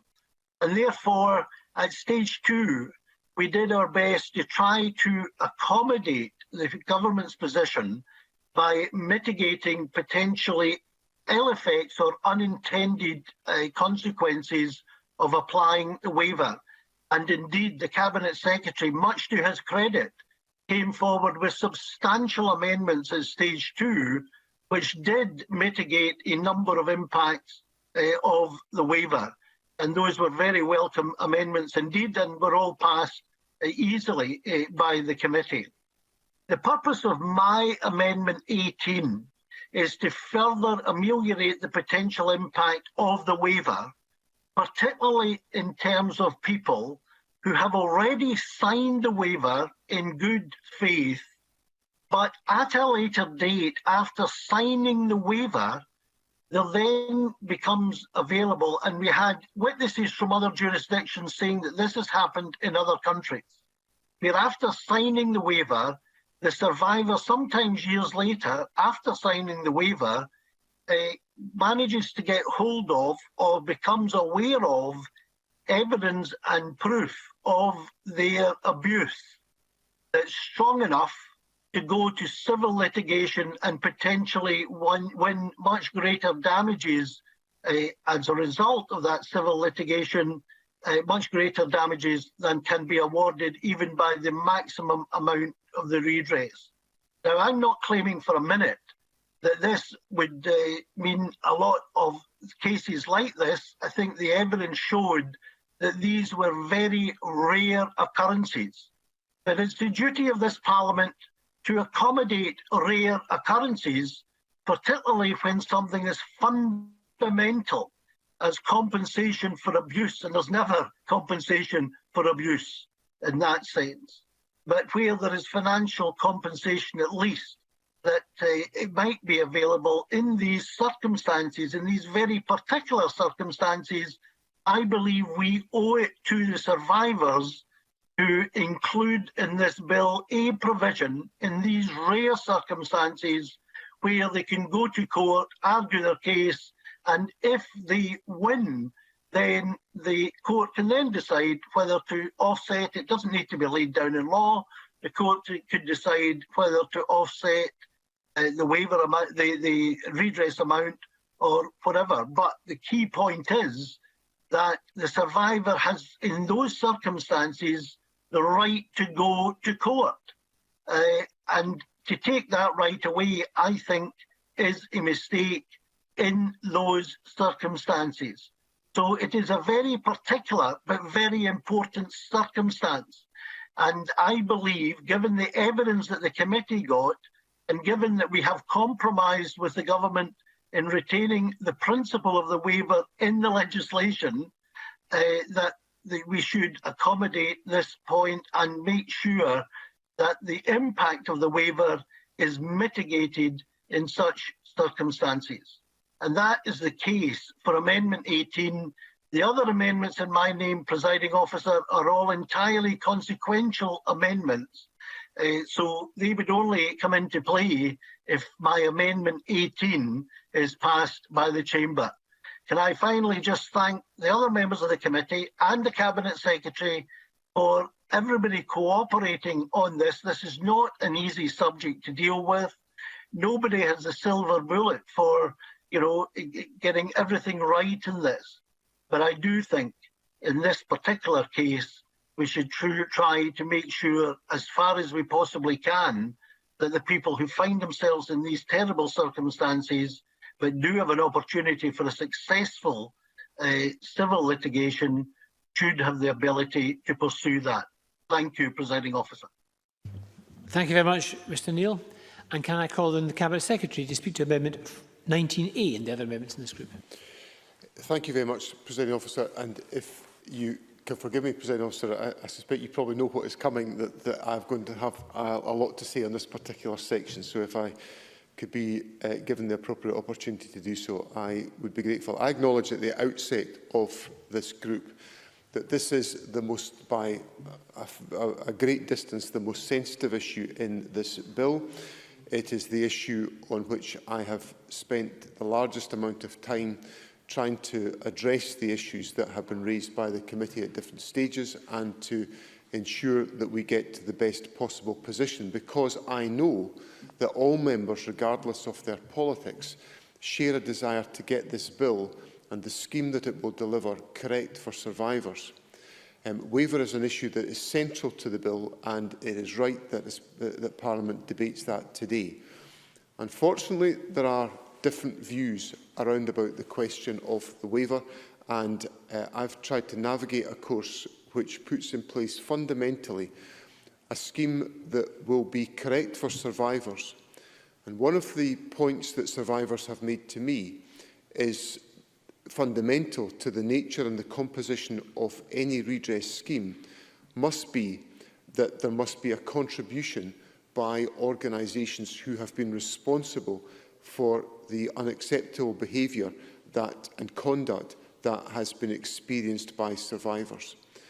So I want to make sure that we deliver contributions that survivors seek, and that organisations are held accountable by the nature of that contribution to address the failures of the past. Those responsible must contribute fairly, and they must contribute at scale. And as I've tried to address this issue at the heart of the bill, I have come to the conclusion that waiver is the only way that that approach can happen. The scheme is designed to secure collective participation, to say to survivors that a range of organisations are facing up to the past. And all of the amendments in this group that come from a number of different perspectives, and I acknowledge the seriousness of the issues that have motivated members to submit their amendments in this group, would, in my view, dilute the collective endeavour that is being put together to ensure that we secure contributions at a meaningful scale from organisations that can address the suffering that has been experienced by survivors. And my concern would be that if a number of the different propositions that come forward, and I'll go through them in detail in my contribution, could lead to a situation that would disadvantage survivors by discouraging the contributions from organisations. Waiver encourages those responsible for the past to actively play their part now for all survivors who apply to the redress scheme. Diminishing the value of the waiver removes that encouragement and may return us to a place where those responsible for care in the past fold their arms, sit back and wait to see how many survivors take them to court. I know this has been a difficult topic for everyone to deal with, but if we are to gather contributions now at the level survivors rightly seek and deserve to deliver a national collective redress scheme, my view is that the waiver needs to be part of that scheme. There are a number of key amendments in this group which fundamentally undermine the waiver provision, and I'll deal with them in turn. But my principal objection applies. If one or all are successful today, it means that redress is not an alternative to court. It endangers contributions and profoundly changes the nature of the redress scheme. And that point is crucial because redress is an alternative to court in the way in which it is designed. If we make the changes to the waiver, I believe that is undermined. And what we are trying to provide here is a scheme that is relevant to all survivors, and they are free to exercise a judgment about whether it works for them or whether they wish to pursue court action. Let me first of all address Mr Finlay's amendments first. Amendment 39 would mean that the waiver only applies to individually assessed redress payments, and under Amendments 40, 41 and 45, only where a survivor chooses for it to apply. Doing even one of those things would severely restrict the level of contributions we can secure, because providers would continue to face litigation and would need to keep reserves to pay for it. Amendments 40, 41 and 45 amount to the same as having no waiver in the scheme at all, as providers will have no way of knowing how many survivors will choose waiver rather than repayment. These amendments create a complex hybrid model that, while potentially offering more choice to those already able and willing to go to civil court, does nothing for survivors who are unwilling or unable to pursue that path. In fact, I consider that it diminishes the effectiveness of their only option available to them. Waiver maximises contribution from organisations, charities, trusts and local government because it allows them to plan their financial affairs and contribute because it allows them to plan their financial affairs and contribute to payments for survivors now rather than waiting for litigation. I'll give way to Mr Finlay. Neil Finlay. If he's right, why would survivors and the campaigners and the people working with them be advocating such a scheme? I think that the point I would make to Mr Finlay, and I think it's I suppose a point of just reflection on the debate, that there are different views held about this within the survivor community. So I know Mr Finlay properly started his contribution by saying he's had representations from constituents who will be survivors and who act on behalf of survivors. And I acknowledge that. But equally, Mr Finlay will appreciate there are different views within the survivor community on these questions. And I think some of the survivor community have taken a view about the waiver which I think is a pragmatic view. I don't think there's any survivor who's saying it's their first and greatest choice that they would like to see in a bill, but I think they accept the pragmatic argument for it being there to elicit the contributions from survivors. So I think that's the best way I can respond to the point that Mr Finlay fairly makes to me. As we've already heard today, the decision-making bodies of organisations have duties to consider on the responsible use of their funds and the protection of the current services, which is the point that Mr Gray has fairly made in this debate as well. So what I'm trying to say there is that the waiver plays a part in providing some quantification of the degree of financial risk to which organisations are exposed, and therefore provides some greater certainty while enabling those organisations to acknowledge the failures of the past. It may be almost impossible for these bodies to responsibly use charitable or public funds to make a contribution to redress when they have no duty to do so, without the assurance that doing so would reduce their risk of future litigation. The model of waiver we have, which extends to all payments made under the scheme and which makes the scheme an automatic alternative to litigation, does provide that reassurance. Introducing an option to forgo the waiver in favour of a commitment from a survivor to make a repayment to the redress scheme offers no protection from litigation, or indeed the costs that come with it. Providers would be more inclined to pay nothing now and wait until they were compelled to pay by a court. For survivors, that would mean only those who have successful outcomes in court are able to receive a financial contribution from those organisations responsible for them at the time of the abuse. I don't believe that is fair, or what our redress scheme should seek to do. As with all of the key amendments in this group, the loss of contributions would unquestionably impact most significantly on those who cannot, for example, the pre-64 cases, or those who do not want to go to court. Can I now move on to the amendments that Mr Greer has put forward, beginning with Amendment 42, which seeks to remove the effect of the waiver for Scottish and local government. The Scottish Government and our colleagues in local government recognise the need to contribute to this scheme. The Scottish Government has committed to funding all of the set-up and running costs of the scheme, including establishing and staffing Redress Scotland, the division of the Government required to support it, fees for applicants to obtain independent legal advice, and the cost of practical, emotional and therapeutic support to survivors. We will also pay a contribution to every redress payment, and where the relevant provider has not contributed, we will pay the costs of the redress payments in full. This is a significant financial commitment from the Government on behalf of the people of Scotland, which sadly reflects the nature and the scale of the abuse that has taken place. As with third-party organisations, it is appropriate that the waiver applies to the Scottish Government to provide assurance around financial probity and accountability of, in this case, public finances. Waiver is the mechanism that delivers responsible use of public money, which allows for recognition and acknowledgement of the harms of the past, whilst appropriately reducing the risk of future litigation against the Government. Local government has been a major provider of care for children in Scotland, whether through direct provision of care or through a role in the placing and safeguarding of children. In the interest of transparency, Presiding Officer, I would like to advise the Chamber that the Convention of Scottish Local Authorities has written to me, making an offer on behalf of Scotland's local authorities of a collective contribution of £100 million to the redress scheme. But the Convention of Scottish Local Authorities have been clear that that offer is made on the basis of the proposals that are contained within the legislation, which includes the waiver.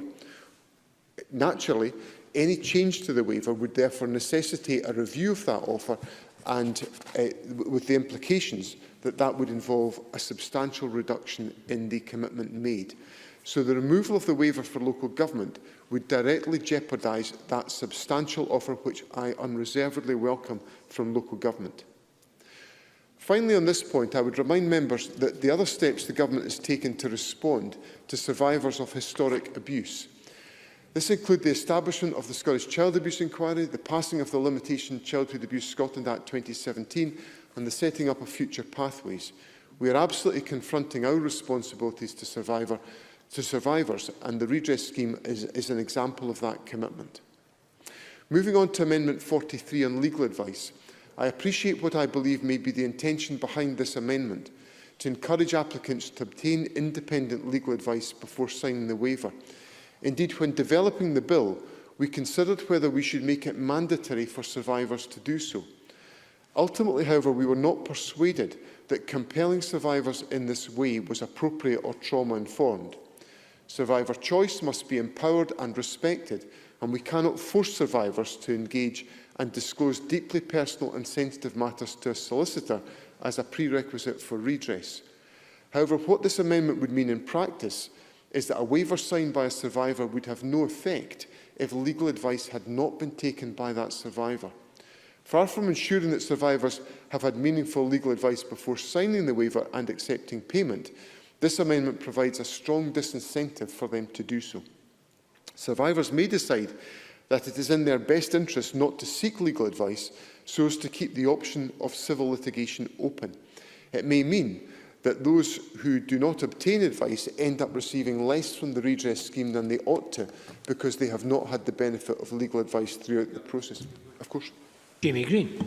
Can I thank the Cabinet Secretary for giving way? Can I just ask who would be the ultimate arbiter of whether or not consideration has been given as to whether a survivor has had sufficient independent advice or indeed are in the best position to be able to make an informed choice and decision at that time? Will it be the panel that makes the award, or will there be some other process? Because I think ultimately that protection must lie somewhere. Otherwise, there may be individuals who feel like they've done the right thing but have not. Cabinet Secretary. I think the best way I can answer that question is to say that ultimately the decision must rest with the individual themselves as to what course of action they take, because they must satisfy themselves that to pursue a redress claim and exercise the waiver is the right thing for them, or alternatively to try to pursue civil action. What the government will do is undertake to make sure that every option is available for that individual to take the necessary advice or have access to the support that enables them to take the necessary advice to ensure that they're making the wisest decision in their own circumstances. And we would, of course, and I've made that point already, encourage people to take legal advice because that will help them to formulate a judgment about whether whatever course of action they are proposing to take is in fact the right course of action. The amendment that 43 would create an inequality between those who did take legal advice, as they would be bound by the waiver and unable to pursue legal damages, and those who did not. These amendments may also risk survivors being encouraged by others not to seek legal advice and instead make an application for a redress payment as an initial step before they seek damages in the civil court. It raises the possibility of creating an industry of people without legal training offering assistance to survivors with their applications in return for a percentage of their redress payment. These amendments and the uncertainty they bring over which waivers could be relied upon significantly undermines the effectiveness of waiver to organisations considering making a contribution. I therefore cannot support these amendments. I believe wholeheartedly in the importance of funded legal advice for applications, and indeed the amendments that Mr Greene has introduced setting out a requirement for the scheme to provide accessible information on this to applicants at material points is the correct approach in my view. I now move on to those amendments that concern reporting on the effectiveness of the waiver, including those lodged by Brian Whittle.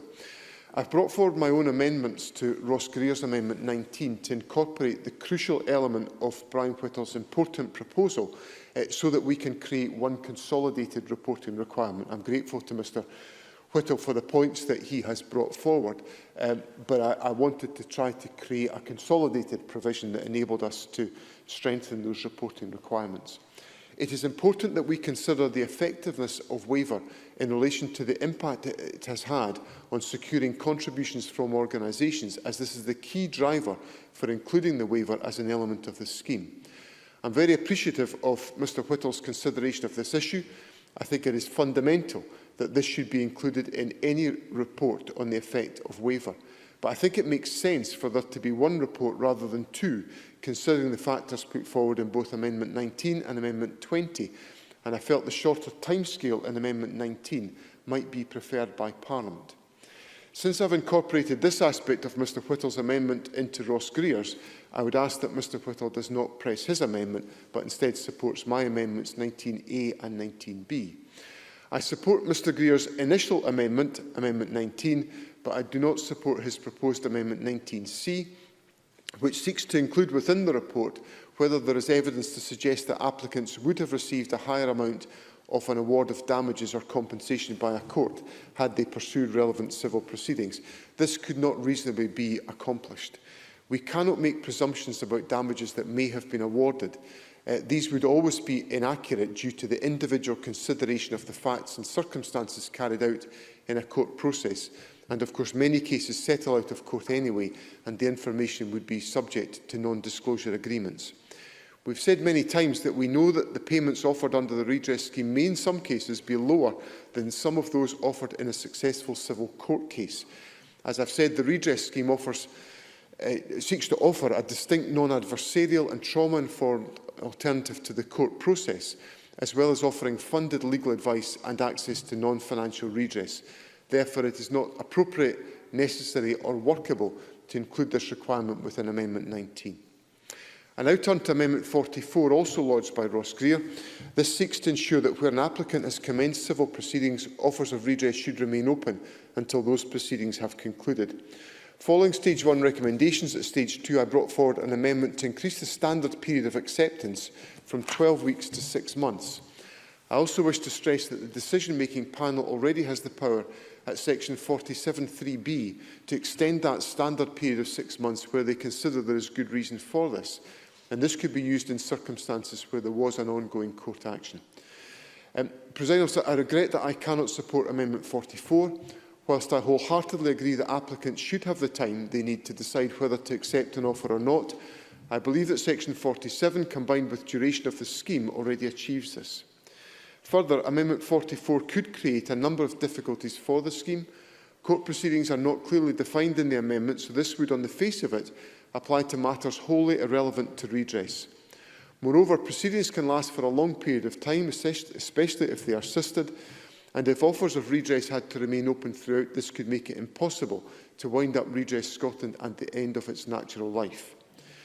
Additionally, contributors may not know for many years whether an offer is going to be accepted and what the extent of their liability would be under their commitment to pay a fair and meaningful contribution to the redress scheme. There is also no similar extension afforded to those who have had their offer reviewed, where it is Section 56 rather than Section 47, which determines how long the offer is open for, and I would not wish to do anything to deter applicants from seeking a review. I therefore cannot support Amendment 44 today. Turning now to the amendments brought forward by Mr Neil, Principal Amendment 18, which seeks to provide that where there has been a change in circumstances or where new information has been obtained, an applicant may apply to have the waiver that they signed disapplied. This was a matter raised at Stage 2 by Mr Neil and a matter that the Government has looked at very carefully, and I have met with Mr Neil personally to discuss this issue. I've looked in great detail at this issue, and I am not without my sympathy for the position that is being put forward. But the thorough exploration of the issues that I have undertaken led me to the conclusion that there was no way to introduce the amendment as now lodged by Mr Neil without acutely jeopardising the financial contributions to the scheme that survivors want. While I understand Mr Neil's intentions in bringing forward these amendments, there is no doubt that being able to seek to set aside the waiver in this way would significantly undermine its effectiveness. This amendment is drawn very widely and would apply such subjective grounds, and it generates significant uncertainty and is likely to be unworkable. It would also fundamentally alter the functions of Redress Scotland, a body that is intended to focus primarily on the determination of applications in a non-adversarial way, rather than what alternative civil remedies may be open to applicants out with the scheme. The introduction of a new process which could lead to the reopening of civil remedies It could impact on organisations who in good faith have agreed, made and have continued to make fair and meaningful contributions to the scheme in reliance on the waiver. We want survivors to choose redress only if they are satisfied that they have fully explored the option of civil court and have decided that redress is right for them. The design of... sorry? Daniel Johnstone. I'm very grateful to the Cabinet Secretary setting out these explanations, but he said at the beginning of his remarks about this that he felt that this amendment would fundamentally undermine the proposal. Can I just ask him to clarify precisely what basis? Is that a legal basis, or has he had direct communication with potential participants that if this was to be included within the bill, that they would not or could not take part? Or is this essentially a speculative conclusion that the government has arrived at? Could you just specify on what basis he thinks that it undermines the waiver more generally? Because I believe in some ways that intuitively, when new evidence comes to light that was not available to an individual at the time, intuitively, I think it should be open to reopening the process, because I think that seems to be intuitively the fair thing to do. Cabinet Secretary. Presiding Officer, I think there's 2 points I would make in response to Mr Johnston's fair question. The first is in the general design of the waiver and the purpose of the waiver. And the purpose of the waiver is to provide certainty to providers and contributors. So by providers making a contribution on the basis of a waiver signed, and I've rehearsed all those arguments earlier in my contribution, an organisation has made a contribution, but they've made a contribution with financial certainty of the exposure to risk that they face. So that's one point in the assessment. The second point is in relation to the scope of the amendment that Mr Neil has brought forward, which I think casts the net really rather wide on the circumstances that may change. The wording that is involved in the amendment is subjective wording and very broad wording. So I don't think it would provide quite the narrowness that would result in even a small number of cases potentially presenting in that fashion. So as a consequence of that, I think my first consideration of the financial certainty that comes with the waiver would be undermined. Mr Johnstone asks on what basis do I make these observations. Ultimately, my team, my officials, are undertaking good work in dialogue with contributors. And I've been very open with the committee about that dialogue that is underway. And the judgment that I have formed, listening to that dialogue, leads me to the conclusion that I'm led to. Can I say to Mr Johnstone that I have got absolute certainty on that point in the interest of the transparency of this debate? No, I don't have absolute certainty. It's my judgment based on the dialogue that we have had. The design presiding officer of the scheme is intended to ensure that when a survivor signs a waiver, they have been supported to obtain evidence, obtain legal advice, are clear in the consequences and content with their decision to pursue redress rather than litigation. As such, we do not expect circumstances to change often in a way that requires matters to be revisited. But the bill was amended at stage 2 to ensure that if material new evidence arose, any applicant who has received a redress payment below the maximum can apply to have this reconsidered and a higher amount awarded if appropriate. On balance, my view is that in trying to find a solution for a problem that, even if it affects only a small number of survivors, the amendments would potentially lose financial contributions from organisations, which would be to the detriment of all survivors, of course. Ian Gray. Just argued that the circumstance of new information coming forward would affect a very few survivors, very few cases. Yet he's simultaneously arguing that it would completely undermine the operation of the waiver. How can that be true? Cabinet Secretary. From the point of view that I can't be certain it will be a small number of cases, so you undermine the certainty of the entire scheme, is the point that I'm making. Presiding Officer, I've detained Parliament for a long time on this group, for which I apologise. Cabinet Secretary, I'm actually going to interrupt there for a second. Just members would like to hear this. I'm afraid the Blue Jeans connection has been lost just in the last few minutes. Now, we are sitting in hybrid chamber. That means essentially we've lost half the chamber. We're making efforts to restore connection. We can still see all the members, but they can't see or hear us. So I'm going to suspend for a few moments. So sorry to prolong matters, but I'm going to suspend and hopefully it'll be just for 5 minutes. Point of order, Claire Adamson.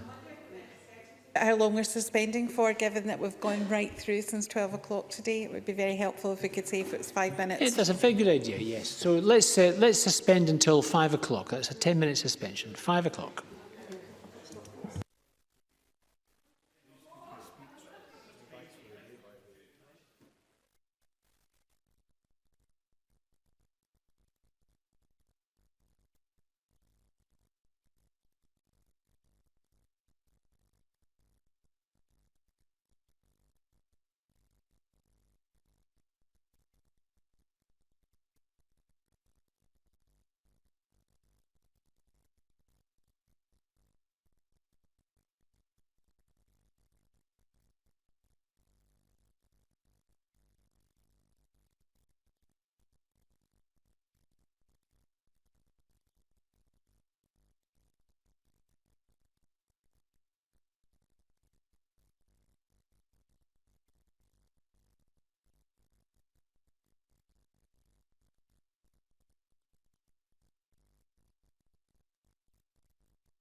Colleagues, we are now back in session. Apologies for the slight technical break. Cabinet Secretary, I wonder if I could ask you just to finish your peroration. Presiding Officer, Parliament will be encouraged to hear that the next words I'm going to utter are to conclude on this group.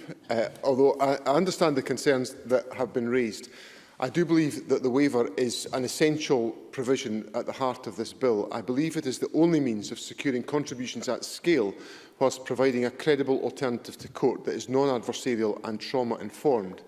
The design of the scheme will ensure that survivors will have all the information and advice that they need to make an informed choice between the redress scheme and civil court, and these decisions can and should be respected and upheld once they have been made.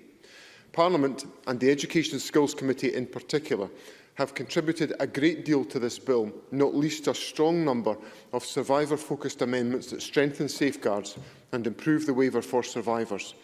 I ask that members support the amendments 19, 19A and 19B on reporting on waiver to ensure that its effectiveness is monitored once the scheme is opened, but to resist those amendments which seek to alter the basic function of the waiver.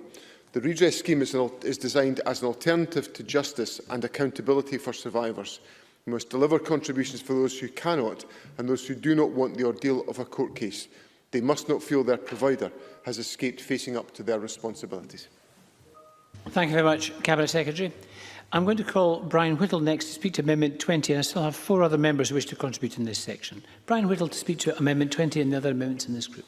Thank you, Presiding Officer. I think as we have recognised over the past 45 minutes to an hour or so, I think the insistence of the Government throughout this bill to have the waiver retained has caused much debate and much concern, not least of all among some of the surviving communities.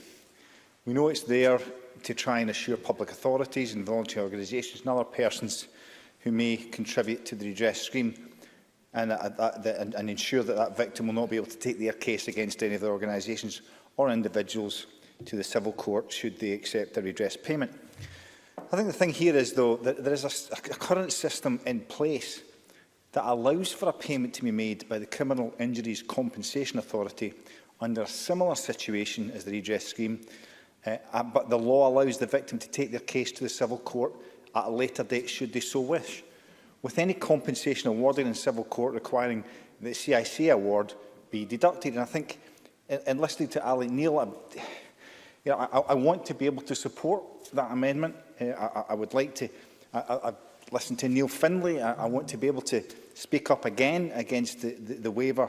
However, given that I and other members have been unsuccessful in persuading the Scottish Government to remove the waiver, my amendment would require the Scottish Government to assess whether the bill has had the intended result of a voluntary contribution for those organisations and individuals it wants to encourage to participate, which I think is entirely reasonable, because I do think that it will be for the next Parliament. We'll have to have a look at this bill again, and we'll have to amend this bill again accordingly. And so I think it's reasonable to allow for that evaluation of what has been a very contentious part of the bill, and allowing this Parliament to consider amending the bill accordingly should that be required. I don't think this particular ask should be contentious. And I hope our members will consider this and accept the opportunity for a future Parliament to scrutinise the bill's effectiveness. And I was listening to the Cabinet Secretary, and I was pleased to hear him say that he will support Ross Greer's amendment. And I think it's fair to say if that happens, then I wouldn't press my own amendment. So with that, I will keep my comments brief, Presiding Officer, given the length of time this has taken. Thanks very much, Mr Whittle. That's appreciated. Can I call Ian Gray to be followed by Jamie Greene? Well, thank you very much. And let me start by agreeing with the Cabinet Secretary. It's certainly true that survivors want contributions to be made to the scheme by those organisations responsible for the abuse they suffered, and that was very clear in the evidence that the committee took. The problem is, though, that the method of doing that, the waiver, is seen by many survivors as an abrogation of their rights, because it takes away, they are required to give up their right to civil justice in order to benefit from the redress scheme. So, in trying to achieve one thing that survivors want, the danger is the Cabinet Secretary undermines the trust of survivors in the scheme itself. That has always been the core of the problem. Now, the Cabinet Secretary's argument, and he's marshalled that argument again today, is that potential contributions will not be made by those providers unless the waiver is in place. But the problem is that in the whole course of consideration of the bill, he has been unable to bring forward evidence from potential contributors, with the exception of COSLA, which I'll come to, who are willing to say that this is the red line, that this is the critical factor in whether or not they will be willing to make a contribution. Indeed, they've said... First Secretary. I'm grateful to Mr Gray for giving way. I think I understand the point that Mr Gray is making, but I think I would invite him to reflect on all of the evidence that the committee heard, because in written evidence, a number of organisations did make the point which I have made in debate, which is the waiver does give them financial certainty around the risk to which the financial risk which they have to manage. Well, in the evidence which was given to the committee, that is true, but a number of those organisations, when they then gave oral evidence to the committee, said, essentially, if the waiver was there, they were happy to have it, but it was not the thing which they needed in order to ensure that they make a contribution. So that is why I moved amendments at stage 2 to remove the waiver, and those amendments were not supported by the committee. That's certainly the case. So, as Ross Greer said, we are where we are. And where we are is with a group of amendments, all of which, in different ways, mitigate the effect of the waiver. And in my view, for that reason, they are all supportable and they would all improve the bill. Neil Finlay's amendments, and the Cabinet Secretary made this point, I think, fairly, by providing an additional choice to those accessing the redress scheme, essentially do remove the waiver. So I think that's fair. They also ensure that were they then successful in a civil case, they would have to pay back what they had received from the redress scheme. So while we will support Neil Finlay's amendments this evening for the sake of consistency, I have to accept, given what happened at stage 2, those are likely to succeed. Ross Greer's amendments remove the waiver in the particular circumstance of where the claim is against the state, either the Scottish Government or local government. Now, it seems to me that if anybody should be persuaded by the moral imperative to participate in this contribution in response to their responsibility for what happened to these survivors, without the financial incentive of the waiver, surely it is the state. Surely it's the state. They should not need a financial incentive to see through their obligation to contribute to the scheme. And I say really gently to the Cabinet Secretary, when he says, if I was a survivor watching this debate, and I heard him say, COSLA have offered £100 million, but it's contingent on the waiver, I would hear an argument that says the waiver is required to save money, to reduce the cost, the contribution of the public purse to retribution, to redress. And as a survivor, I have to tell you, I think I would be very, very angry. So Ross Greer's amendments would remove the injustice of the waiver for a provider which should not need that financial incentive to participate.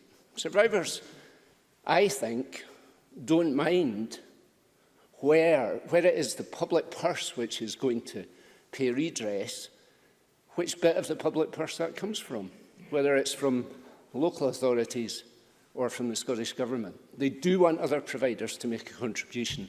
That is absolutely true. So Greer's amendments would accept the core argument the Cabinet Secretary has made with regard to non-state providers, but would remove the waiver for state providers. That would be an improvement.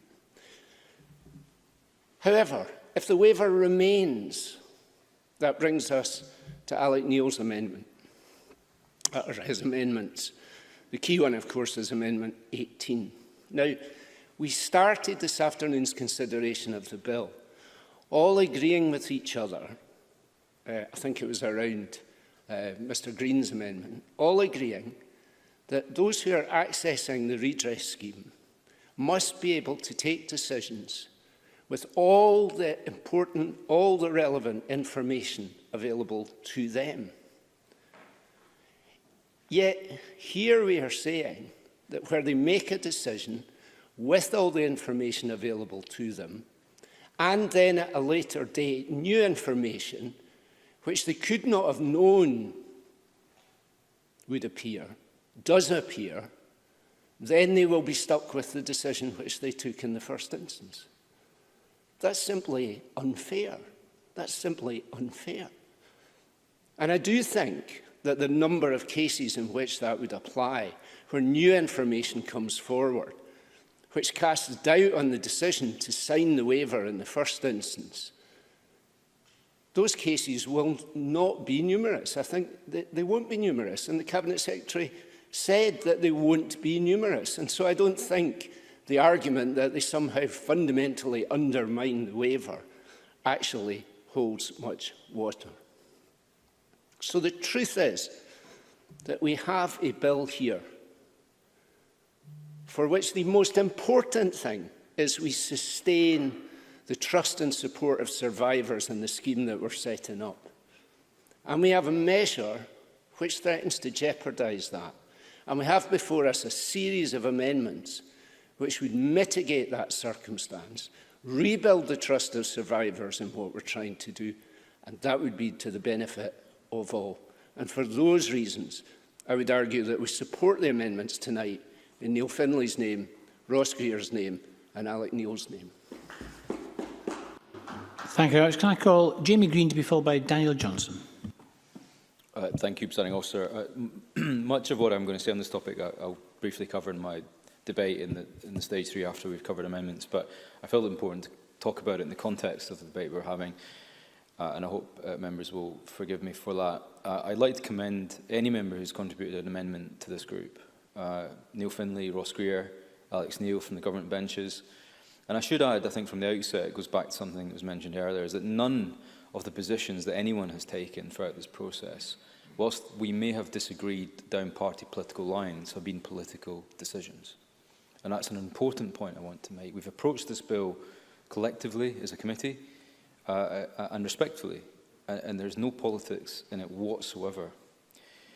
But I think members bring these amendments rightly in response to valid concerns that have been raised, very many concerns.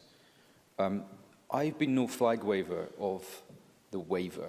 I've got no ideological attachment or opposition to it, and I've approached this bill and indeed today's amendments based on the merits of the scheme, the technical application of it as drafted, and the amendments accordingly.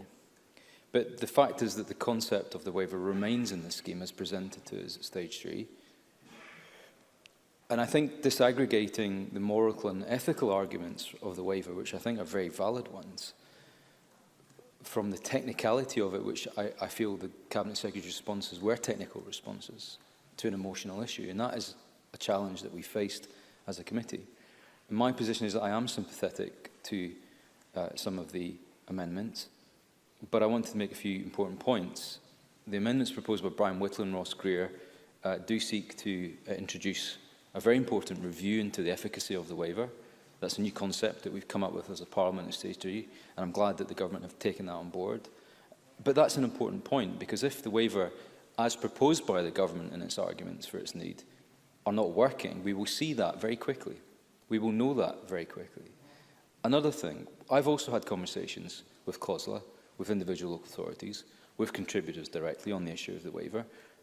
They're not all entirely dependent on it. In fact, many have been forthcoming in saying, if the waiver is removed, we'll still participate. So I don't think it's a given that the removal of the waiver will necessarily detract from contributions. But they are also equally sure that none of their insurers will cover the cost of participation in the scheme, and every one of them is concerned about the potential liability on their sustainability as going concerns as organisations. I will. Ian Gray. The argument which says that organisations, insurance companies will not cover the contribution to the scheme and therefore the waiver is required doesn't really make sense, does it? Because if their insurance companies would cover liability in civil actions, actually that's an argument for not participating and waiting to see survivors in court. Jamie Greene. Yeah, I said I'm not here to defend the concept of the waiver. I agree, but I can only tell you what I've heard from those conversations. Those conversations are that the insurers have been quite clear that there is a risk of liability in any civil proceedings. That will not go away even if they participate in the scheme. Participating in the scheme does not provide immediate protection for civil litigation. Many of these organisations will still be sued by individuals. There is no blanket protection afforded by contribution to the scheme, because those who choose not to go down the redress scheme route, of course, have the option of civil case anyway. The point I'm making, though, Mr Gray, is that those that I have spoken to who said that the perception that people think that the insurers will cover their backs on this financially is not the reality. And that's an important point I want to make. The other point I want to make, and this is an important one, is that the scheme is not mandatory. And I've said that earlier in another amendment, because I want the scheme to work. I want it to go ahead. I don't want a bill to pass that is full of legal holes. I want contributors to participate in it. And I fear that if they didn't, we wouldn't just lose their financial contributions, but we would also lose that symbolic participation in it too. Because the reality is that even if not one local authority, not one faith organisation, not one charity or care home contributes a single penny to this scheme, three things are true. One, the scheme will still launch and go ahead. Two, it will still make awards. And three, the amount of those awards will not alter, differ, or disappear in any way relative to the contributions made or who made those contributions. The other point I want to make is around some of the amendments that are before us. To be honest, if these amendments had appeared at stage 2, and I have to say to the Cabinet Secretary with respect, I probably would have supported them. And I would have created an almighty headache for the Cabinet Secretary and his team, because I think they're very valid points. The whole point about disapplication of the waiver is a completely valid concept if it remains in the scheme in a government bill that the government has created. But again, I would have preferred to have had that debate at stage 2, because I think there are scenarios not covered by this bill which will give way to the very scenario that Alex Neil is talking about. I have no answer to the question what happens if someone has signed a waiver and down the line substantial evidence is brought forward that makes them feel that they made the wrong decision. And I don't know what the Cabinet Secretary or the redress scheme will say to those people, and I don't know how to fix that conundrum, but nor do I think that the approach that Alex Neil has taken in the wording of it, in very specific technical wording it's presented to us, enable that to be resolved either.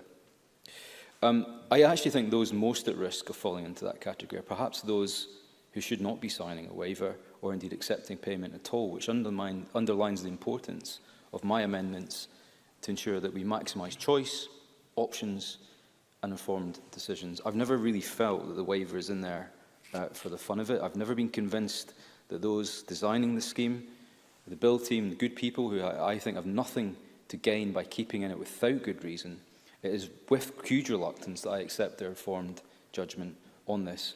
But if we're happy to remove the waiver and have no contributions from anyone other than the public purse, I'm fine with that too. But I also think that goes against the grain of this scheme. So regrettably, I won't be supporting a number of amendments in this group. Thank you very much, Mr Greene. Can I call Daniel Johnstone to be followed by Claire Adamson? Thank you very much, Presiding Officer. And I hadn't intended initially to speak to this group at all, but I do feel that Amendment 18 in Alex Neil's name is critically important to this bill. And let me explain why.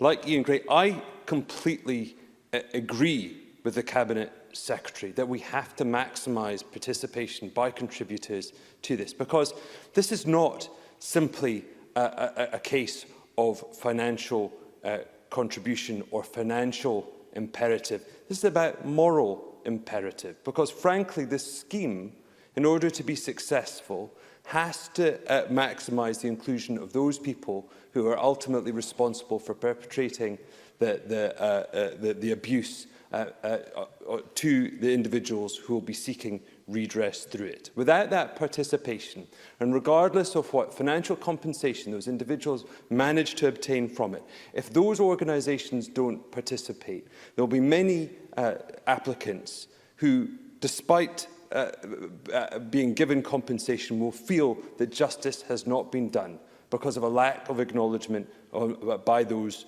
organisations, a lack of participation. I understand that. I think that is hugely important, and everything that we do must ensure that we maximise that participation.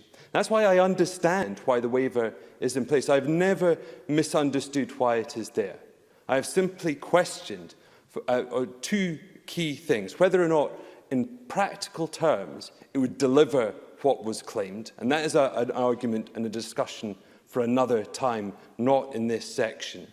But critically, whether or not the balance was right in terms of securing that moral requirement of maximising participation as set against the point of people having to give up their rights, because that is fundamentally what it is. This is a balance between those two moral considerations. And as a point of principle, and that's where I have to disagree with Mr. Greene. This isn't an emotional point. There are emotional things that connect to it. There are emotional consequences, undoubtedly.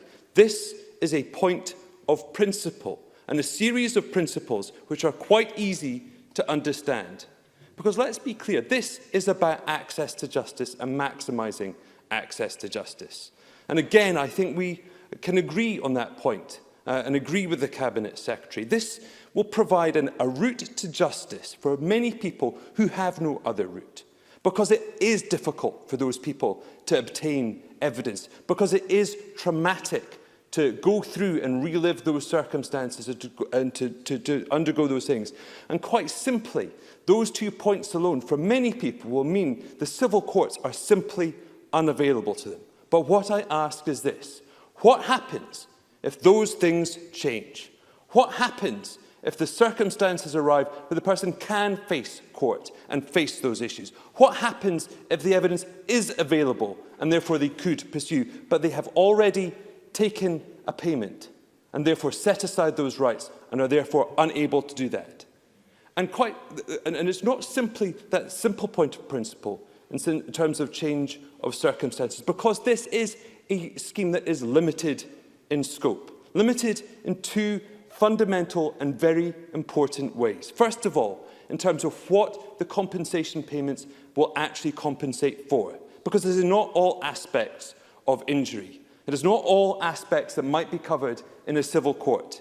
First of all, it only compensates for the seriousness of the actions perpetrated on the individual. It does not account for the impact or consequences. And critically, and very importantly, it does not compensate people for loss of earnings, as they would be if they pursued a case through the civil courts. It is therefore limited to £100,000. That is the maximum payment someone can obtain. Now, I think it stands to reason there will be circumstances where an individual discovers new evidence, an archive box is discovered, a book is found on a bookshelf that establishes beyond doubt that something happened that somebody would struggle to have established in a court of law previously. Circumstances that led that individual to have consequences through the rest of their life that impacted their earnings and caused them harm to a far greater degree than £100,000 of compensation would acknowledge or give them compensation for. And it's not hard to imagine the circumstances whereby someone has close family members whose beliefs in the institutions that perpetrated the harm to them were such that they felt unable to pursue a claim against that organisation through Redress Scotland. But when they pass, unexpectedly, their circumstances have changed and they feel able to pursue a claim.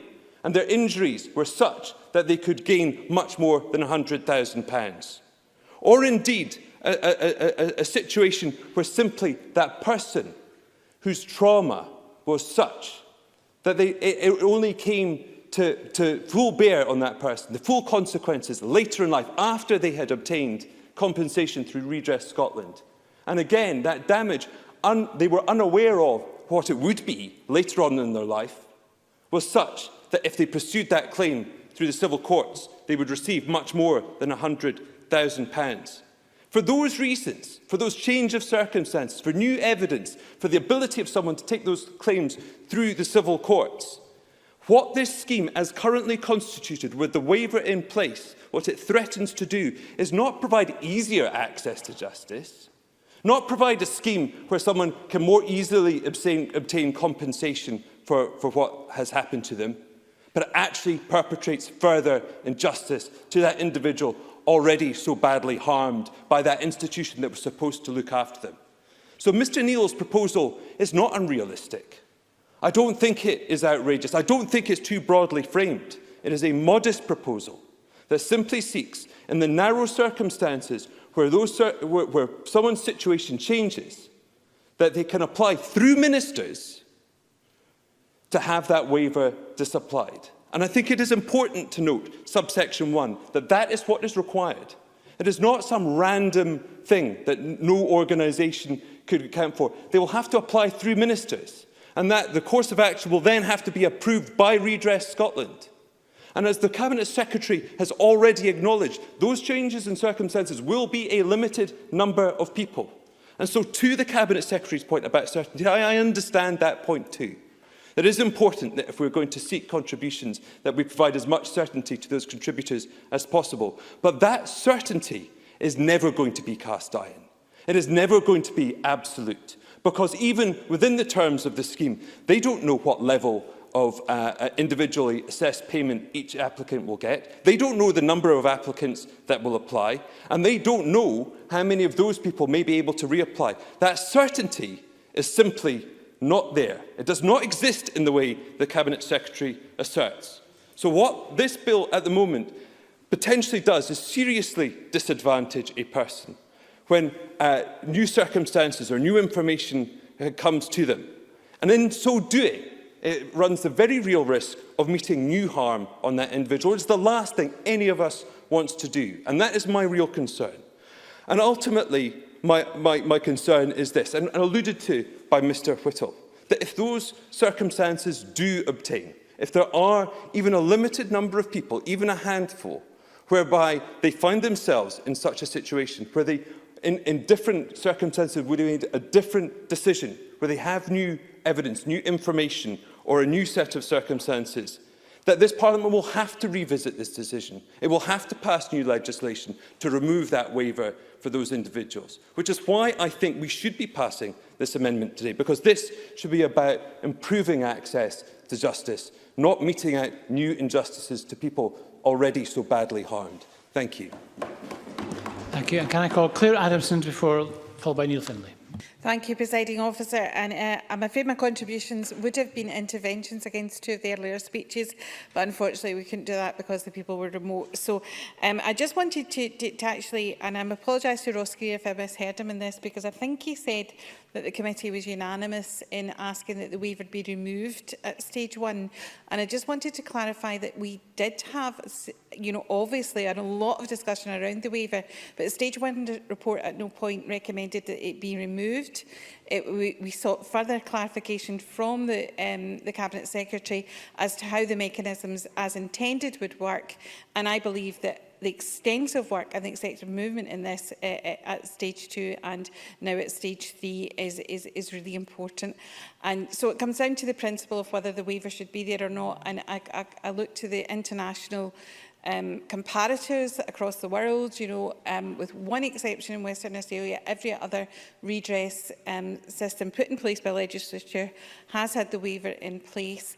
And I believe that the work that has been done and the amendments today, particularly about, at the point at which someone makes that informed decision as to whether to take the redress payment on offer or to pursue the civil courts, and the duty on providers and on the state to help them find the evidence that they need for their case at that point absolutely makes this an informed choice for the survivors. So, and I'll leave it there, Presiding Officer. Thank you. Thanks very much, Ms Adamson. Can I ask Neil Findlay to wind up on this group and then to press or withdraw his amendment? Thanks, Presiding Officer. I actually think it shouldn't be me that's winding up in this personally, because I have not been invested in this like other people, and I think it would be more appropriate if they did, but I understand protocol. But there's been some excellent contributions, I have to say. I think Daniel Johnstone and Ian Gray's contributions on this have been absolutely outstanding today, and they completely understand the impact of the waiver on people who are the victims of historic abuse. I was been listening to the contributions from Brian Whittle and Jamie Greene, and they sound very remorseful. I think they actually do not believe the position that their party's taken, and I think if they were true to themselves, they would be voting for all of the amendments in this group, and I hope they will consider that when we come to voting them. If the waiver is to remain, then we have to ensure that it works, and works in the interests of victims, not the institutional abusers. The waiver, to me, looks as though it's putting the corporate or institutional entity at the centre of this, not the abused. And the Cabinet Secretary in his contribution, as we all do in debate, we make an argument that those on our side of the debate, those who agree with us, we put them forward as being the person who speaks for in this case, the victims, and that everyone who doesn't agree with our case is on the other side of the argument and wrong. But I think if that was put out to those who have been victims, then if the question was, do you want a waiver to be in place or not, I think my perception is overwhelmingly they would say no. They would say no and take that away. And that would put them at the centre of this. It would put them in control. It would give them options as to what they do next. So. Secretary. Grateful to Mr Findlay for giving way, because I think in the way that I think I responded to his intervention earlier on, I wasn't in any way either casting aspersions or doubting the points of view that are different to mine. I was simply saying there's a diversity of opinion. But the point I wanted to advance in this intervention is the fundamental point, and forgive me for advancing the detail I'm going to do here. Fundamentally, this is an incredibly difficult part of the bill, and I acknowledge that.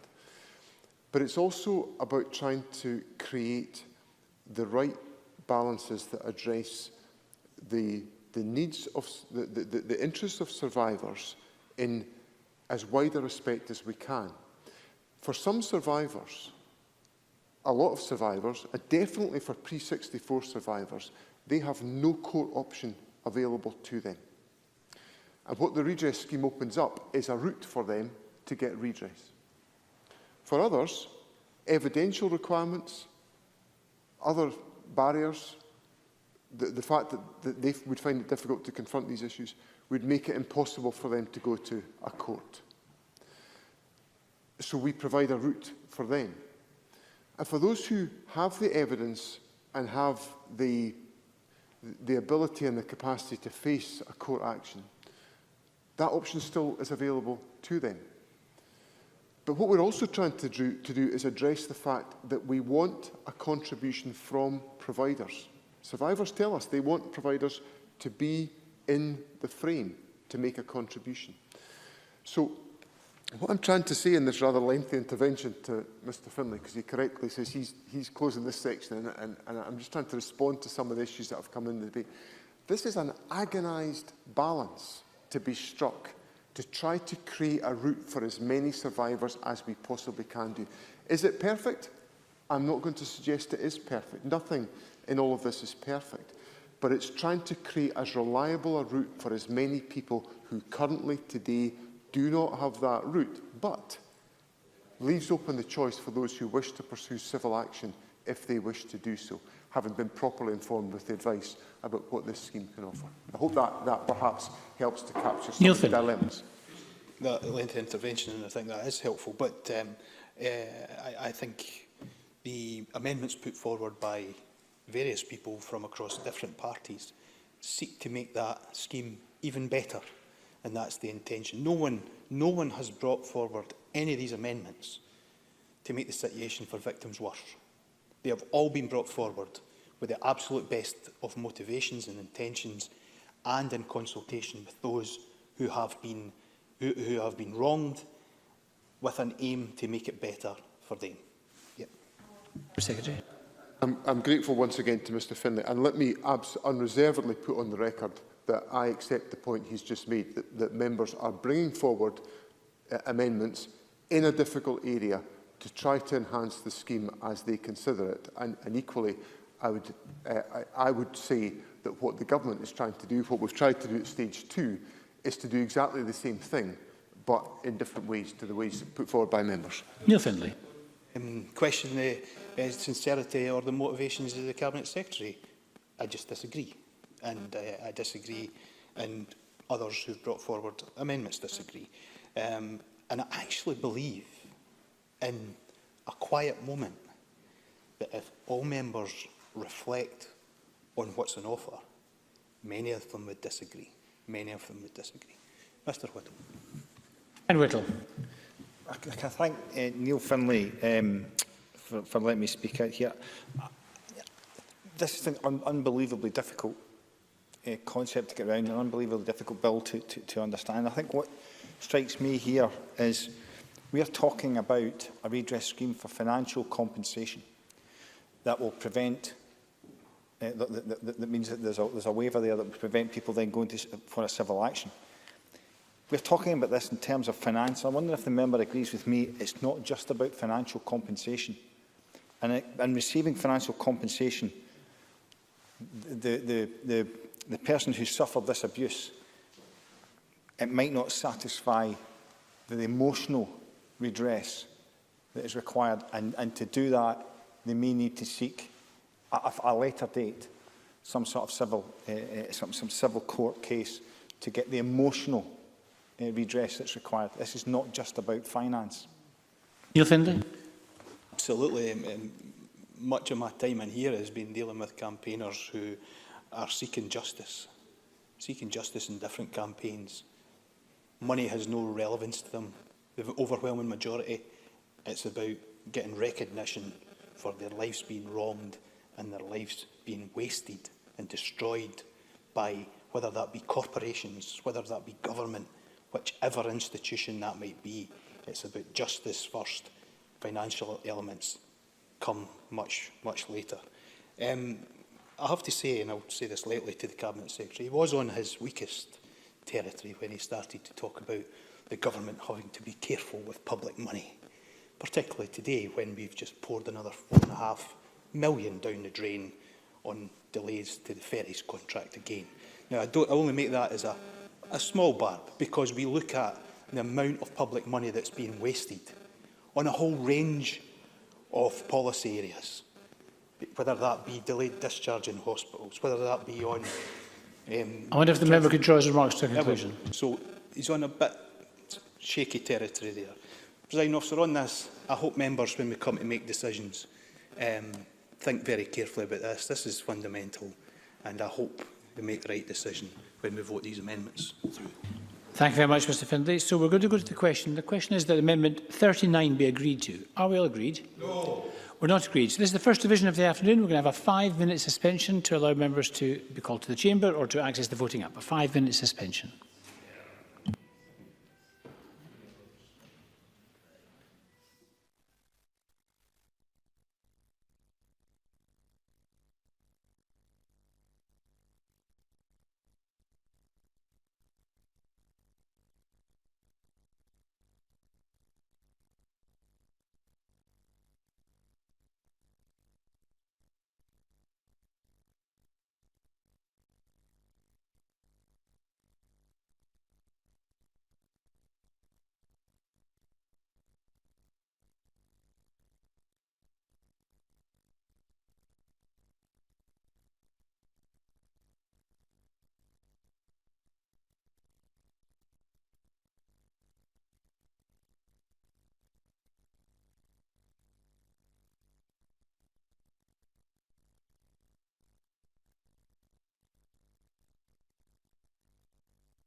Thank you, colleagues. We are now back in session.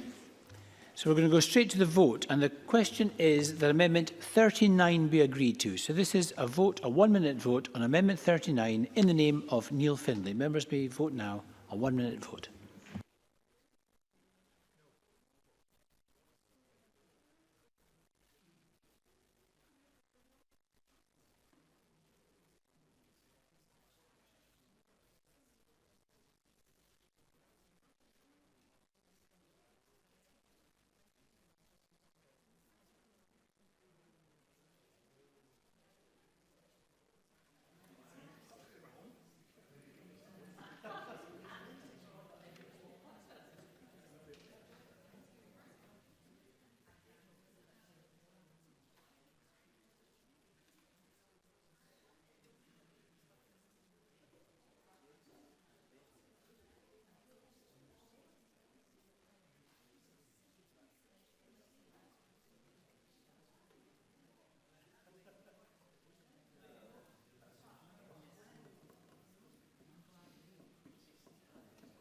That vote is now closed. Please let me know if you are not able to vote.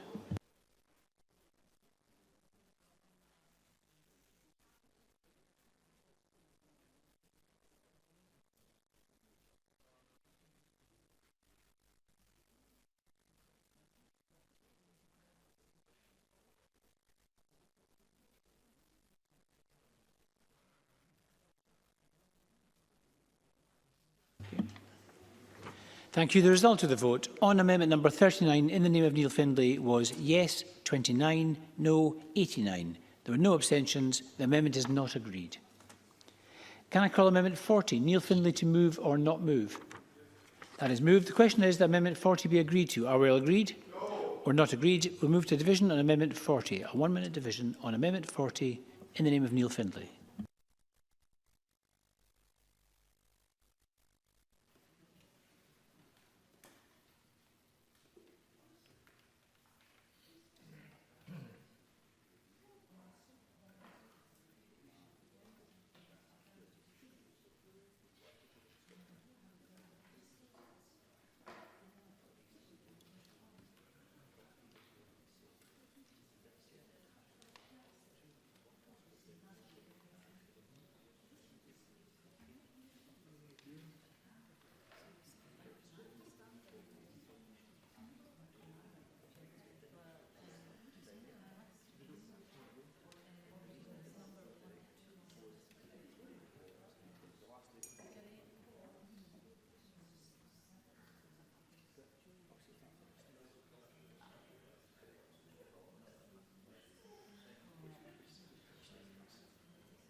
That vote is closed. Please let me know if you are not able to vote.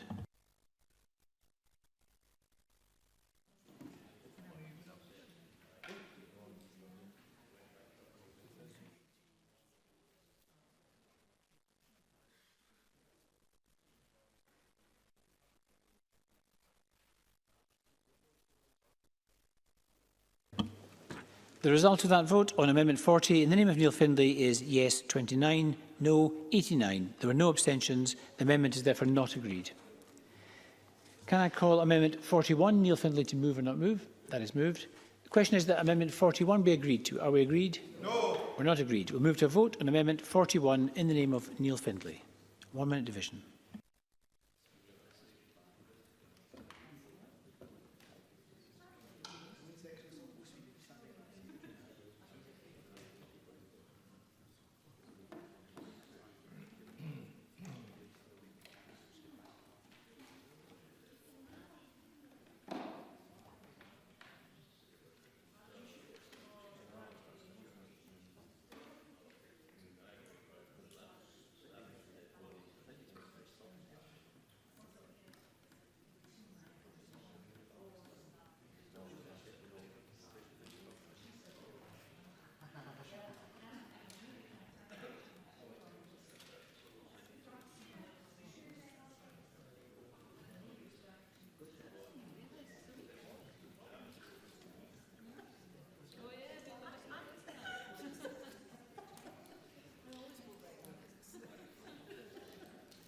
That vote is closed. Please let me know if you were not able to vote.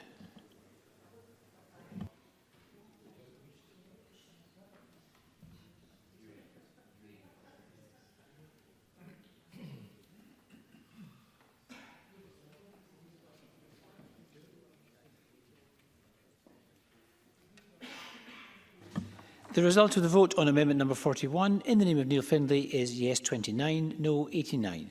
There were no abstentions. The amendment is therefore not agreed. Can I call amendment 42 in the name of Ross Greer? Ross Greer to move. Move, thank you. Thank you. The question is that amendment 42 be agreed to. Are we all agreed? No. Or not agreed? We'll move to a division on amendment 42, a 1-minute vote. 1 minute, amendment 42 in the name of Ross Greer.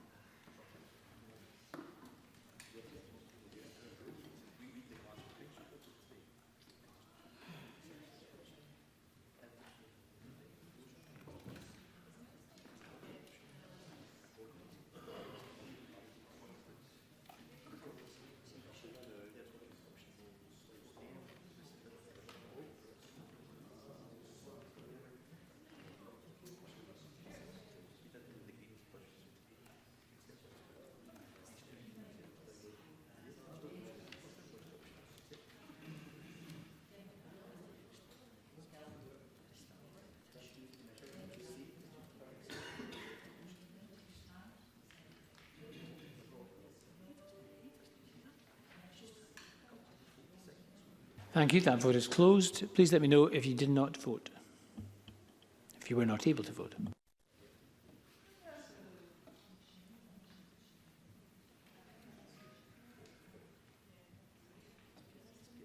Can I call Kevin Stewart to make a point of order?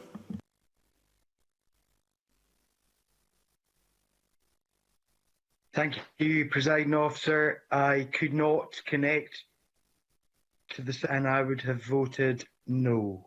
Thank you, Mr. Stewart. You would have voted no. I'll make sure that vote is added. Thank you.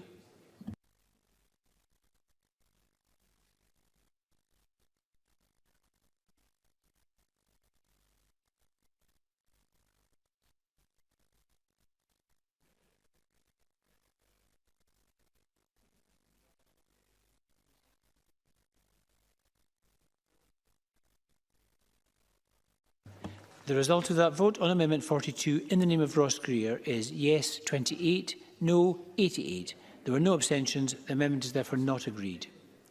Can I call Amendment 43 in the name of Ross Greer? Ross Greer to move. Move, thank you. Thank you, Mr. Greer. The question is that Amendment 43 be agreed to. Are we all agreed? We're not agreed. Let's move to a vote on Amendment 43 in the name of Ross Greer. 1 minute division.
That vote is closed. Please let me know if you were not able to vote.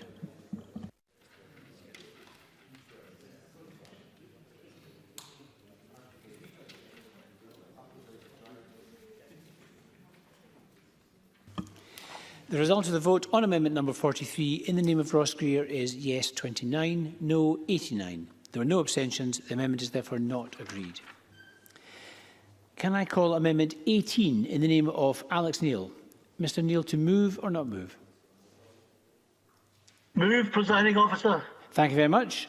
The question is that amendment 18 be agreed to. Are we all agreed? No. We're not agreed. We'll move to a division. This is a 1 minute division on amendment 18 in the name of Alex Neil.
That vote is closed. Please let me know if you were not able to vote.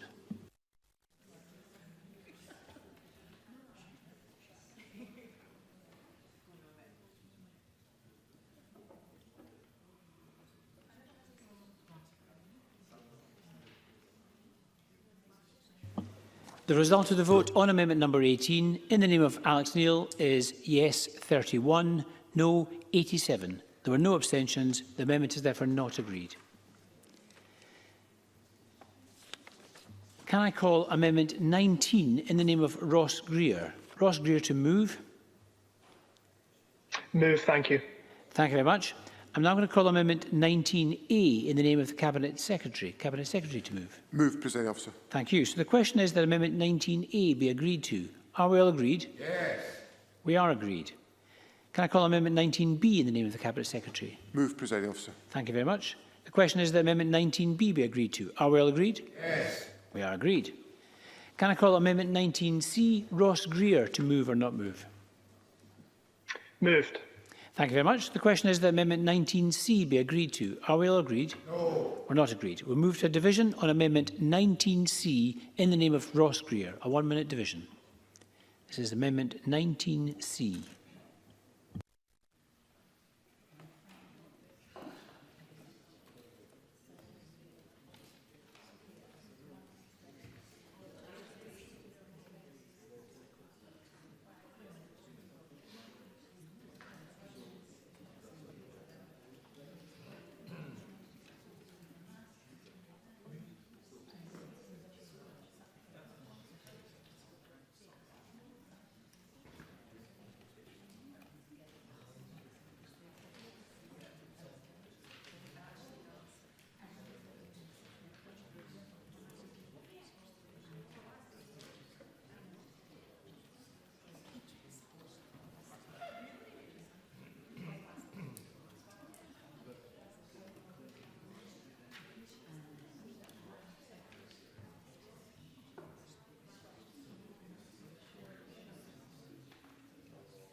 That vote is now closed.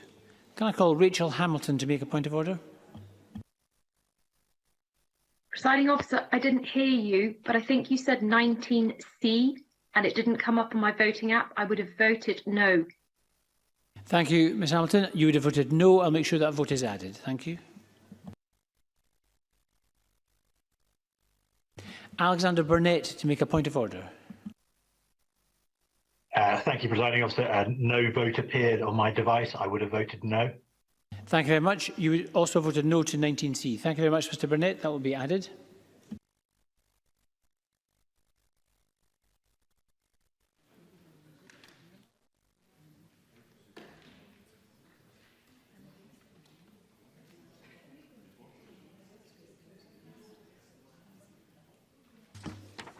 The result of the vote on Amendment 19C in the name of Ross Greer is yes 28, no 89. There were no abstentions. The amendment is therefore not agreed. So can I ask Ross Greer to press or withdraw Amendment 19 as it has now been amended? Ross Greer to move or not move? To move, thank you. Thank you, Mr Greer. So the question is that Amendment 19 as amended be agreed. Are we all agreed? Yes. We are agreed. Can I call Amendment 20 in the name of Brian Whittle? Brian Whittle to move or not move? Not move, Presiding Officer. Thank you, Mr Whittle. That's not moved. Can I call Amendment 44 in the name of Ross Greer? Ross Greer to move or not move? Moved, thank you. That is moved. The question is that Amendment 44 be agreed to. Are we all agreed? No. We're not agreed. We'll move to a division on Amendment 44, a 1-minute division.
That vote is now closed. Please let me know if you were not able to vote.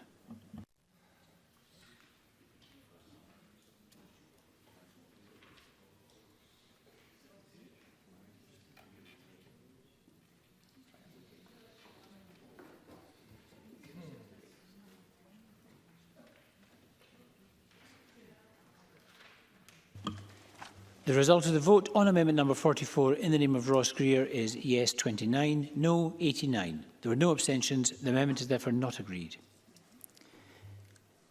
Can I call amendment 45 in the name of Neil Findlay? Neil Findlay to move or not move? That is moved. The question is that amendment 45 be agreed to. Are we agreed? No. Or not agreed? Move to have a division on amendment 45, a 1-minute division. Amendment 45 in the name of Neil Findlay.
That vote is now closed. Please let me know if you were not able to vote.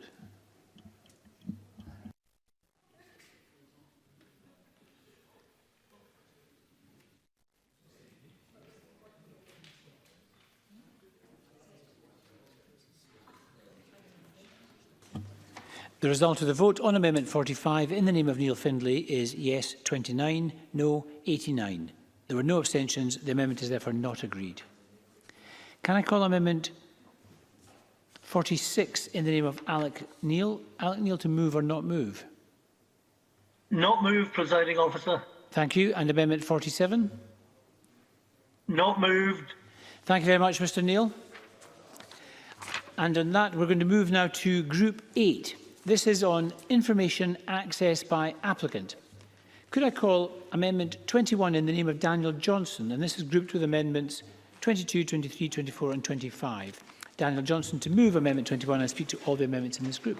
Thank you very much, Presiding Officer. I move Amendment 21 in my name, and I will attempt to be brief, as I'm sure that will be welcome to members. Essentially, the amendments in this group relate to a very simple and understandable idea, which is this, that for many survivors, they simply do not know what happened to them, why it happened, or even by whom.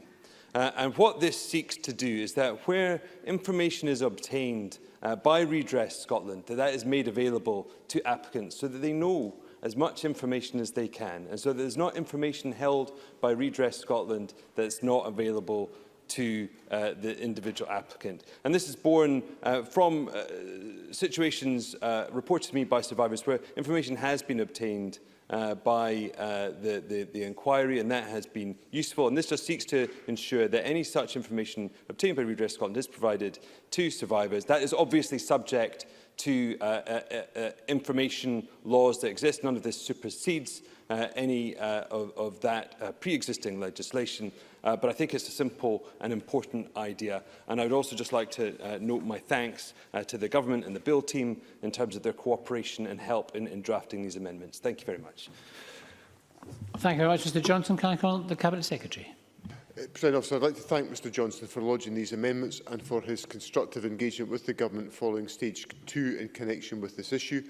These amendments enhance the survivor focus of the scheme by providing proactive reassurance that those who apply to the scheme will have the right to access information and evidence which is held by Redress Scotland or the Scottish Ministers as part of that person's application.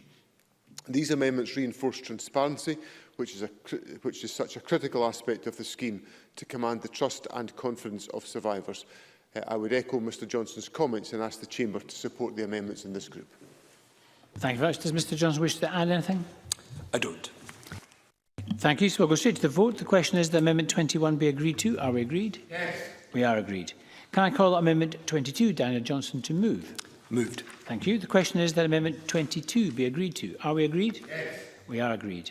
Can I call Amendment 23, Daniel Johnson, to move? Moved. Thank you. The question is that Amendment 23 be agreed to. Are we all agreed? Yes. We are agreed. Can I call Amendment 24, Daniel Johnson, to move? Moved. Thank you. The question is that Amendment 24 be agreed to. Are we all agreed? Yes. Thank you. Can I call Amendment 25, Daniel Johnson, to move? Moved. Thank you. The question is that Amendment 25 be agreed to. Are we all agreed? Yes. We are agreed, and that takes us to our final group, Group 9, Survivors Forum. Can I call Amendment 26 in the name of Daniel Johnson? And this is grouped with Amendments 29 and 30. Daniel Johnson to move Amendment 26 and speak to all the amendments. So again, Presiding Officer, I move Amendment 26 in my name, and I will attempt to be brief. I think what is very important is that Redress Scotland does its work in conjunction with survivors, mindful of their perspective and their experience, and does so in a trauma-informed way. The Survivors Forum will provide important insight to Redress Scotland. It will provide survivors with the ability to oversee, comment and provide input into the working of Redress Scotland.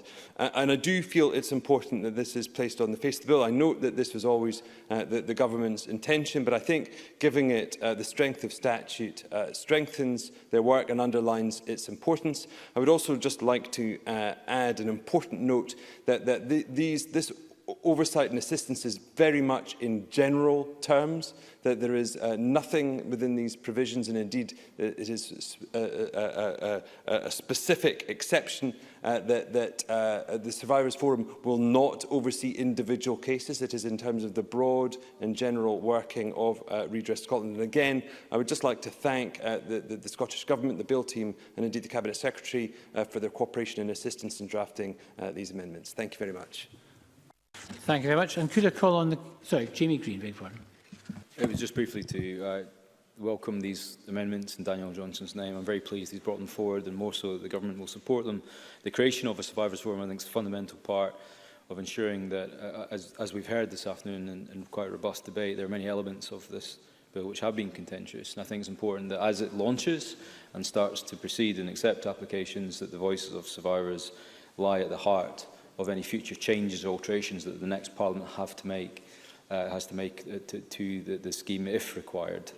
That, in conjunction with some of the review clauses that have been added today, I think are both welcome, if you like, important reviews into the scheme. And I thank Daniel Johnson for putting on the face of the bill rather than relying on it taking place down the line. Be pleased to support them. Thank you. And the Cabinet Secretary. Senator, can I thank Mr Johnstone for bringing forward these further amendments on the Survivor Forum, and I am happy to support them. I share Mr Johnstone's intention that survivors should play a key role in improving and enhancing the delivery of the scheme throughout its lifetime. We have long been committed to the establishment of the Forum, but have chosen not to provide for it in legislation so as to ensure maximum flexibility as to its functions and how it would operate. A fundamental principle of the Forum is that it will be survivor-led, and we wish to give survivors as much choice as possible in what the Forum does and how it does it. We've begun a process of engagement on the Forum with survivors and others, and what we provide for now in the bill needs to be capable of adapting in the light of this ongoing engagement. I'm satisfied that this revised version of Section 93A will allow for this development. There are issues around the confidentiality of information supplied by applicants which should not be passed to the Forum. I'm confident that the provision already within the bill at Section 83 provides adequate protection and reassurance to survivors. I will, however, make sure that this point is reflected in the explanatory notes that will be produced. I'm pleased to support these amendments brought forward by Mr Johnstone this evening. Thank you very much. Cabinet Secretary. Daniel Johnstone, to add any comments? Or none at this time. Excellent. Thank you, Mr Johnstone. So the question is that Amendment 28 be agreed to. Are we all agreed? Yes. We are agreed. Can I call Amendment 27 in the name of Jamie Greene? This was debated earlier. Jamie Greene to move or not move? Moved. That is moved. The question is that Amendment 27 be agreed to. Are we agreed? Yes. We are agreed. Can I call Amendment 48, Daniel Johnson, to move or not move? Moved. That is moved. The question is that Amendment 48 be agreed to. Are we all agreed? Yes. We are agreed. Can I call Amendment 28 in the name of Jamie Greene? Jamie Greene to move or not move? Moved. That is moved. The question is that Amendment 28 be agreed to. Are we agreed? Yes. We are agreed. Can I call Amendment 29 in the name of Daniel Johnson? Daniel Johnson to move or not moved? That is moved. The question is that Amendment 29 be agreed to. Are we agreed? Yes.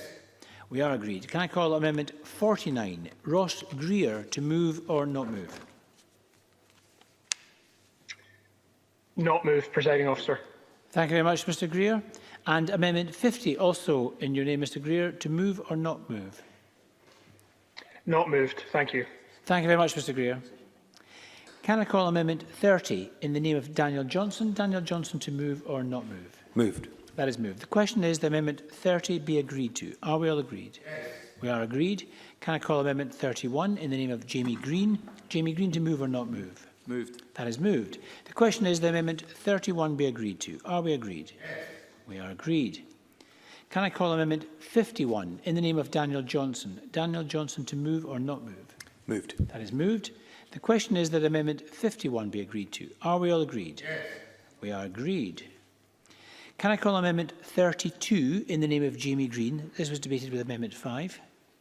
Moved. That is moved by Jamie Greene. Can I call Amendment 32A in the name of Daniel Johnson? Daniel Johnson to move or not move? Moved.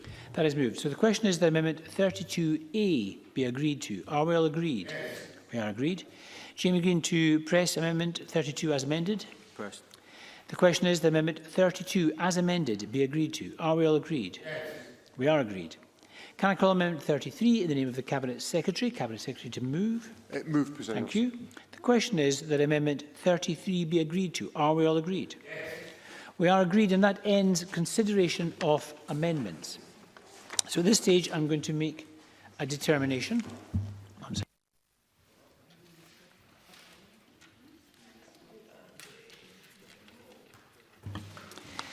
So as members will be aware, at this point in proceedings, I'm required under standing orders to decide whether or not, in my view, any provision of this bill relates to a protected subject matter, that is, whether it modifies the franchise of the electoral system for Scottish elections.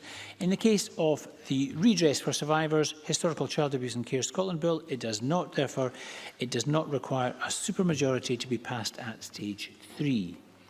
Now, given the time, I'm minded to accept a motion without notice under Rule 11.2.4 to move decision time to 7:30. Could I ask Miles Briggs, as a member of the Bureau, to move such a motion? Thank you very much. So the question is that decision time be moved to 7:30. Are we all agreed? Yes. We are agreed. Thank you very much. There'll just be a very short pause. A short pause and then we'll move on.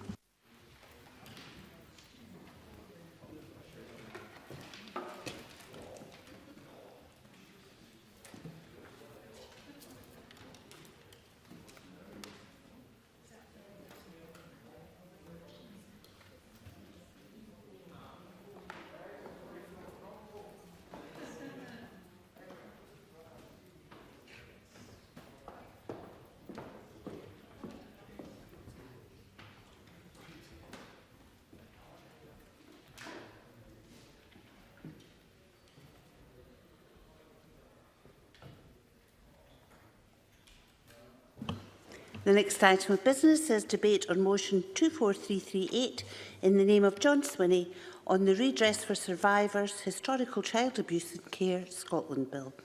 Would those members who wish to speak in the debate press the request to speak buttons, please, or put an R in the chat box if they're online.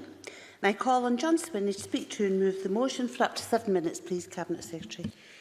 Presiding Officer, it is my privilege to open the debate this evening on the Redress Bill.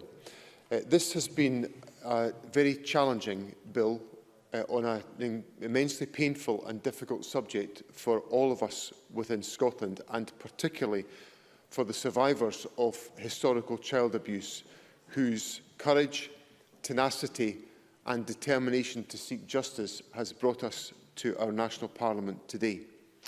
I would like to thank the committee, the Education and Skills Committee and its members for the careful and thoughtful scrutiny that the bill has received. I thank all of those who gave evidence to the committee to inform and to improve the contents of this bill, and the scrutiny by Parliament by all members has undoubtedly strengthened the bill that I introduced to Parliament in the first place. Principal in that group are survivors, and I want to address survivors directly at the outset of my remarks this evening. When I became Education Secretary in 2016, I promised survivors that I would listen with care to all that they said to me. As I listened, I began to understand the depth of pain and hurt that they had endured. I use the word began because I doubt I will ever truly be able to comprehend their anguish. But what I can do is fulfil the commitment that I gave to survivors that day I met them in the summer of 2016. I promised survivors that the government would establish an effective inquiry with judicial leadership that would forensically investigate the awful experiences of children in the care of the state. That is now happening. I promised that this government would legislate for a redress scheme, and we now find ourselves at the moment that that redress scheme is going to pass into law. A redress scheme enhanced and improved by the engagement of members of Parliament from across the political spectrum. I am immensely proud that we have reached this moment, and I thank survivors for their tenacious effort to make this moment possible. Across the political spectrum, and members of Parliament know that I am a combative member of this Parliament in every respect, we have seen constructive engagement around a number of intensely complex and sensitive issues. This process has given us a better bill and will give us a better redress scheme of which Scotland can be proud. The bill is for survivors. It is for Scotland's children of the past who suffered such cruel abuse and torment, and for the adults that they are today. As a society, we are still coming to terms with the scale of the horror of abuse and the impact that it had.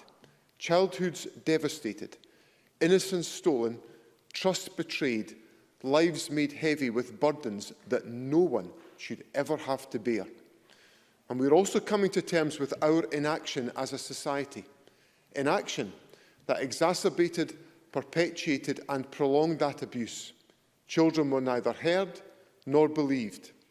The structures and systems we all rely on to protect us, to promote our well-being and help us to thrive, failed some of our fellow citizens when they were vulnerable children and needed our protection the most. And for that, Presiding Officer, we are sorry. The Government is sorry, and I want to say to survivors, this should not have happened to them, and it was not their fault. We will not let inaction characterise what we as a nation do now in respect of this acutely painful chapter in our past. Whilst we know that we cannot make up for what happened, we do not accept it as a historical fact for which nothing can be done. We endeavour to record, investigate and learn from what happened, and the Scottish Child Abuse Inquiry continues its crucial work.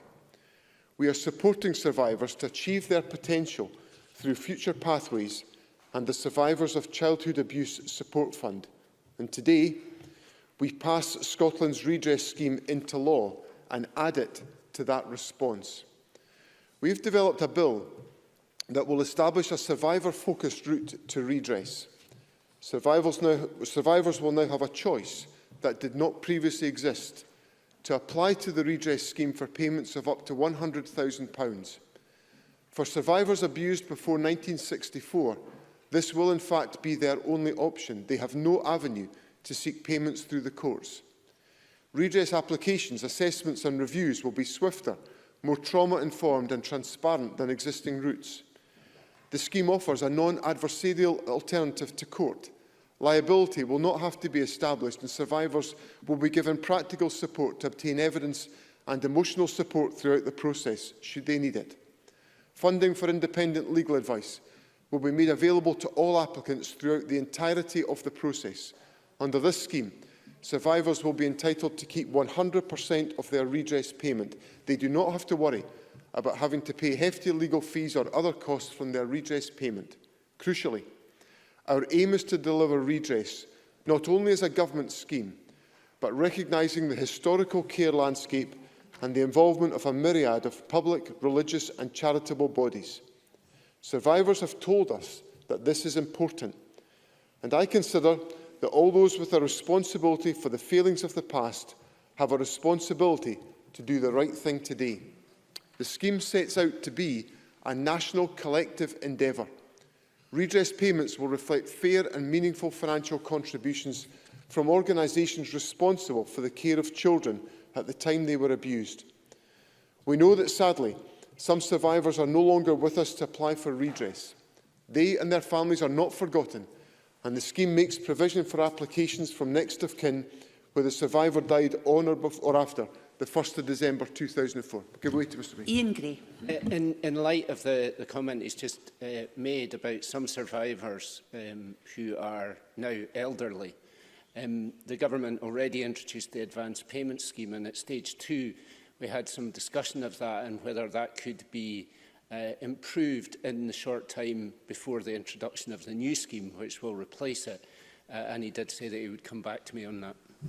John Swinney. I'm grateful to Mr Gray for his intervention. The advance payment schemes now made to date 560 payments to elderly and terminally ill survivors.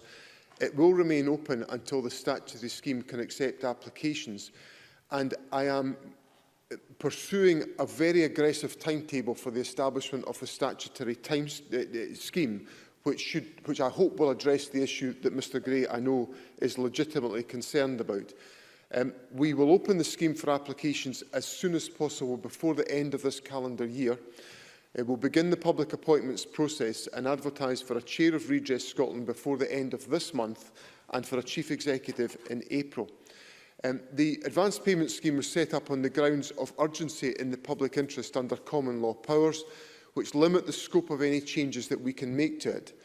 I will provide an update about this and about progress towards the statutory scheme opening before the summer recess if the government is re-elected, but I am taking steps immediately before royal assent to begin the preparations, assuming Parliament will support the bill later this evening. So I hope that provides the reassurance to Mr Gray. Presiding Officer, I said at the time the bill was introduced that there was no doubt in my mind that this was one of the most important pieces of legislation that the Scottish Parliament would consider in its lifetime. Since then, as the bill has progressed and we've heard powerful and moving evidence, my belief on that question has only strengthened. Today is about actions, not words, about deeds, not promises. Today, we must fulfil our duty to our fellow citizens who have suffered. We must vote to pass this seminal piece of legislation into law. Today, as individuals, as a Parliament and as a nation, we have the opportunity to stand with survivors, to see them, to hear them, to walk alongside them in a way that no one did during their childhood. Today, without compulsion and without agenda, I do that to fulfil the commitment I made to survivors when I was appointed to this role in 2016, and I know that across the political spectrum in this chamber, that determination is shared by all members. We now have the chance to do something historic. Today, I hope that we will agree together as a united Parliament to take our next step in facing up to this dark chapter of Scotland's history, to show survivors we now build on our words of sorrow with action, and I suggest that we vote unanimously to do exactly that.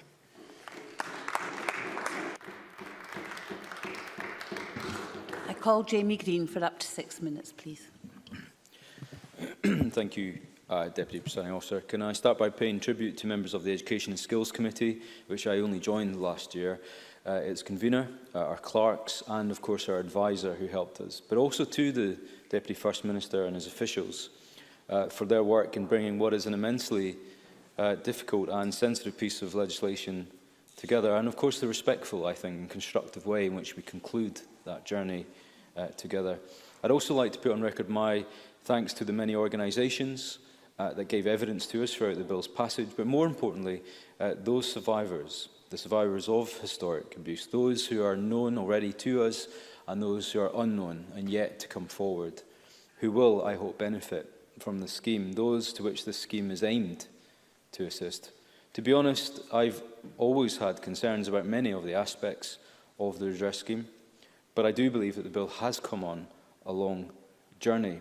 As it stands here before us, and even as amended after today's debate, is it perfect? I don't believe so. But is that a reason not to support it? I don't believe so either. I also understand that Mr. Swinney, as he said, we've had very robust exchanges in this place. We spar on many issues.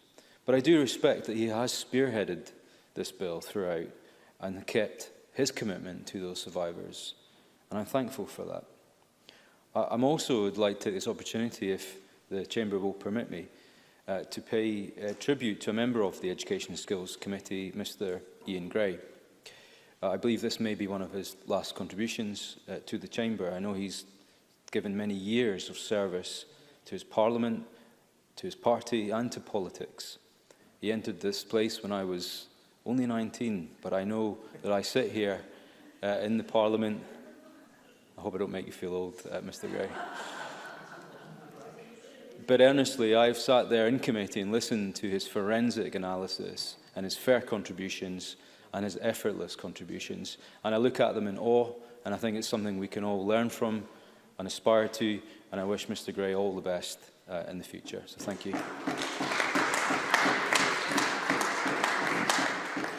We've heard today, of course, there are aspects of this bill which people are unhappy with. And I think whatever product we have come out with today, and it has been a difficult journey, I believe that we have been able to legislate for a scheme that will provide some victims, not all, some, both financial compensation but also meaningful redress, that I hope goes some way to right the wrongs of the past.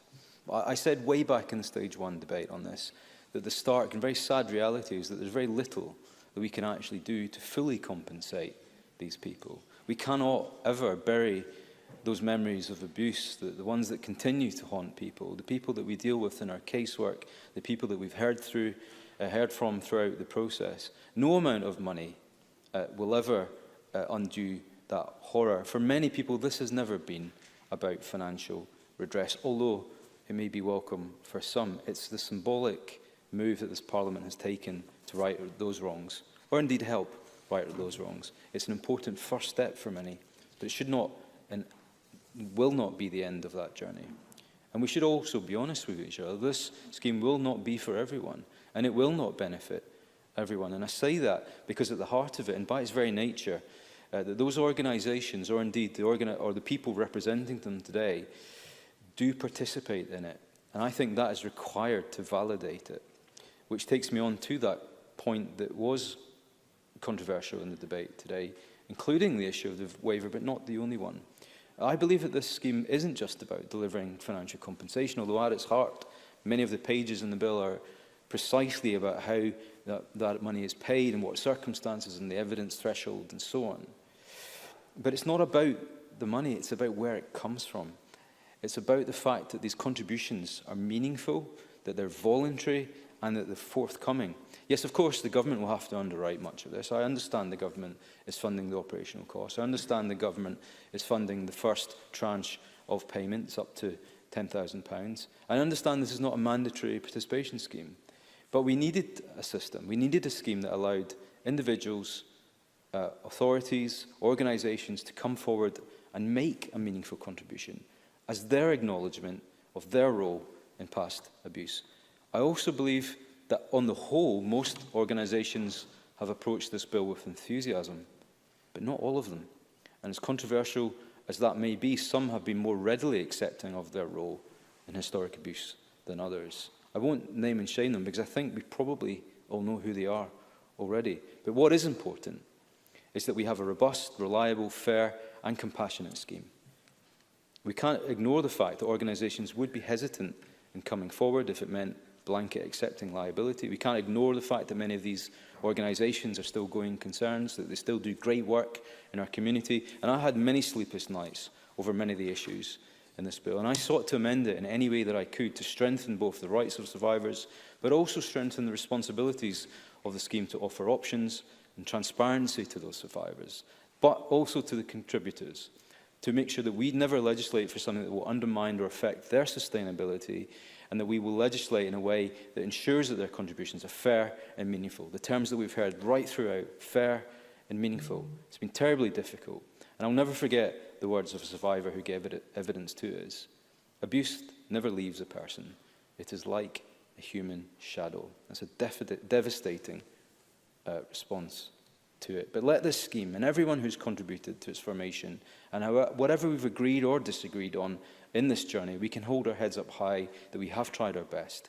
But we now pass that baton to those who will operate the scheme, and we pass the product of that to those who will benefit from it. We offer them redress, but I hope we offer them closure. And if nothing else, we should hold our heads high that whatever the petty or party politics that awaits all of us in the coming weeks, we never forget that the people which form the shapes around us in the very walls of this chamber, are the people that we are here to protect, to support, and to make amends to, and to say sorry to.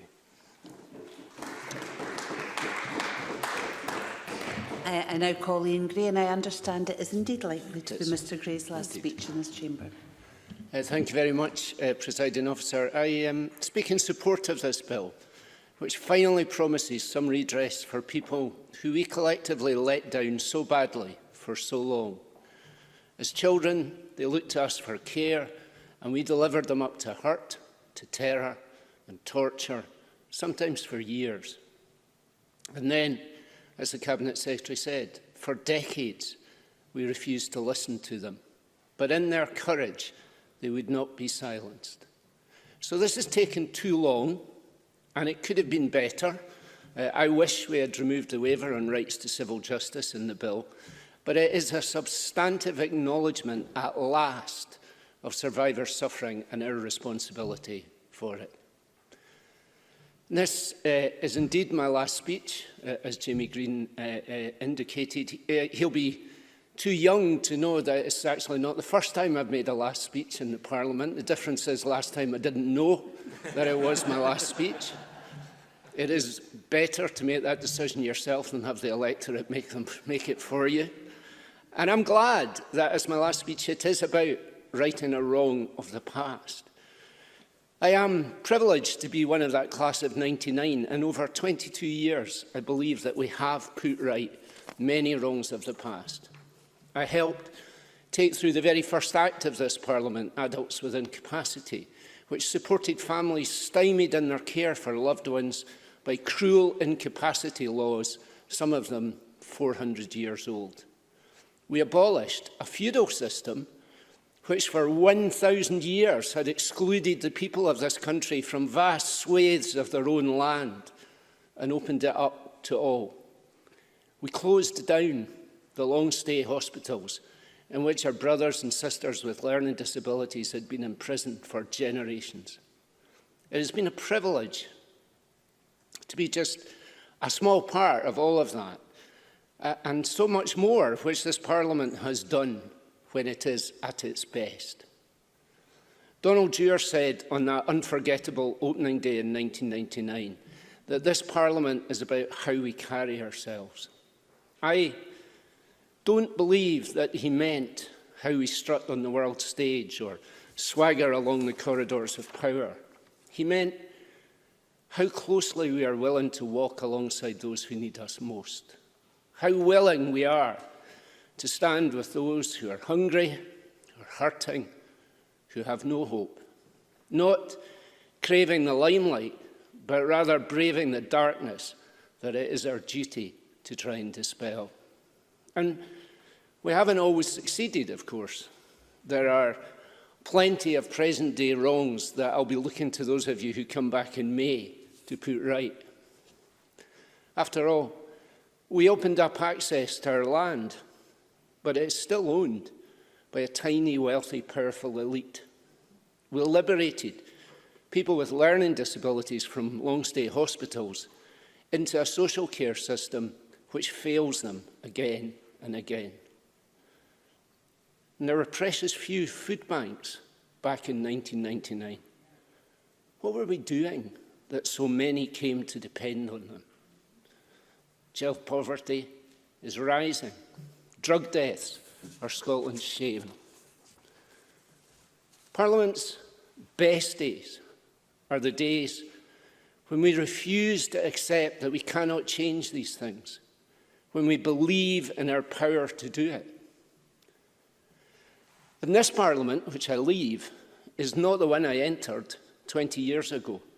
Following the Smith Commission, on which I had the privilege of serving, it is one of the most powerful devolved legislatures anywhere, and I know that many members continue to argue for its sovereignty, and that is their right. But I sincerely believe that this pandemic has demonstrated the power of devolution, taking our own decisions here, some I agree with, some I don't, but our own decisions here about public health measures, schools, the NHS, how we support business. But doing that underpinned by being part of a bigger economy with a broader tax base, more borrowing power, greater research funding, and greater purchasing power for vaccines and PPE. In any case, pandemic or not, our daily obligation is to use every power we have with all the urgency we can muster to right those wrongs of poverty and injustice. That Donald Dewar speech again. A Scottish Parliament, not an end, a means to a greater end. A noble end, like today, a measure of justice at last for survivors of abuse. It has been a privilege to be part of it. And it's been an especial privilege for the past 14 years to represent East Lothian. So let me place on the record for the last time that East Lothian is the best constituency, the best county, and the best part of Scotland in which to live or work. And I couldn't have been part of any of that without the support of so many staff here in Parliament, the Labour researchers, and the staff in my local constituency office, currently Chris, Ryan and John, but many others over the years, not least Pat and Simon, who we miss. But thanks above all go to my family, and especially to my wife, Jill. I'd never have been here without her encouragement, nor survived without her holding my hand through the ups and the downs.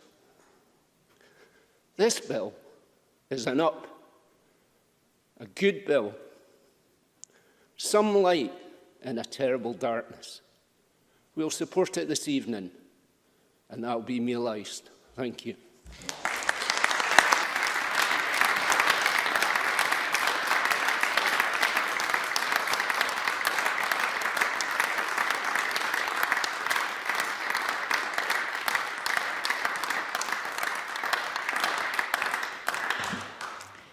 Call Beatrice Wishart for up to 4 minutes, please. Sorry, I wasn't quite ready there. I was quite taken by Ian's speech.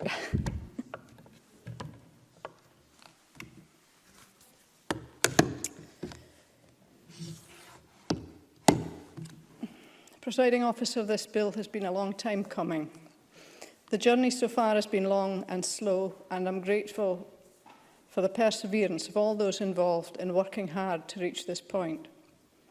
As I said at stage one, the responsibility to get this right weighs heavily on us all.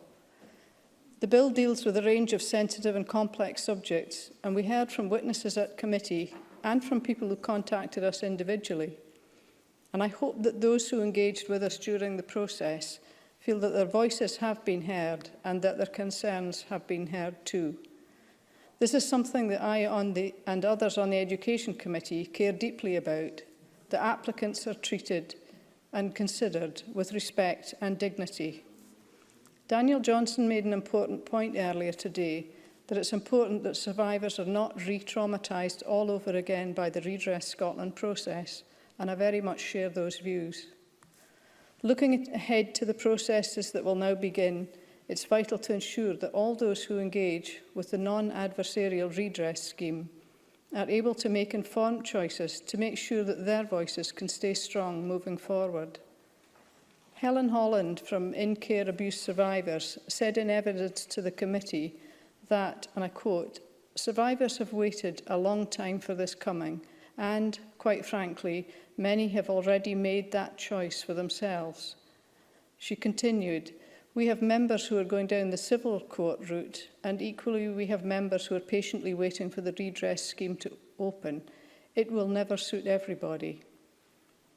So I was happy to support Jamie Greene's amendments this afternoon, which strengthen the duty on Scottish ministers to ensure survivors have the opportunity to make full and informed choices. During the course of the bill, the issue of the waiver was one of the most difficult points to reconcile, and the debate this afternoon has highlighted that too. As others have pointed out, based on the evidence we heard, there were fundamental difficulties with it. But I appreciate that many have thought hard about how to square this circle, and I very much recognise the work of the Deputy First Minister and his team, who continue to engage with the committee about it. While I've listened very carefully to all the views expressed, I continue to have reservations about the waiver. But I do believe, however, that the scheme as it now stands, with its ability to ensure that survivors can reach a full and informed position ahead of any decision about a waiver, will help. At stage 1, I noted that organisations cannot and should be expected to provide an open chequebook for payments. That would not be productive or practical. Providers sent a briefing to members this week in which they sought assurances that Scottish ministers in terms of sustainability and there would be no detriment to the financial viability in present-day care services. Organisations doing good work now should have a way to continue that work, and Ian Gray's amendments offer protection to the sustainability of participating organisations' services when making fair and meaningful contributions. But it's imperative to properly and honestly acknowledge the past. Financial redress will play a critical part in that. But as we heard repeatedly in evidence, a full, proper and sincere apology may be all the more valuable. At the centre of the work on this bill are people. People whose lives were shattered during their childhood. That has shaped their lives, their life opportunities, and in many cases has affected the lives of their families too. Presiding Officer, victim survivors have waited a very long time for this historic redress bill, and I know many will find great relief in its passing. So I'm very pleased to confirm the Scottish Liberal Democrats' support. I call Ross Greer for up to 4 minutes. Please, Mr Greer. Thank you, Presiding Officer. I should start by thanking Ian Gray. I won't tell him how old I was when he was first elected to Parliament, but I will thank him for how much I've learnt from him, particularly on the Education Committee over recent years. Turning to the bill, I said at stage 1 that it was always going to be a painful experience for many survivors, even if it is one they rightly wanted, and that's certainly proven to be the case. I'd like to start by paying tribute to the survivor groups and individuals who fought so hard and for so long to bring us to this point, to those who shared their own experiences, relived their own trauma in the process of explaining why redress is so necessary. Their bravery and dignity has been astonishing, and their contribution to this process has had a profound impact on the bill. I know that this is not exactly the scheme that survivors themselves would have chosen. It's not what I would have chosen either, but it's far better for their engagement over recent months and years. We all support its principles, but I'll be honest, I seriously considered whether I could vote for it in its final form. I was never going to vote against, but I struggled with the question of proactively approving a bill which contains a waiver scheme I know is causing so much anguish. I spent a unplanned technical break on the phone with colleagues and those we've worked with throughout this process, weighing up what the right choice would be. This isn't as much a question of effective public policy making as it is a question of ethics. I've argued at every stage of this process for the principle that survivors should not have their right to pursue justice through civil proceedings restricted by the scheme, and I'm bitterly disappointed the amendments which would have addressed that were rejected. For the sake of avoiding doubt being cast on the scheme, though, the Green MSPs will all vote for this bill at decision time tonight. I'm not angry at colleagues in Parliament or government for how this has turned out. I'm deeply frustrated, but I appreciate this was never going to be easy, and I thank the government in particular for the sincere effort they've made to work with us to explore alternatives and for the collaborative approach that they took to the bill as a whole. There are some I would like to reserve my anger for, though. Whilst a number of potential contributors, such as quarriers, engaged with Parliament consistently and constructively throughout this process, others chose not to. Parliament's supposed to take decisions on the basis of the evidence submitted to us, but this process has been accompanied by the strong implication that organisations who may end up being significant contributors to the scheme are the most insistent upon the inclusion of a waiver, without those organisations being willing to go on the record and make that case. That's cowardly behaviour, and if it's from those I suspect, it's of absolutely no surprise. If it becomes known that these organisations decide not to contribute towards the scheme, despite the waiver's inclusion, I intend to use the privilege this Parliament affords, and which I hope to still have, to name them.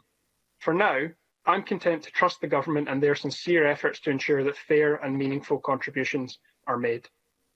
Nothing we can ever do can right the wrongs of child abuse. No effort of Parliament or Government today can reverse the failings of our predecessors. But as the Cabinet Secretary said, we can and we should do all we can to bring some modicum of justice to survivors. This scheme represents one avenue through which we will do that. The parliamentary process has made this redress scheme more trauma-informed, more supportive of the needs of survivors, and more accessible, including to their next of kin. I'm proud to have played some small role in that, and I would like to finish as I started with my profound thanks to the survivors and their supporters who've worked with us to make this a better bill at the end of its process than it was at the start. Thank you, Presiding Officer. Now move to the open debate and speeches of up to 4 minutes, please. Claire Adamson, followed by Joanne Lamont. Thank you, Presiding Officer. Can I pay tribute to Ian Gray this evening as well? Ian and I share convenership of the cross-party group on science and technology, and I know one of the highlights of that was a visit to CERN a few years ago, which appealed to the geek in me, but as a former physics teacher and a physician, I know how much Ian enjoyed that experience, and I wish him very many more adventures of that type in the future. Presiding Officer, at stage 2, I moved amendments to put dignity, respect and compassion on the face of this bill. And I want to thank all of the committee members for their dignity, their respect and their compassion in which they have approached the whole bill process, and was evident by the debates that we had this afternoon. This has been a responsibility of the burden of the responsibility as a committee convener has rarely weighed as heavily on my shoulders as it has in our deliberation on the Redress Scotland Bill. And quite rightly so, because as MSPs, as committee members, as citizens, the duty to do right by those affected by childhood abuse at the hands of those who should have been their protectors, should have been their nurturers, and should have been the ones to care for them, is just of paramount importance, not just to the Government, not just to the Parliament today, but to our whole country. Nothing we can do today can take away the pain endured over decades, but I hope that the victim survivors can reflect that today their voice was heard, listened to and acted upon. As members have said, this has been a long time coming, from the acknowledgement and apology by the then First Minister Jack McConnell to the establishment of the Scottish Child Abuse Inquiry set up by Angela Constance and with the involvement of the Cabinet Secretary. And Presiding Officer, the committee convener, I want to extend my thanks also to the victim survivors who as individuals and as victim survivor groups engaged with the committee. Their submissions and evidence was absolutely incredibly brave, compelling and vital to the considerations of the bill. I also want to extend my thanks to Professor Andy Kendrick, who was experienced and in this area was insightful, and he was direct and informative of our deliberations throughout this process, and we really do appreciate his involvement in that. I know that not everyone will be content with all the elements of the bill. It gives the only redress that is available to victim survivors whose abuse happened before 1964. It gives compensation without the need for court proceedings. It will offer a new choice for many victim survivors for whom the court is not an option either available to them or one they would wish to pursue. Presiding Officer, victim survivors are at the heart of this bill, and it is their tenacity, their perseverance and their resilience that is both admirable and incredible, given the experience of being disbelieved, doors shut in their faces, as they pursued their own life experience and recognition of what they had endured and the data and the evidence to support that. And they are to be commended today. I'll finish with just the voices of one contributor, and it's the one Jamie Greene. Obviously, the same profound effect on him as it did on me. Abuse never leaves a person. It's like a human shadow. Sometimes it's behind you and you can forget that it's there for a little while and get on. Then it's moved to the side at eye level and you're conscious that it is there so that it starts to have an impact. However, there are times when the shadow is right in front of you, no matter how strong a survivor you are. You cannot ignore it and you have to deal with it. Presiding Officer, nothing we do today will change that for survivors, but I hope and they trust that it's a great marker for Scotland that we pass this bill today. Joanne Lamont will be followed by Rona Mackay, but again this will be Miss Lamont's final speech in this chamber. Thank you very much, Deputy Presiding Officer. Just when you've heard from one former Labour leader, another one pops up to say goodbye. We'd have quite a lot of them if we all put them in a row, I guess. But it's been a great privilege for me to work with Ian Gray and to listen to the commitment and passion he has given to every moment of public service he has given. And I don't aspire to a speech of that quality, but I recognise that we should all aspire to that scale of commitment to tackling injustice in our communities. This is an important piece of legislation, and I would have to say that I'm very disappointed it falls short of what it might have been, but there is some progress, and that should be welcomed. And I do note the commitment of John Swinney to this. I'm not like John Swinney, I'm not combative, but I do recognise in this particular area he has tried as hard as he can to work with people across the Parliament who want to make a difference. And of course in this debate we should remember the suffering, abuse, neglect and fear that lie behind it. This bill represents historic failure. Failure to understand the vulnerability of young people put into care. Failure to understand the predatory nature of some adults. Failure to understand the lengths to which predatory adults would go and still go to access vulnerable children. And failure over many, many years to listen and understand. But the bill also represents hope, for it reflects another stage in this Parliament and our country's journey in understanding the nature of abuse, its prevalence, its impact, its lifelong consequences. And it also represents a challenge to us as a country to be alert, to be determined, to do all we can to protect young people and to expose those who would do them harm. And while this bill focuses on the horrors of in-care abuse, where the state delivered into the hands of abusers, young vulnerable people unable to challenge those who stole their childhood from them, and then refused to listen to those who dared to speak up. While that is this bill's focus, we must also understand the scale of abuse visited upon young people in their own homes and in their own communities, and the adults who live with the consequences right now, and for whom the support they need is still under pressure. If this Parliament, if politics is about anything, it must be about giving a voice to those who are denied it. It must be about understanding the truth and reality of the barriers placed in front of people that denies them their potential. It is about understanding inequality in all its forms and seeing that as the main purpose and focus of politics. And in considering this legislation, we do see that process in action.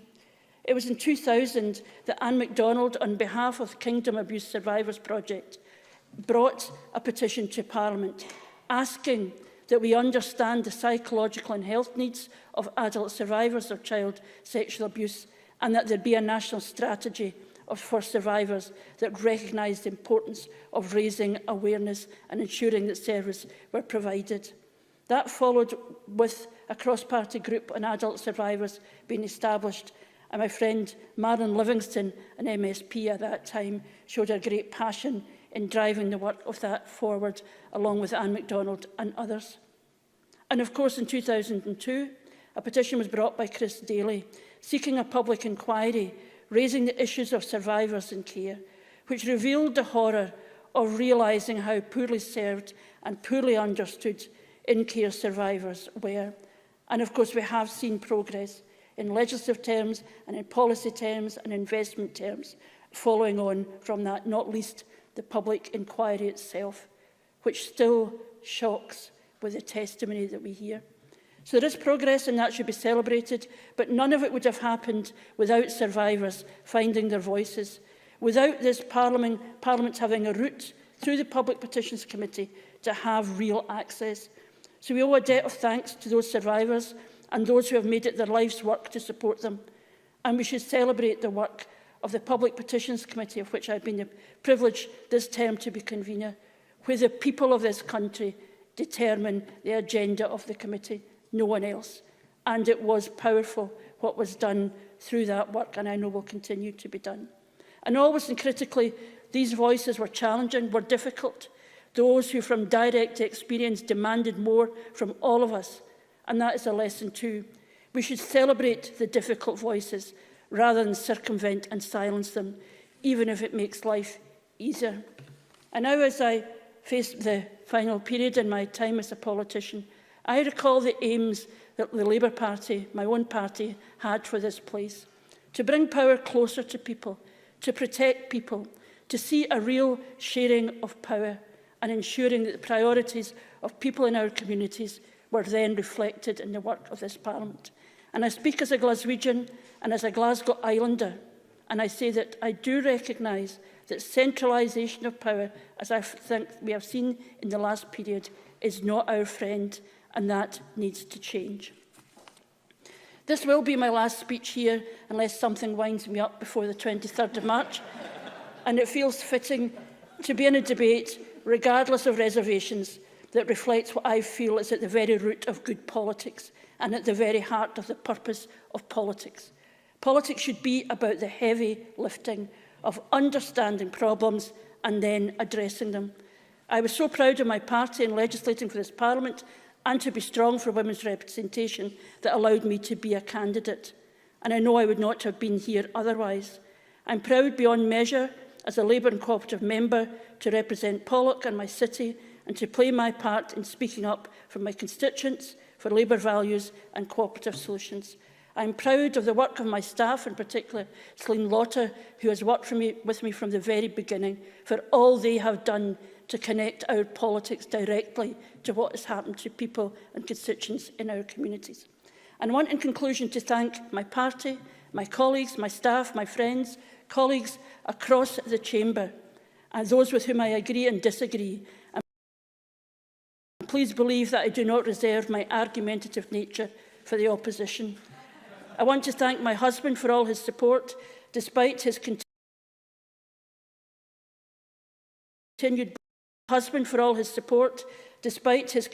belief as a councillor that all of us in here are equally culpable for the decisions that have been made to see council stripped of the funding they need to deliver the services people need and have to have.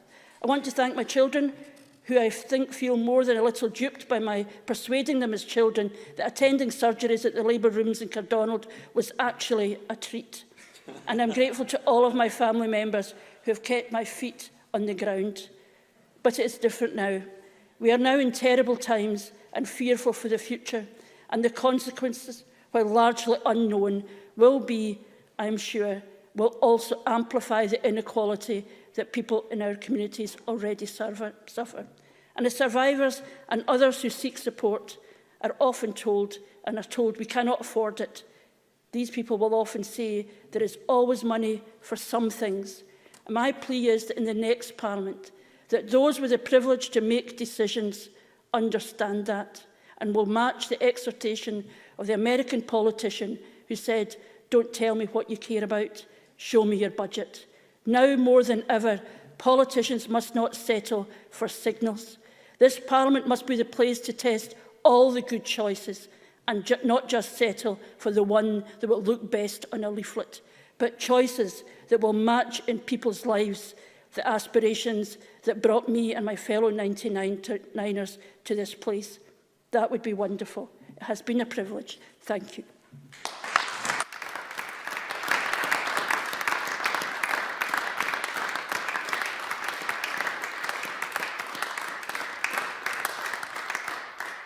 And the last contribution in the open debate is from Rona Mackay.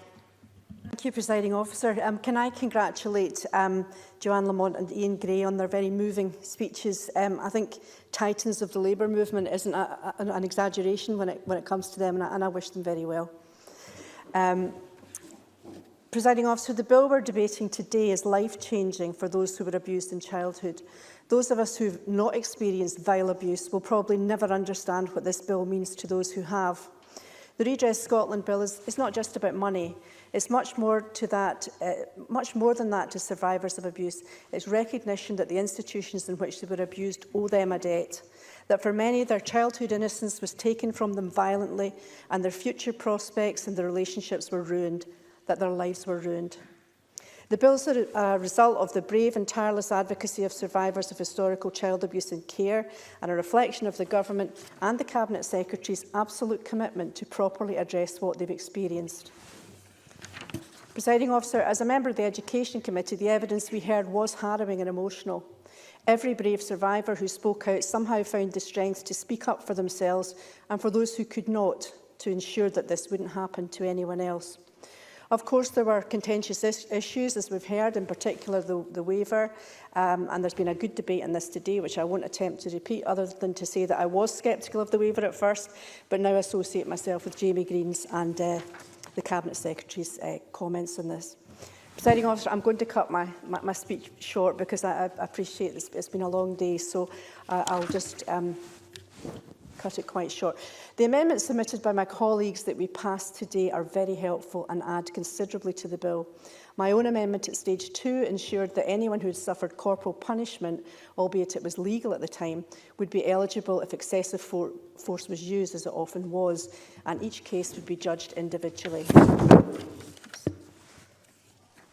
So in conclusion, Presiding Officer, the Scottish Government committed to introduce legislation to be passed by the end of this parliamentary session, and with the support of Parliament tonight at decision time, that's what we'll do.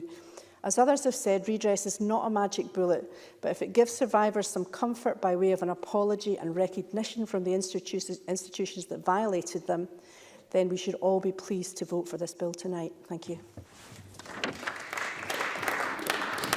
Thank you, Ms Mackay. I now move to the closing speeches, and Daniel Johnson, please, for up to 4 minutes. Thank you very much, Presiding Officer.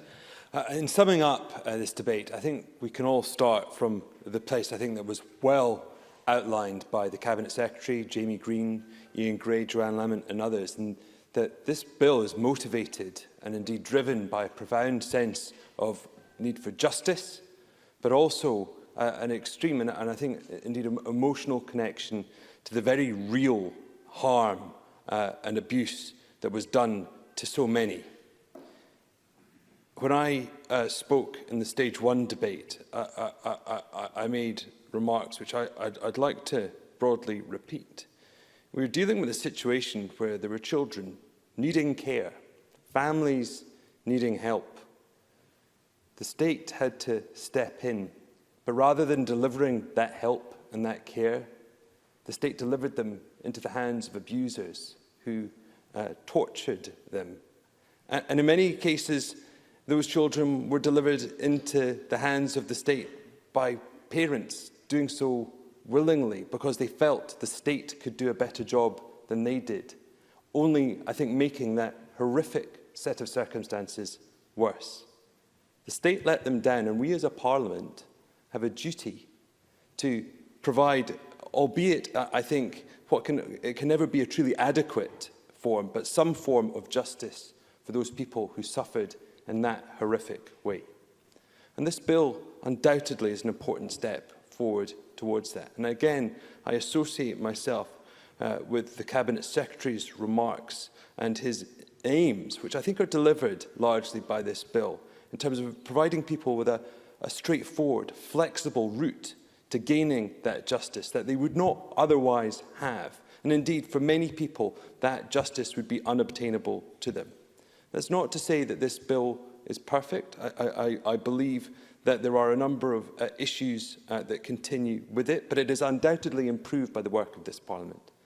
I would note the remarks of many, including Ian Gray and Ross Greer, that I am not entirely convinced by the waiver, either in terms of whether it will achieve what it set out, I think that in previous stage of this debate, we set out whether or not actually it provides the financial certainty and assurances that may be required because of the way that insurance may work for many organisations.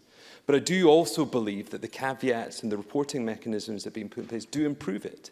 I think that the clarity provided for applicants makes this better. I believe the requirements to inform applicants of the nature of what they're undertaking make this bill better. And ultimately, I believe the improved oversight and accountability, both in terms of the separation of the Chief Executive and the Chair, but also in terms of putting the Survivors Forum on a statutory footing, undoubtedly improve this bill.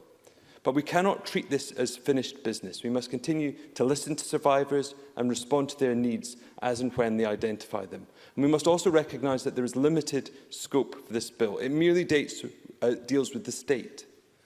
There are many situations where there were other institutions which encouraged or indeed coerced children into care and then abuse was done. Those situations are not covered. And likewise, there are situations where parents voluntarily offered their children to institutions such as mental institutions, in situations where those children would be considered as simply having additional support needs today, and they suffered for years. And I speak, and I wish I could go into more detail, informed by the experiences of a close family member. And that is an injustice that this bill cannot address today, but hopefully future parliaments will. Ultimately, this has been, I think, a case of Parliament doing its job as it should. There has been robust scrutiny, the government has responded, and we have done our job well.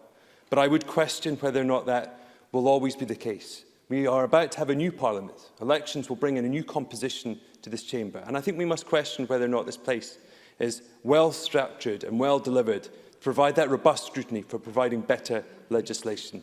And I realise I'm slightly over time, but I must acknowledge the contributions of my colleagues Ian Gray and Joanne Lamont, both of whom I think spoke very well for themselves, both of whom I've known for a very long time, but I came to know them as a young Labour activist. Ian Gray in particular was my MSP when I was the Youth and Student Officer for Edinburgh Pentlands CLP.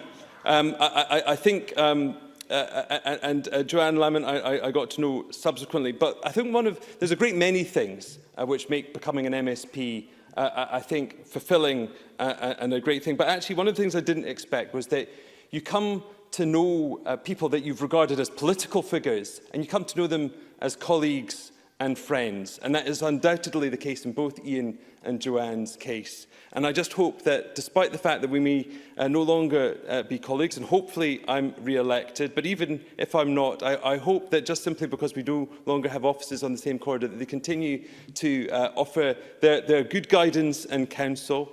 But can I thank them both on behalf of myself, but hopefully on behalf of all the Labour benches, for their years of service and their contribution to both the Labour Party and to the Scottish Parliament. We all owe you a great deal of thanks. Thank you both.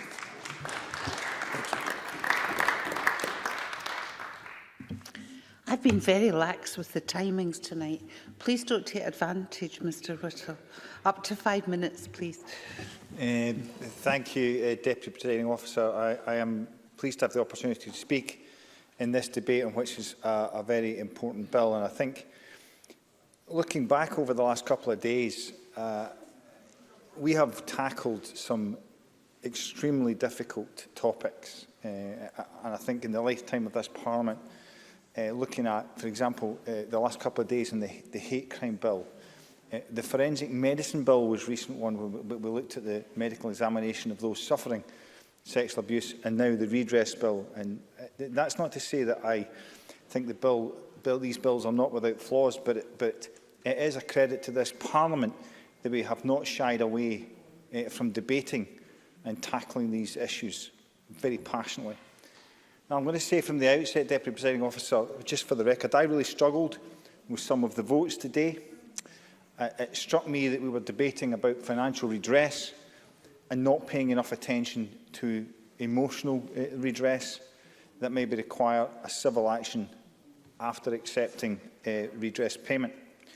We get marshalled lists, and again, I sometimes was uneasy with the way in which we were considering voting. And that, I think today's debate was not political at all. I think the real recognising that the Chamber's desire to absolutely get this incredibly important bill right. I have to say I don't think we have, and that the bill will go on to the next Parliament and will need changing again. The sexual abuse, and specifically child sexual abuse, has been swept under the carpet for far too long, with victims left without the support they so desperately need.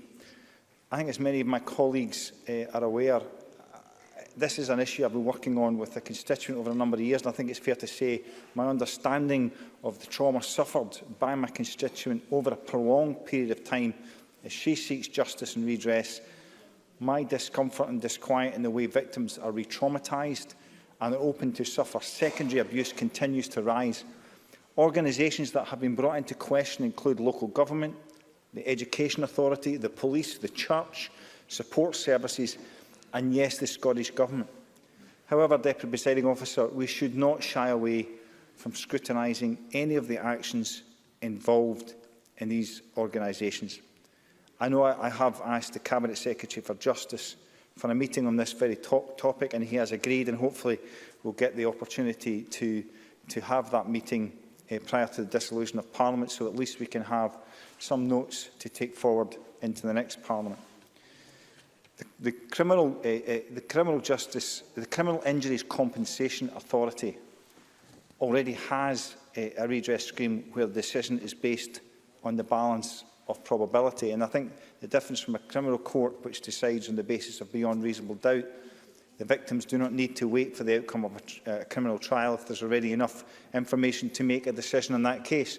Crucially, though, and contrary to this bill's intention that the victim would waive their right for future civil action, any subsequent payment from a civil action, the CICA compensation payment, would require that the CICA payment should be reimbursed. And I would contend, Deputy Presiding Officer, that in this matter, this bill is flawed, and it should not have imposed a ban on future civil action. Otherwise, why would a victim not just approach the CICA? This will now be for future parliaments to address. Furthermore, Deputy Presiding Officer, I would contend that many of the support organisations for survivors are too close to the government, and that they receive their funding directly from central government, potentially impacting on their ability to be autonomous. Record keeping is woefully inadequate, as I've said before, especially within local authorities where there does not seem to be any requirement for them to record potential cases of abuse within local authority-run facilities. But, Presiding Officer, I would say in conclusion, this bill, along with the Forensic Medicine Bill, is very welcome and long overdue. I think what we're trying to do is ensure that it can be the best it can be for all those who have been victims of such a horrendous crime and have to carry that burden throughout their lives. But I fear this bill will need to be amended. Financial redress will not heal the wounds, but at least will perhaps give them the comfort that their voices have been heard and there is an acceptance that they have been victims. I will finish, Deputy Presiding Officer, by also I want to recognise Ian Gray's contribution to this Parliament. I've always enjoyed his contributions to the debate in this chamber. I've not always agreed with him, but he's always been thoughtful, and I know he will be missed. As with Joanne Lamont, who also gave her last speech, I would say it has been a privilege to serve with you and the Petitions Committee under your stewardship. I really enjoyed the occasions when we managed to be a tag team in certain petitions, especially against the SFA, which was particularly fun. She leaves here delivering a passionate speech, as passionate a speech with as much fire as she ever has. You will both be sadly missed. Deputy Presiding Officer. Now call Cabinet Secretary John Swinney to close the debate, please. Thank you, Presiding Officer. I'm very grateful to colleagues for their engagement around this bill and for the recognition that the Government has tried to engage constructively on all of the issues around the bill, and much of that credit goes to the bill team who have supported me superbly during this bill. This is an immensely complex bill with difficult issues, and I have been fantastically well served by the civil servants who have acted on my behalf and engaged in a great deal of dialogue with members of Parliament. Members have commented on the fact that the bill has been improved since its introduction. Daniel Johnstone commented on the fact that Parliament has actually exercised properly and fully its effective functions in the scrutiny of this bill, and I completely accept that point. The bill is stronger as a consequence of the challenge of Stage 1 report by the committee, the robust scrutiny of Stage 2 and the decisions that we have made today. If I was to select one part of the bill of how it's been strengthened, I would identify Section 11A, amended at Stage 2, at the hands of the convener of the Education and Skills Committee, which put onto the face of the bill, and I think this is important because the bill was drafted and we didn't put this onto the face of the bill because we thought it probably wasn't needed to be said, but the section of the bill is titled Principle of Dignity, Respect and Compassion, and the convener asked us to put that on the face of the bill, recognising that any individual that comes into contact with Redress Scotland, and actually for that matter, I don't know why it's restricted to Redress Scotland, should be treated with dignity, respect and compassion. We can all sign up to that, so I'm grateful to the convener for that enhancement of the bill. I'm also grateful to the remarks that Ross Greer and Beatrice Wishart have made in the debate tonight, whereby, and also Jamie Greene, whereby they have acknowledged that the bill does not contain all of the provisions that ideally they would have liked to see in the bill, but despite those challenges, will support the bill because of the effect of the bill in what it does to address the issues and the concerns of survivors. And particularly for Ross Greer, I acknowledge that that may be a particular challenge and difficulty, and I am grateful that he signalled his support for the bill this evening, because that will matter to ensuring it commands confidence within the survivor community. I've thought long and hard about the issues that are involved in this bill, and I've been prompted to think about it on many, many occasions, but I was particularly prompted as I prepared to provide evidence on the Government's behalf to the Scottish Child Abuse Inquiry chaired by Lady Smith, because what it forced me to do was to look back to the history of this Parliament and its actions over the last 22 years. Because the moment we reached tonight started with one important contribution, which is a product of this Parliament's arrangements that were legislated for in the Scotland Act and the work of the Consultative Steering Group, which was the public petitions process. That's where it all started, and it is incredibly fitting that Joanne Lamont makes her final speech tonight as convener of the Public Petitions Committee, which she has led, as she has led everything that she has done with tenacity, because that process sums up, for me, one of the biggest differences about the two parliaments in which I have served. At 10:30 at night in the House of Commons, if a Member of Parliament wanted to present a petition, they stood up, presented a petition, read it out, walked down to behind the Speaker's chair and dropped it in a bag behind the Speaker's chair, and nothing more was ever heard about it. Here, we bring petitions in the front door and people like Joanne Lamont get unleashed upon it. And what happens? Well, over the course of 20 years, people whose voices were never heard were heard. And I pay tribute to Joanne Lamont. She mentioned Marlon Livingston. Marlon Livingston was an equally tenacious champion of the survivors of historic abuse, who frankly believed the people concerned and made sure their voice was heard.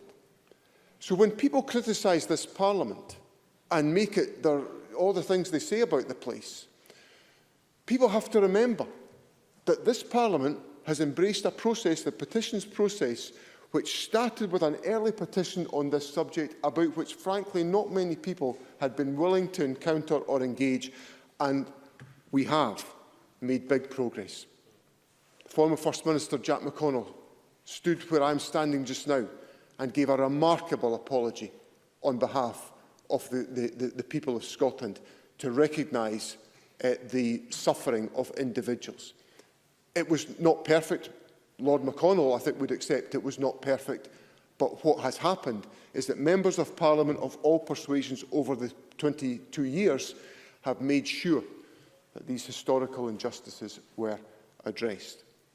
And Ian Gray, in his speech tonight, his concluding speech, I'm feeling slightly off the hook here. There's education and skills questions on the last day of term, Mr Gray, just in case you're feeling like you've got an extra finale. I wouldn't like you to pass over any opportunity to challenge me on any of these issues. But Ian Gray said this could have been sooner, and he's right. That's one of the other reflections I had in preparing to give evidence to Lady Smith. I was struck, and I've served in government for 14 years, and I look back on that and I think this all could have been done sooner and quicker. And that's a regret that I have, that it wasn't done sooner. But what Parliament has heard tonight from the contributions of Ian Gray and Joanne Lamont are two quite exceptional speeches. Not surprising, but exceptional speeches in the contribution to Parliament. Not surprising because they are both long-serving, experienced and distinguished members of Parliament who have served the people that they represent with distinction throughout their times in this Parliament. And as a member who was elected with them in those heady young days of 1999 together, it's a particular pleasure for me to pay tribute to their service this evening and to commend them for all that they have done in their long and distinguished service in this Parliament. Presiding Officer, as I draw my remarks to a close, I'm struck by something that's something we've maybe become accustomed to now in this parliamentary chamber a year into COVID, something which is missing. And that's the fact that there aren't any members of the public in the gallery. And Jamie Greene made reference to the symbols of the people around about us. But tonight, that gallery should have been full of members of the public who have suffered. They should have been here tonight to hear and see this Parliament doing what it's about to do, to put into law a scheme which, in terms of Mr Whittle's argument, addresses some financial issues, but is part of what I would contend is what this Parliament has done over 22 years, which is face up to the history of this country, the darkest bit of the history of our country, and has faced it honestly. And it's been faced honestly by members of all political persuasions to say we have to rectify this wrong. And tonight is a landmark moment in that process. There are many others. Lord McConnell's apology, the first time that the Petitions Committee would have heard from the petitioners on this subject, or the moments when we passed the limitation legislation, or when Angela Constance announced the inquiry into historic child abuse. These are all landmark moments, but they are happened because this Parliament, for all its critics, was prepared to face the darkness of this country's past. And members of Parliament, whether they're planning to come back after the election or those who have given distinguished service to make these events possible, should be rightly proud of what has been achieved. But the people that should be proud, I hope, are watching online, survivors in their homes, understanding that this moment has only happened because of their bravery, their courage, their tenacity and their determination to say to their democratic Parliament, we need you to shine a light into the darkness of this country's past and confront it. And I am so proud that our national Parliament has done that.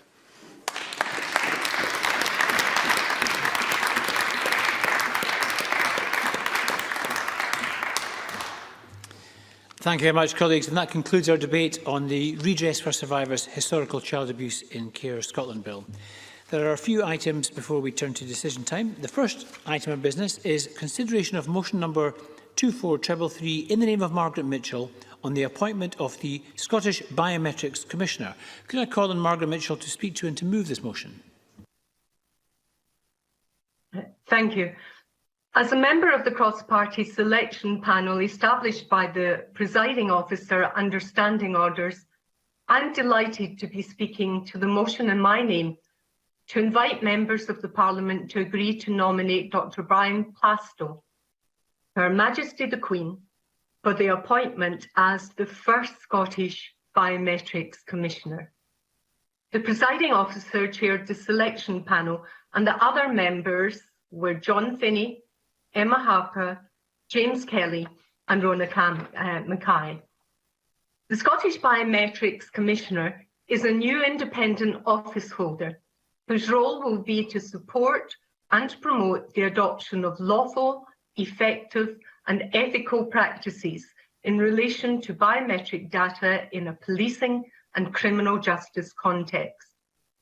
The Commissioner will keep under review the law, policy and practice relating to the acquisition, retention, use and destruction of biometric data by Police Scotland, the Scottish Police Authority and the Police Investigation and Review Commissioner. The Commissioner will also play a significant education and engagement role to ensure that the public are provided with clear information to help them understand the powers of Police Scotland and the SPA in relation to biometric data and how these powers can be challenged.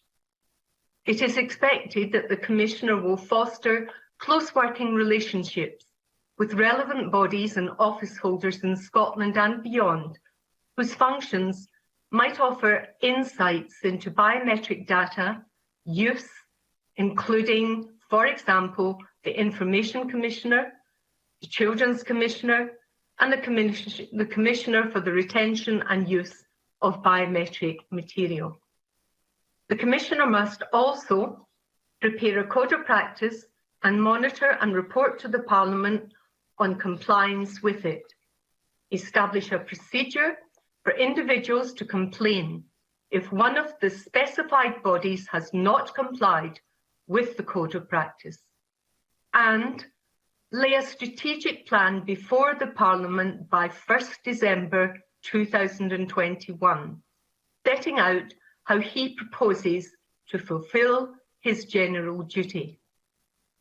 As the first Commissioner, Dr Plastow will also have to establish his office. Turning now to the panel's nominee, Dr Brian Plastow. He has significant leadership experience in the policing and criminal justice sector. He was formerly a police chief superintendent, retiring in 2013 after a 30-year career with Lothian and Borders Police, Fife Constabulary and Police Scotland. Between 2013 and 2016, Dr Plastow was employed by the Scottish Government as lead inspector with Her Majesty's Inspector of Constabulary in Scotland, providing inspection, scrutiny and assurance reports to the Scottish Parliament on various topics, including roads policing, armed response policing, missing person investigations, and the use of the facial search functionality within the UK Police National Database. This is an important role in a fast-evolving field where advancements in biometrics technologies used in a policing and criminal justice context need to be balanced with the privacy of individuals.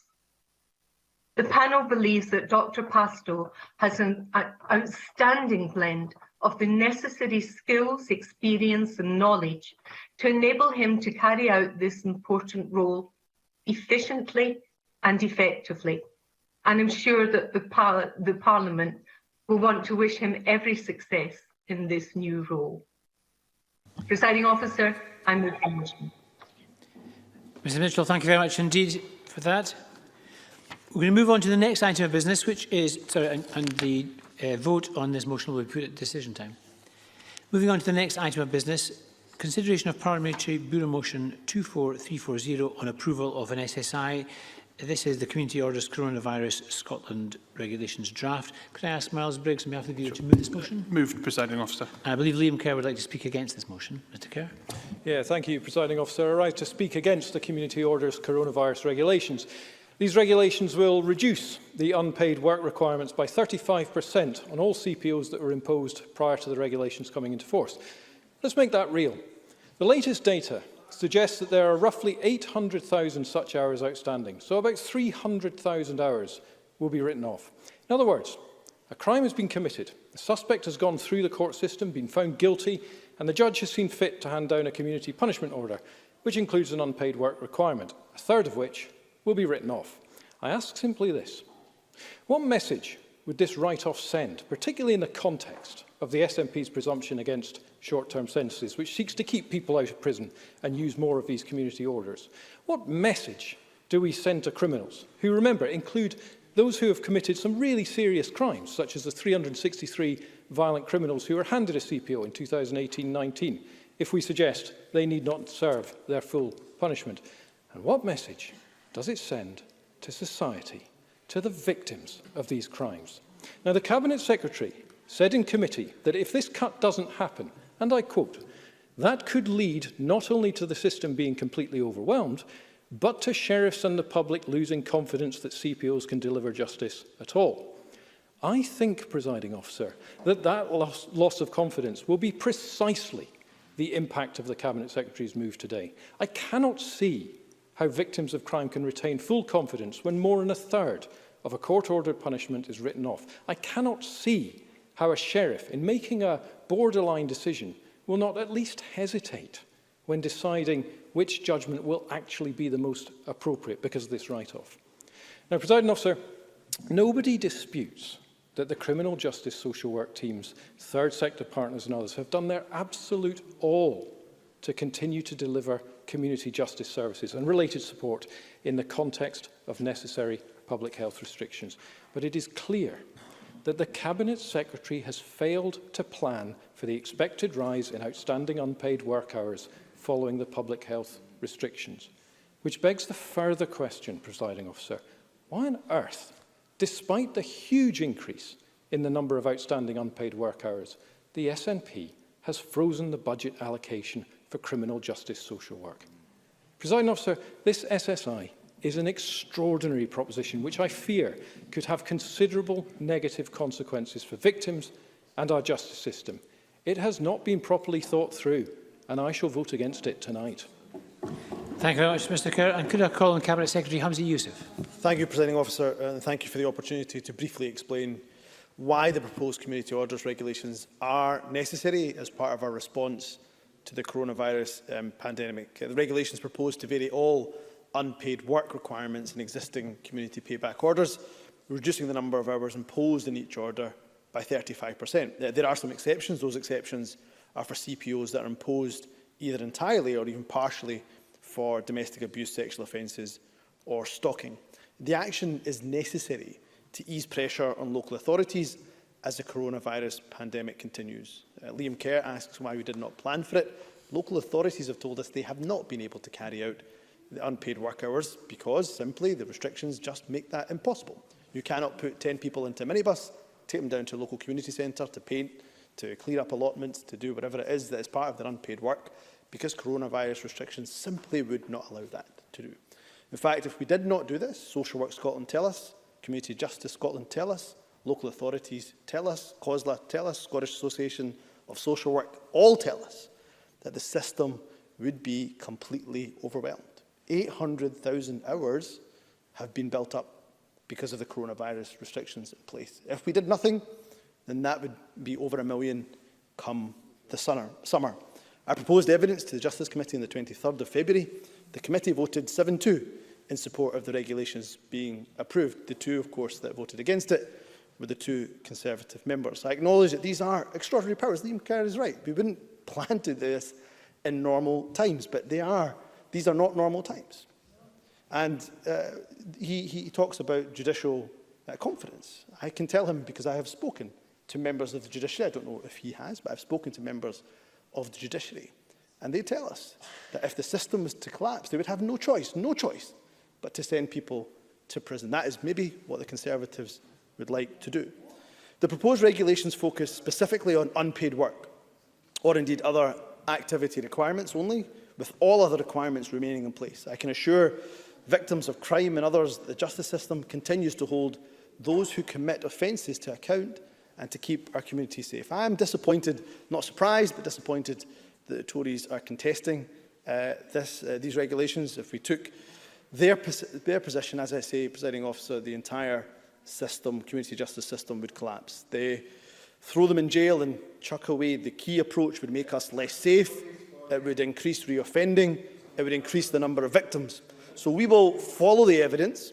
We will make the hard but right decisions, and I'm proud to follow a smart justice approach as opposed to a populist, arcane justice policy that would make us less safe as a country. So I'd encourage all members to support these regulations, which strike an appropriate balance between removing enough hours to assist local justice social work services and ensuring that individuals complete the majority of their unpaid work requirements as imposed by the court.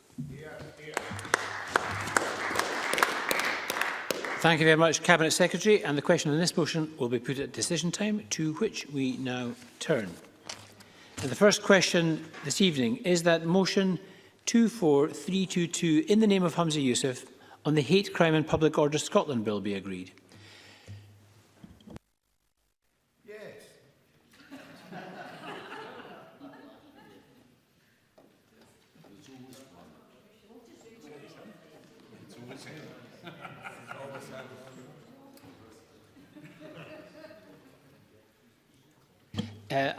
I don't want to suspend Parliament to allow, because I think most members will have voted, but could I urge members just to refresh their voting apps, just to make sure we are ready to vote. So I'll just pause just to make sure. Yes, and because there are some members online looking for the PIN. Will I read it out? Yes. Yes. Yes. I was going to read it out, but I wasn't sure how high security this is, but it's online.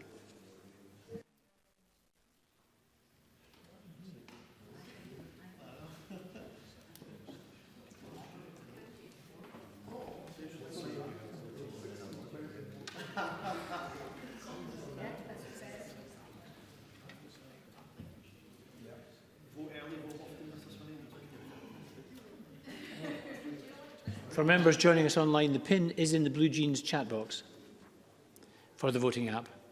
And any member who's not able to access or hasn't accessed the voting app, please let me know.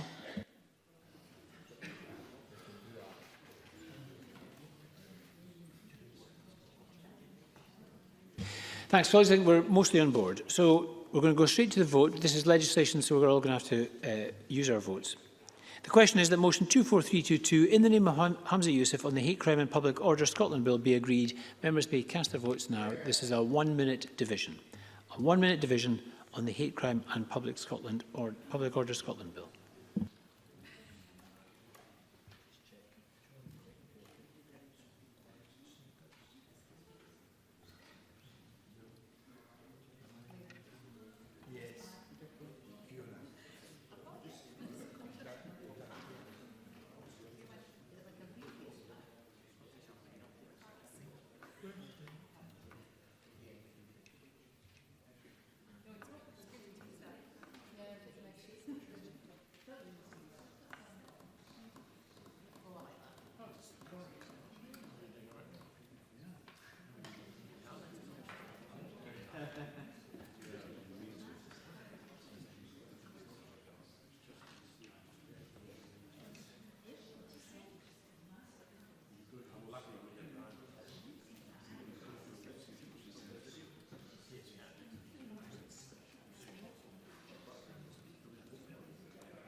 The vote is now closed. Please let me know if you were not able to vote.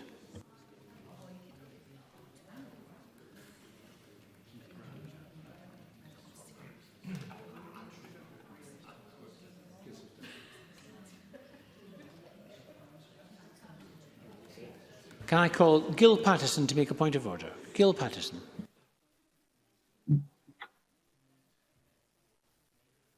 Many thanks, Presiding Officer. I was unable to vote. I would have voted yes. Thanks, Mr Patterson. I'll make sure your vote is added. Thank you. Yes.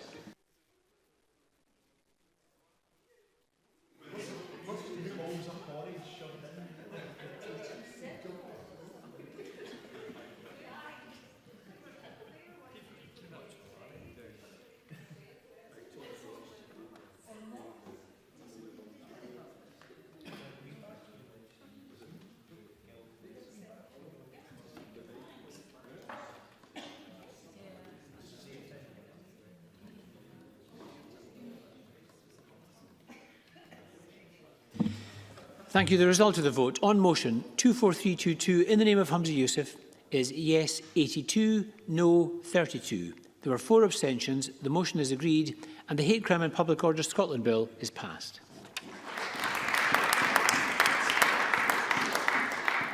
The next question is that motion 24338 in the name of John Swinney on the Redress for Survivors Historical Child Abuse and Care Scotland Bill be agreed, and members should cast their votes now. This will be a 1-minute division. Yes.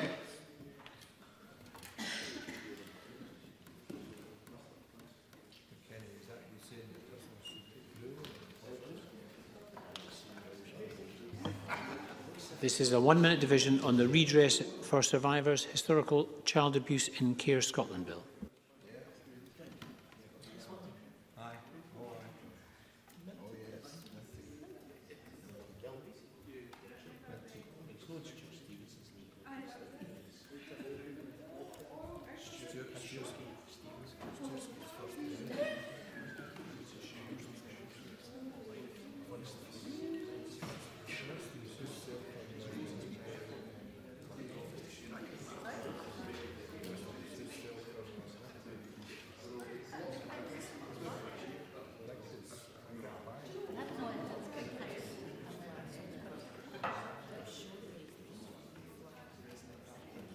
That vote is now closed. Please let me know if you're unable to vote.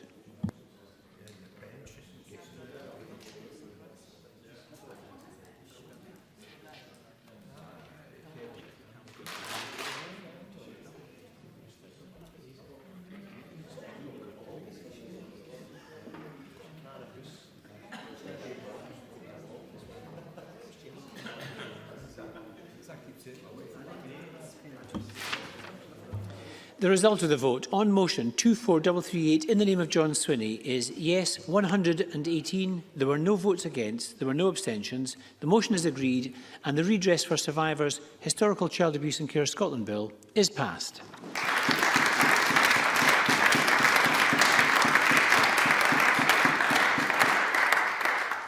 The next question is that motion 24333 in the name of Margaret Mitchell on the Scottish Biometrics Commissioner appointment be agreed.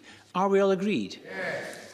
We are agreed, and may I congratulate Dr Brian Plastow on his appointment.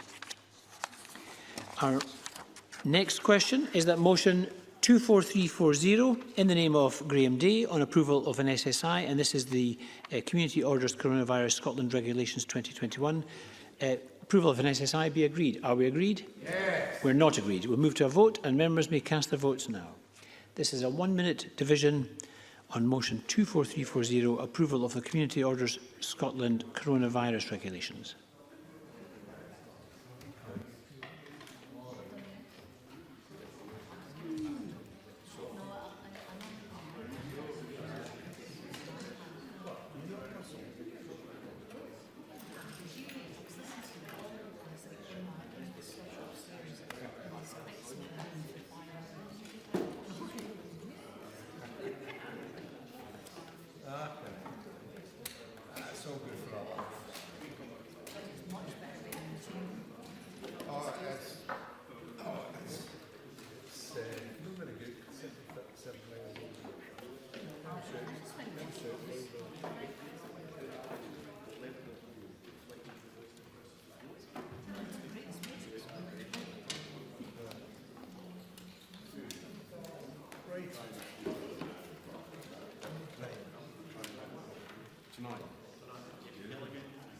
The vote is now closed. Please let me know if you are not able to vote.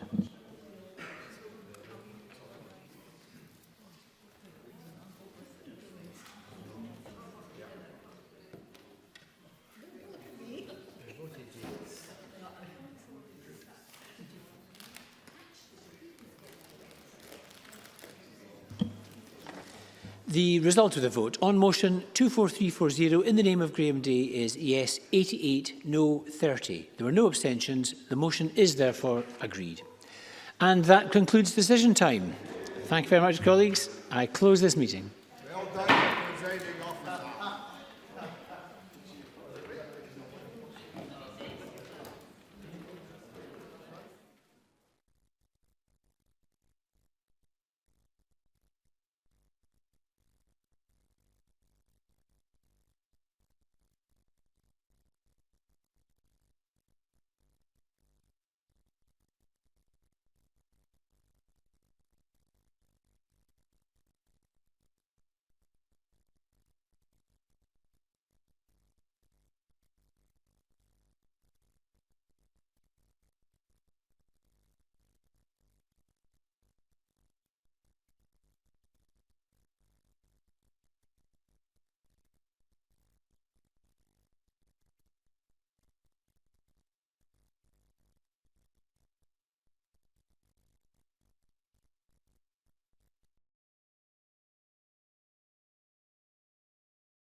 What distinguishes Broadcasting Scotland from a website or blog, apart from our brilliant programmes? Hi there, I'm Gordon Ross. Are the costs we face to enable us to produce those programmes.